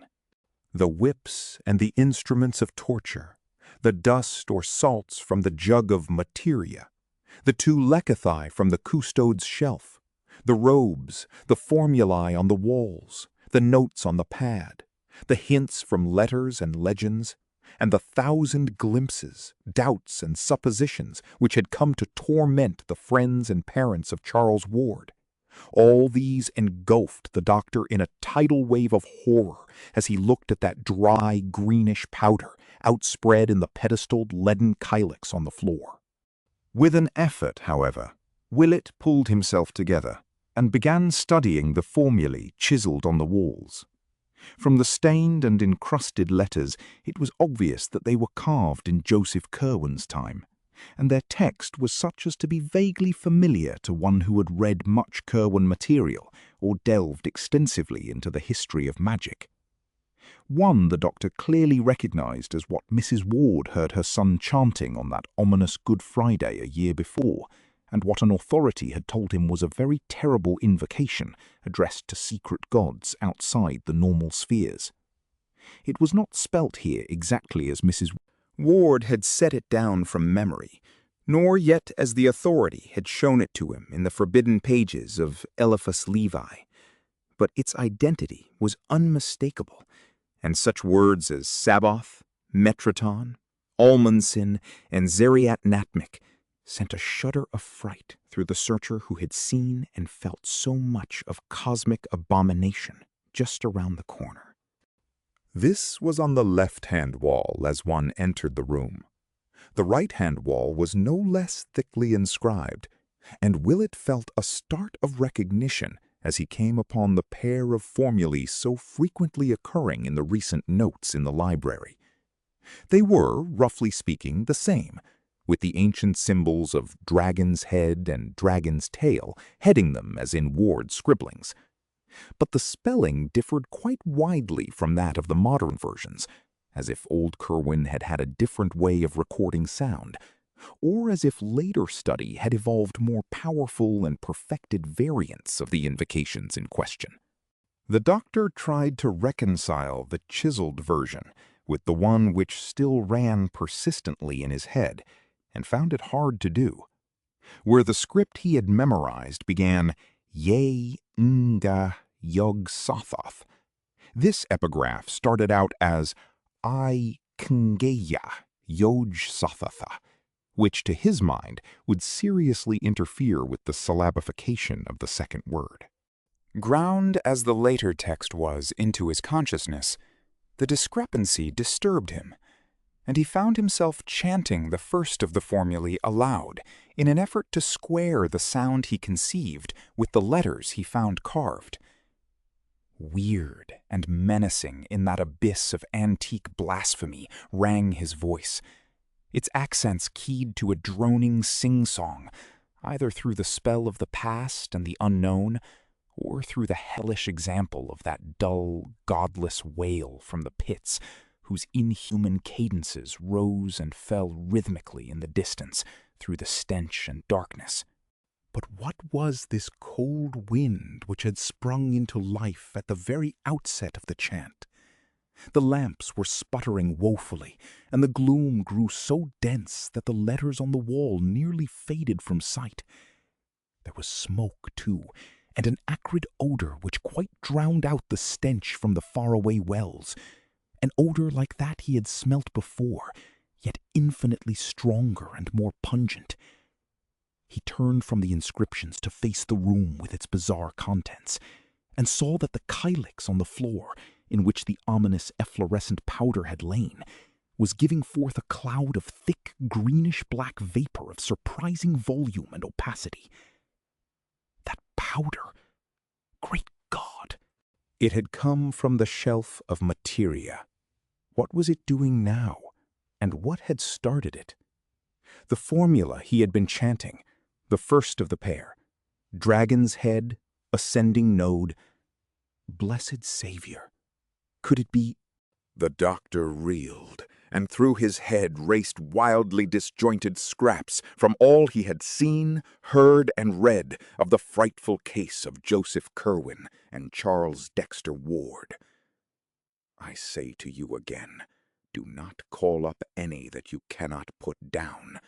Have ye words for laying at all times ready, and stop not to be sure when there is any doubt of whom you have. 3 talks with what was therein inhumed. Mercy of heaven! What is that shape behind the parting smoke? Marinus Bicknell Willett has no hope that any part of his tale will be believed, except by certain sympathetic friends, hence has made no attempt to tell it beyond his most intimate circle. Only a few outsiders have ever heard it repeated, and of these, the majority laugh and remark that the doctor surely is getting old. He has been advised to take a long vacation and to shun future cases dealing with mental disturbance. But Mr. Ward knows that the veteran physician speaks only a horrible truth. Did not he himself see the noisome aperture in the bungalow cellar?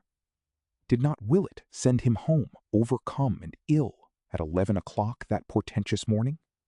Did he not telephone the doctor in vain that evening, and again the next day? And had he not driven to the bungalow itself on that following noon, finding his friend unconscious but unharmed on one of the beds upstairs? Willett had been breathing stertorously, and opened his eyes slowly when Mr. Ward gave him some brandy fetched from the car. Then he shuddered and screamed, crying out, "That beard! Those eyes! God, who are you?"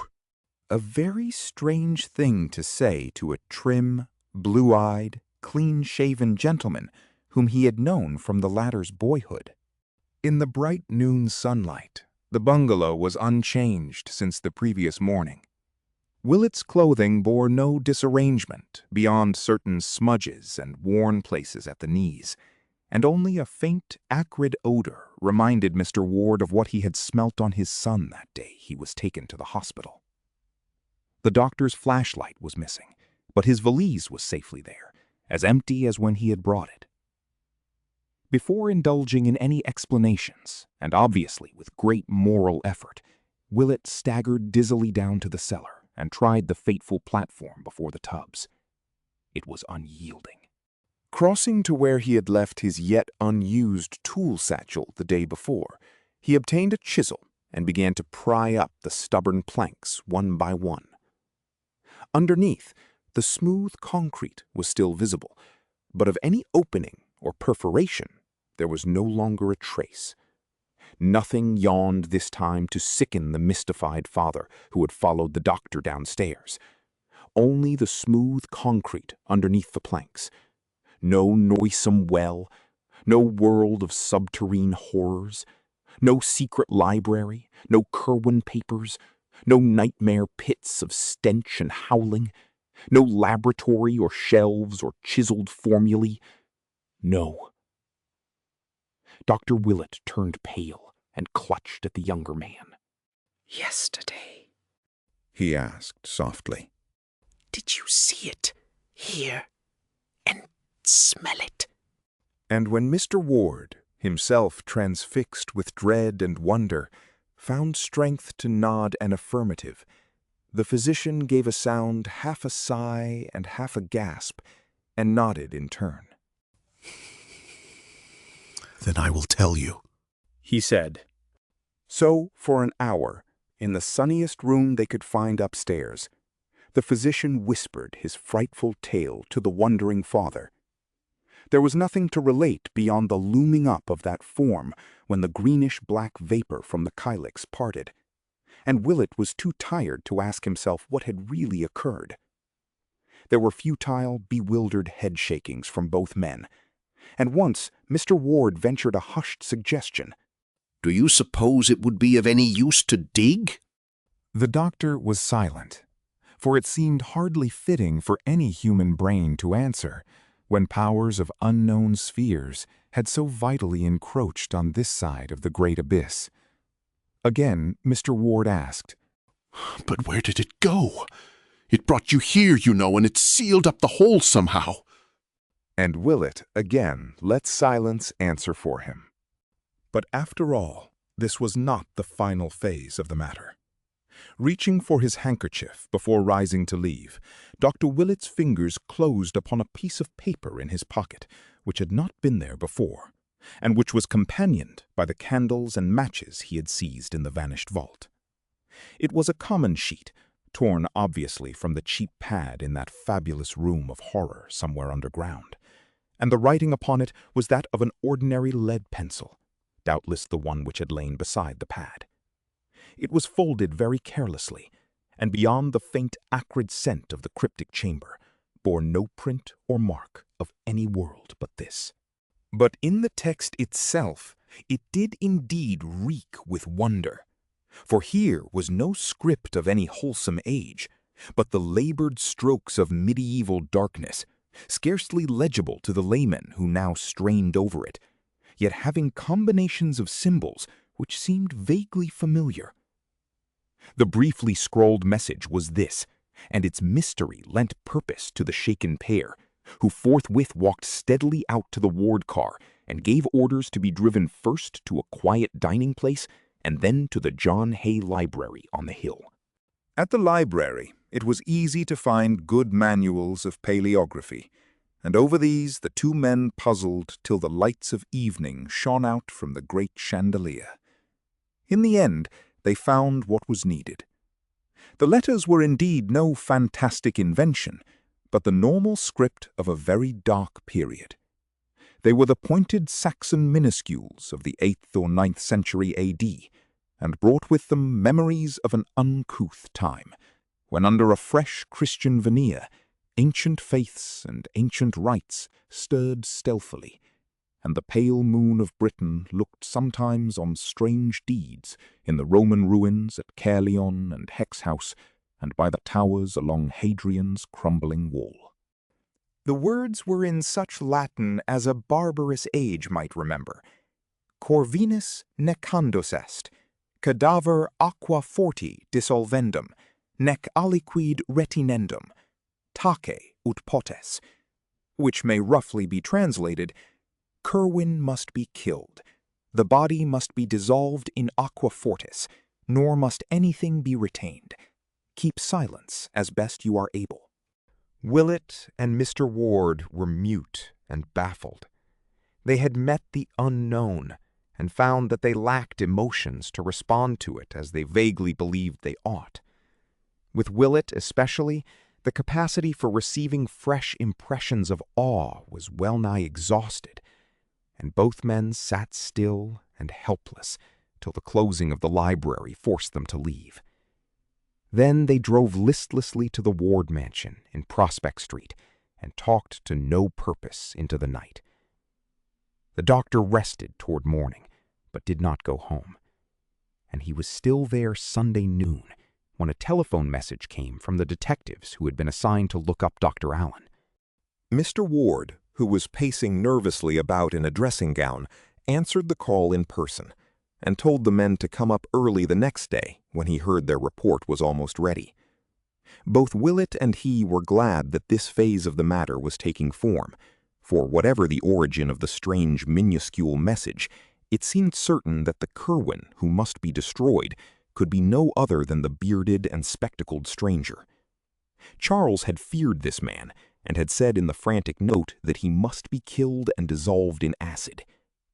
Allen, moreover, had been receiving letters from the strange wizards in Europe under the name of Curwen, and palpably regarded himself as an avatar of the bygone necromancer. And now from a fresh and unknown source had come a message saying that Curwen must be killed and dissolved in acid. The linkage was too unmistakable to be factitious, and besides, was not Allen planning to murder young Ward upon the advice of the creature called Hutchinson? Of course, the letter they had seen had never reached the bearded stranger, but from its text they could see that Allen had already formed plans for dealing with the youth if he grew too squeamish. Without doubt, Allen must be apprehended, and even if the most drastic directions were not carried out, he must be placed where he could inflict no harm upon Charles Ward.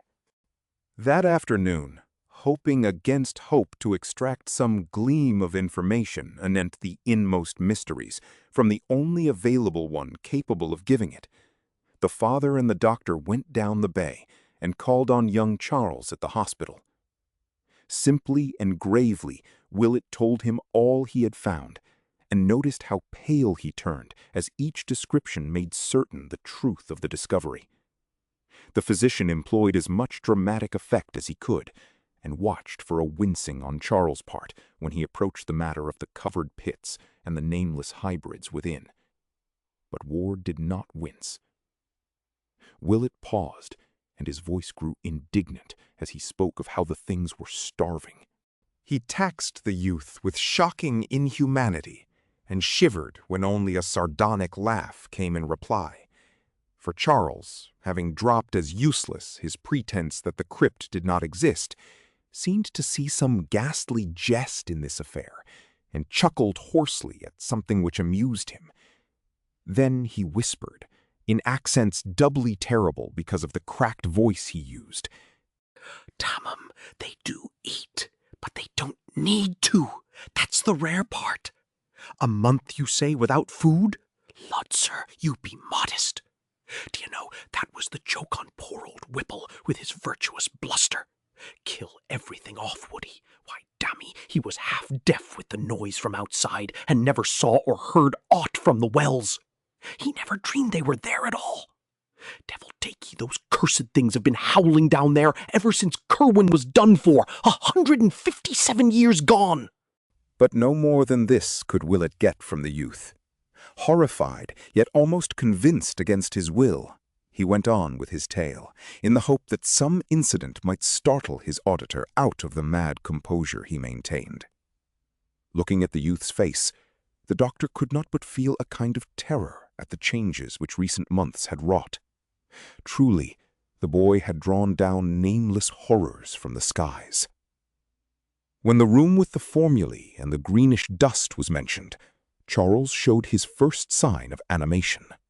A quizzical look overspread his face as he heard what Willett had read on the pad, and he ventured the mild statement that those notes were old ones, of no possible significance to anyone not deeply initiated in the history of magic. But, he added, had you but known the words to bring up that which I had out in the cup, you had not been here to tell me this. 'Twas number 118, and I conceive you would have shook had you looked it up in my list in t'other room. 'Twas never raised by me, but I meant to have it up that day you came to invite me hither. Then Willett told of the formula he had spoken, and of the greenish-black smoke which had arisen. And as he did so, he saw true fear dawn for the first time on Charles Ward's face. It came, and you be here alive! As Ward croaked the words, his voice seemed almost to burst free of its trammels and sink to cavernous abysses of uncanny resonance. Willett, gifted with a flash of inspiration, believed he saw the situation, and wove into his reply a caution from a letter he remembered. Number 118, you say? But don't forget that stones are all changed now in 9 grounds out of 10. You are never sure till you question. And then, without warning, he drew forth the minuscule message and flashed it before the patient's eyes. He could have wished no stronger result, for Charles Ward fainted forthwith. All this conversation, of course, had been conducted with the greatest secrecy, lest the resident alienists accuse the father and the physician of encouraging a madman in his delusions. Unaided, too, Dr. Willett and Mr. Ward picked up the stricken youth and placed him on the couch. In reviving, the patient mumbled many times of some word which he must get to Orne and Hutchinson at once. So when his consciousness seemed fully back, the doctor told him that of those strange creatures, at least one was his bitter enemy, and had given Dr. Allen advice for his assassination. This revelation produced no visible effect, and before it was made, the visitors could see that their host had already the look of a hunted man. After that he would converse no more, so Willett and the father departed presently, leaving behind a caution against the bearded Allen, to which the youth only replied that this individual was very safely taken care of, and could do no one any harm even if he wished. This was said with an almost evil chuckle, very painful to hear. They did not worry about any communications Charles might write to that monstrous pair in Europe, since they knew that the hospital authorities seized all outgoing mail for censorship and would pass no wild or outre-looking missive. There is, however, a curious sequel to the matter of Orne and Hutchinson, if such indeed the exiled wizards were.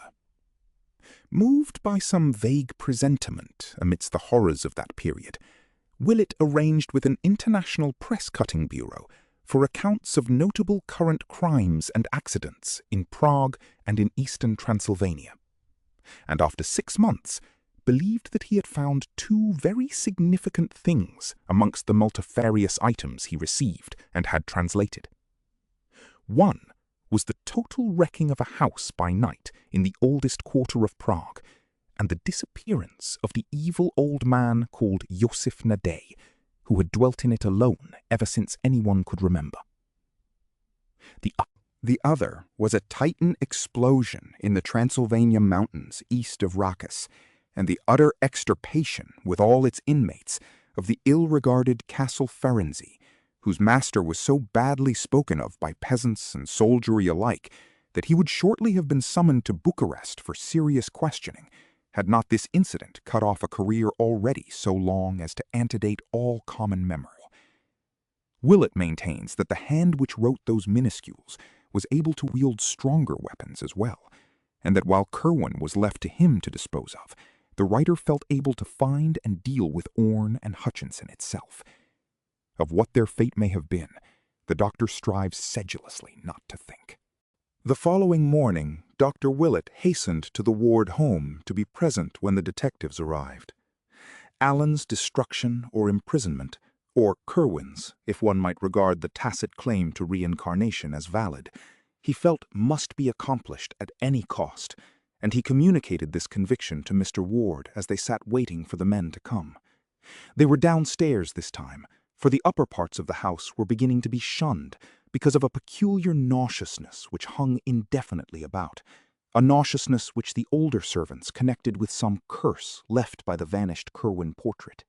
At 9 o'clock, the 3 detectives presented themselves and immediately delivered all that they had to say. They had not, regrettably enough, located the Bravatoni Gomes as they had wished, nor had they found the least trace of Dr. Allen's source or present whereabouts. But they had managed to unearth a considerable number of local impressions and facts concerning the reticent stranger. Allen had struck Pawtuxet people as a vaguely unnatural being, and there was a universal belief that his thick Van Dyke beard was either dyed or false, a belief conclusively upheld by the finding of such a false beard, together with a heavy pair of dark glasses, in his room at the fateful bungalow. His voice, Mr. Ward could well testify from his one telephone conversation, had a depth and hollowness that could not be forgotten, and his glance seemed malign even through his smoked and horn-rimmed glasses. One shopkeeper, in the course of negotiations, had seen a specimen of his handwriting and declared it was very queer and crabbed, this being confirmed by penciled notes of no clear meaning found in his room and identified by the merchant. In connection with the vampirism ructions of the preceding summer, a majority of the gossips believed that Allen, rather than Ward, was the actual vampire. Statements were also obtained from the officials who had visited the bungalow after the unpleasant incident of the motor truck robbery. They had felt less of the sinister in Dr. Allen, but had recognized him as the dominant figure in the queer, shadowy cottage. The place had been too dark for them to observe him clearly, but they would know him again if they saw him. His beard had looked odd, and they thought he had some slight scar above his dark, spectacled right eye. As for the search of Allen's room, it yielded nothing definite save the beard and glasses, and several penciled notes in a crabbed writing, which Willett at once saw was identical with that shared by the old Curwen manuscripts and by the voluminous recent notes of young Ward found in the vanished catacombs of horror. Dr. Willett and Mr. Ward caught something of a profound, subtle, and insidious cosmic fear from this data as it was gradually unfolded, and almost trembled in following up the vague, mad thought which had simultaneously reached their minds. The false beard and glasses, the crabbed Curwen penmanship, the old portrait and its tiny scar, and the altered youth in the hospital with such a scar, that deep, hollow voice on the telephone. Was it not of this that Mr. Ward was reminded when his son barked forth those pitiable tones to which he now claimed to be reduced? Who had ever seen Charles and Alan together? Yes, some officials had once, but who later on? Was it not when Alan left that Charles suddenly lost his growing fright and began to live wholly at the bungalow? Curwen, Alan, Ward, in what blasphemous and abominable fusion had 2 ages and 2 persons become involved? That damnable resemblance of the picture to Charles, had it not used to stare and follow the boy around the room with its eyes?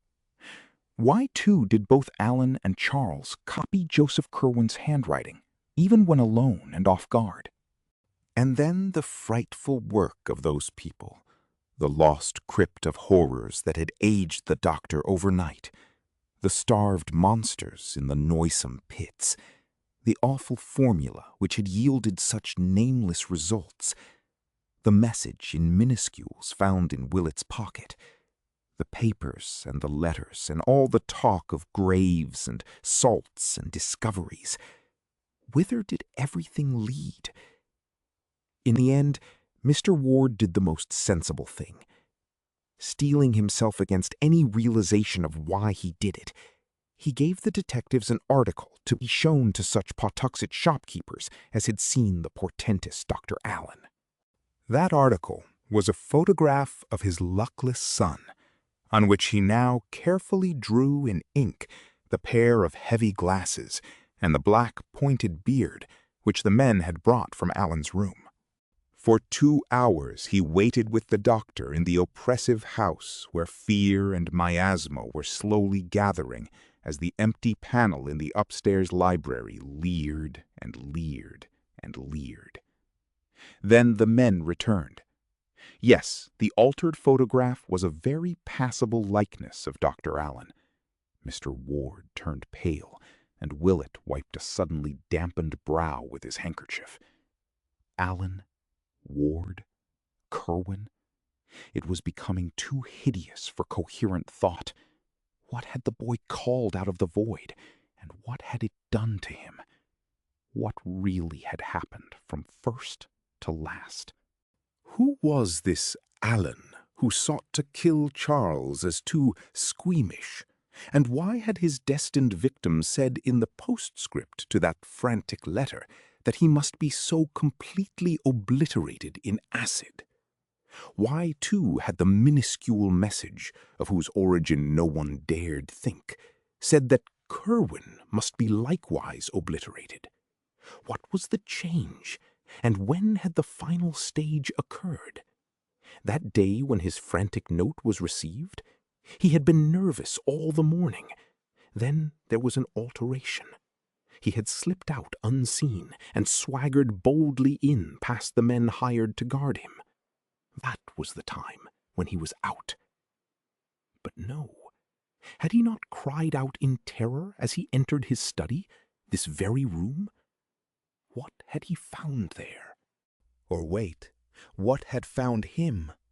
That simulacrum which brushed boldly in without having been seen to go. Was that an alien shadow and a horror forcing itself upon a trembling figure which had never gone out at all? Had not the butler spoken of queer noises? Willett rang for the man and asked him some low-toned questions. It had, surely enough, been a bad business. There had been noises, a cry, a gasp, a choking, and a sort of clattering or creaking or thumping, or all of these. And Mr. Charles was not the same when he stalked out without a word. The butler shivered as he spoke and sniffed at the heavy air that blew down from some open window upstairs. Terror had settled definitely upon the house, and only the businesslike detectives failed to imbibe a full measure of it. Even they were restless, for this case had held vague elements in the background which pleased them not at all. Dr. Willett was thinking deeply and rapidly, and his thoughts were terrible ones. Now and then he would almost break into muttering as he ran over in his head a new, appalling, and increasingly conclusive chain of nightmare happenings. Then Mr. Ward made a sign that the conference was over, and everyone save him and the doctor left the room. It was noon now, but shadows as of coming night seemed to engulf the phantom-haunted mansion. Willett began talking very seriously to his host, and urged that he leave a great deal of the future investigation to him. There would be, he predicted, certain obnoxious elements which a friend could bear better than a relative. As family physician, he must have a free hand, and the first thing he required was a period alone and undisturbed in the abandoned library upstairs, where the ancient overmantel had gathered about itself an aura of noisome horror, more intense than when Joseph Curwen's features themselves glanced slyly down from the painted panel. Mr. Ward, dazed by the flood of grotesque morbidities and unthinkably maddening suggestions that poured in upon him from every side, could only acquiesce. And half an hour later, the doctor was locked in the shunned room with the paneling from Olney Court. The father, listening outside, heard fumbling sounds of moving and rummaging as the moments passed, and finally a wrench and a creak as if a tight cupboard door were being opened. Then there was a muffled cry, a kind of snorting choke, and a hasty slamming of whatever had been opened. Almost at once the key rattled, and Willett appeared in the hall, haggard and ghastly, and demanding wood for the real fireplace on the south wall of the room. The furnace was not enough, he said, and the electric log had little practical use. Longing, yet not daring to ask questions, Mr. Ward gave the requisite orders, and a man brought some stout pine logs, shuddering as he entered the tainted air of the library, to place them in the grate. Willett, meanwhile, had gone up to the dismantled laboratory and brought down a few odds and ends not included in the moving of the July before.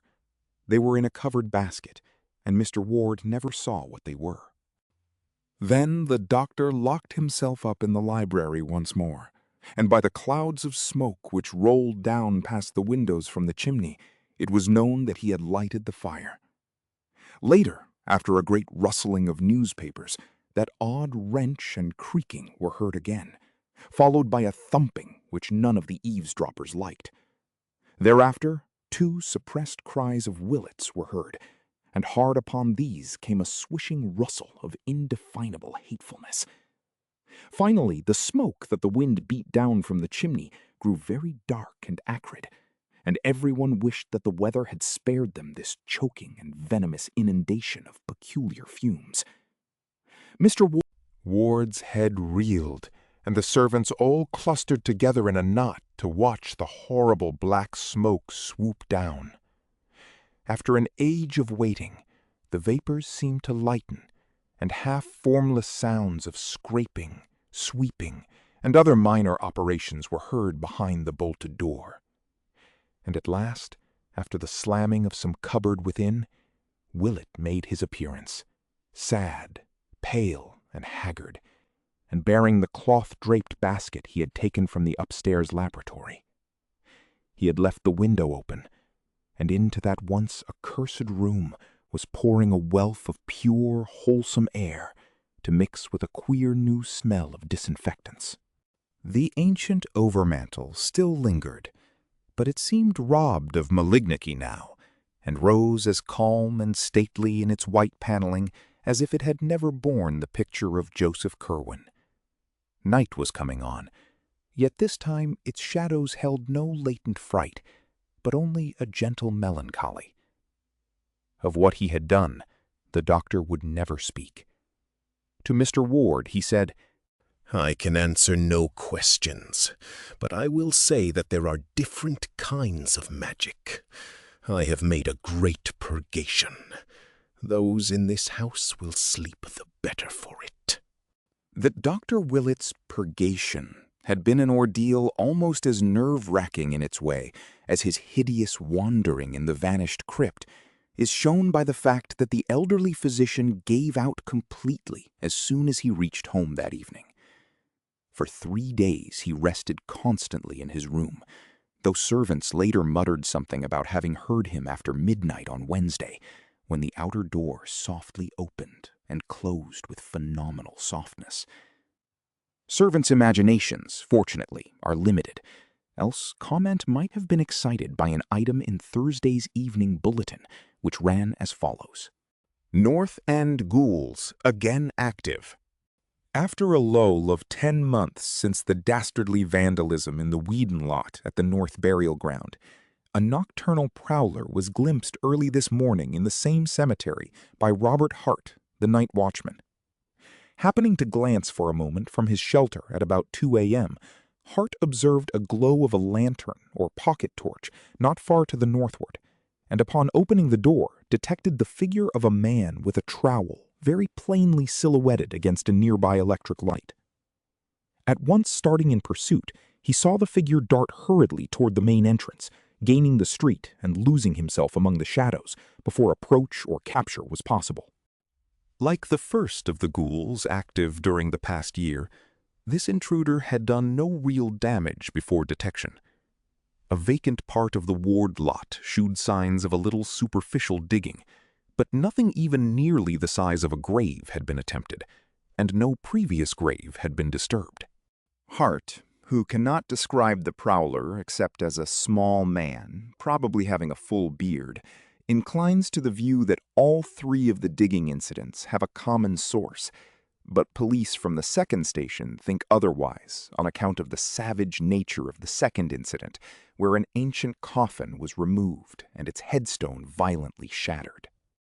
The first of the incidents, in which it is thought an attempt to bury something was frustrated, occurred a year ago last March, and has been attributed to bootleggers seeking a cache. It is possible, says Sergeant Riley, that this third affair is of similar nature.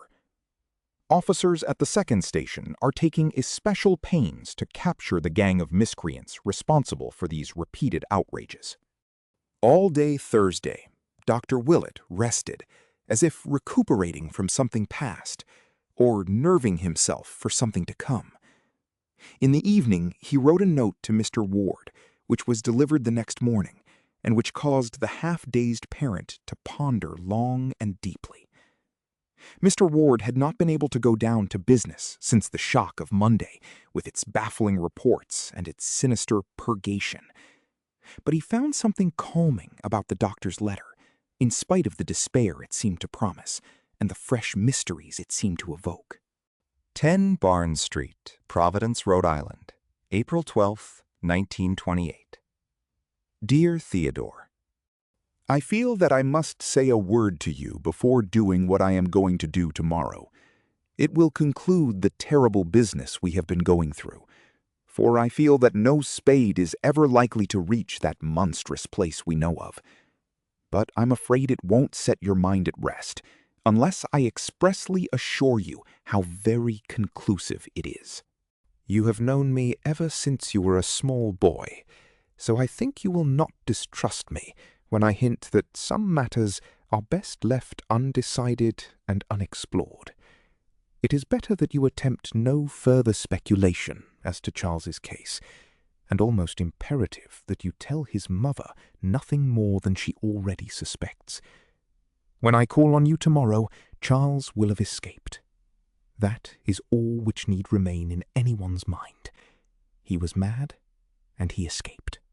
So don't ask me any questions when I call. It may be that something will go wrong, but I'll tell you if it does. I don't think it will. There will be nothing more to worry about, for Charles will be very, very safe. He is now, safer than you dream. You need hold no fears about Alan and who or what he is. He forms as much a part of the past as Joseph Curwen's picture, and when I ring your doorbell, you may feel certain that there is no such person. And what wrote that minuscule message will never trouble you or yours. But you must steel yourself to melancholy, and prepare your wife to do the same. I must tell you frankly that Charles's escape will not mean his restoration to you. He has been afflicted with a peculiar disease, as you must realize from the subtle physical as well as mental changes in him, and you must not hope to see him again. He stumbled on things no mortal ought ever to know, and reached back through the years as no one ever should reach, and something came out of those years to engulf him. And now comes the matter in which I must ask you to trust me most of all. For there will be, indeed, no uncertainty about Charles's fate. In about a year, say, you can, if you wish, devise a suitable account of the end, for the boy will be no more. You can put up a stone in your lot at the north burial ground, exactly 10 feet west of your father's, and facing the same way, and that will mark the true resting place of your son. Nor need you fear that it will mark any abnormality or changeling. The ashes in that grave will be those of your own unaltered bone and sinew, of the real Charles Dexter Ward, whose mind you watched from infancy. The real Charles with the olive mark on his hip and without the black witch mark on his chest or the pit on his forehead. The Charles who never did actual evil and who will have paid with his life for his squeamishness. That is all. Charles will have escaped, and a year from now you can put up his stone. Do not question me tomorrow, and believe that the honor of your ancient family remains untainted now, as it has been at all times in the past. With profoundest sympathy and exhortations to fortitude, calmness, and resignation, I am ever sincerely your friend, Marinus B. Willett. So, on the morning of Friday, April 13th, 1928, Marinus Bicknell Willett visited the room of Charles Dexter Ward at Dr. Waite's private hospital on Conanicut Island. After the interchange of a few strained formalities, a new element of constraint crept in, as Ward seemed to read behind the doctor's mask-like face a terrible purpose which had never been there before. Ward actually turned pale, and the doctor was the first to speak. "More," he said, "has been found out, and I must warn you fairly that a reckoning is due." Digging again, and coming upon more poor, starving pets, was the ironic reply. It was evident that the youth meant to shew bravado to the last. "No," Willett slowly rejoined. "This time I did not have to dig. We have had men looking up Dr. Allen, and they found the false beard and spectacles in the bungalow." "Excellent," commented the disquieted host in an effort to be wittily insulting. "And I trust they proved more becoming than the beard and glasses you now have on." "They would become you very well," came the even and studied response. "As indeed they seem to have done." As Willett said this, it almost seemed as though a cloud passed over the sun, though there was no change in the shadows on the floor. Then Ward ventured. "And is this what asks so hotly for a reckoning? Suppose a man does find it now and then useful to be twofold." "No," said Willett gravely. "Again, you are wrong. It is no business of mine if any man seeks duality, provided he has any right to exist at all, and provided he does not destroy what called him out of space." Ward now started violently. "Well, sir, what have you found, and what do you want with me?" The doctor let a little time elapse before replying, as if choosing his words for an effective answer. "I have found," he finally intoned, "something in a cupboard behind an ancient overmantel, where a picture once was. and I have burned it and buried the ashes where the grave of Charles Dexter Ward ought to be." The madman choked and sprang from the chair in which he had been sitting. "Damn ye, who did ye tell? And who'll believe it was he after these full 2 months with me alive? What do you mean to do?" Willett, though a small man, actually took on a kind of judicial majesty as he calmed the patient with a gesture. "I have told no one. This is no common case. It is a madness out of time, and a horror from beyond the spheres, which no police or lawyers or courts or alienists could ever fathom or grapple with. You cannot deceive me, Joseph Curwen, for I know that your accursed magic is true. I know how you wove the spell that brooded outside the years and fastened on your double and descendant. I know how you drew him into the past and got him to raise you up from your detestable grave. I know how he kept you hidden in his laboratory while you studied modern things and roved abroad as a vampire by night. And how you later shewed yourself in beard and glasses that no one might wonder at your godless likeness to him. I know what you resolved to do when he balked at your monstrous rifling of the world's tombs, and at what you planned afterward. And I know how you did it. You left off your beard and glasses and fooled the guards around the house. They thought it was he who went in, and they thought it was he who came out when you had strangled and hidden him. But you hadn't reckoned on the different contacts of 2 minds. You were a fool, Curwen, to fancy that a mere visual identity would be enough.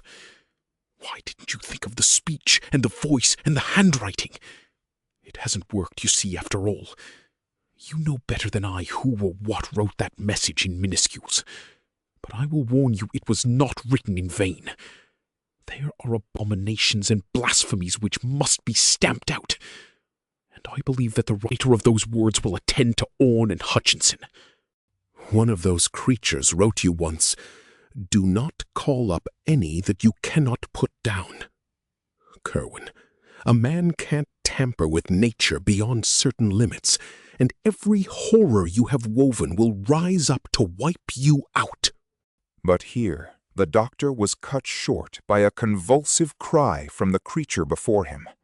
Hopelessly at bay, weaponless, and knowing that any show of physical violence would bring a score of attendants to the doctor's rescue, Joseph Curwen had recourse to his one ancient ally, and began a series of cabalistic motions with his forefingers as his deep, hollow voice, now unconcealed by feigned hoarseness, bellowed out the opening words of a terrible formula. Adonai Elohim, Adonai Jehovah, Adonai Sabaoth, Metraton. But Willett was too quick for him. Even as the dogs in the yard outside began to howl, and even as a chill wind sprang suddenly up from the bay, the doctor commenced the solemn and measured intonation of that which he had meant all along to recite. An eye for an eye, magic for magic. Let the outcome show how well the lesson of the abyss had been learned.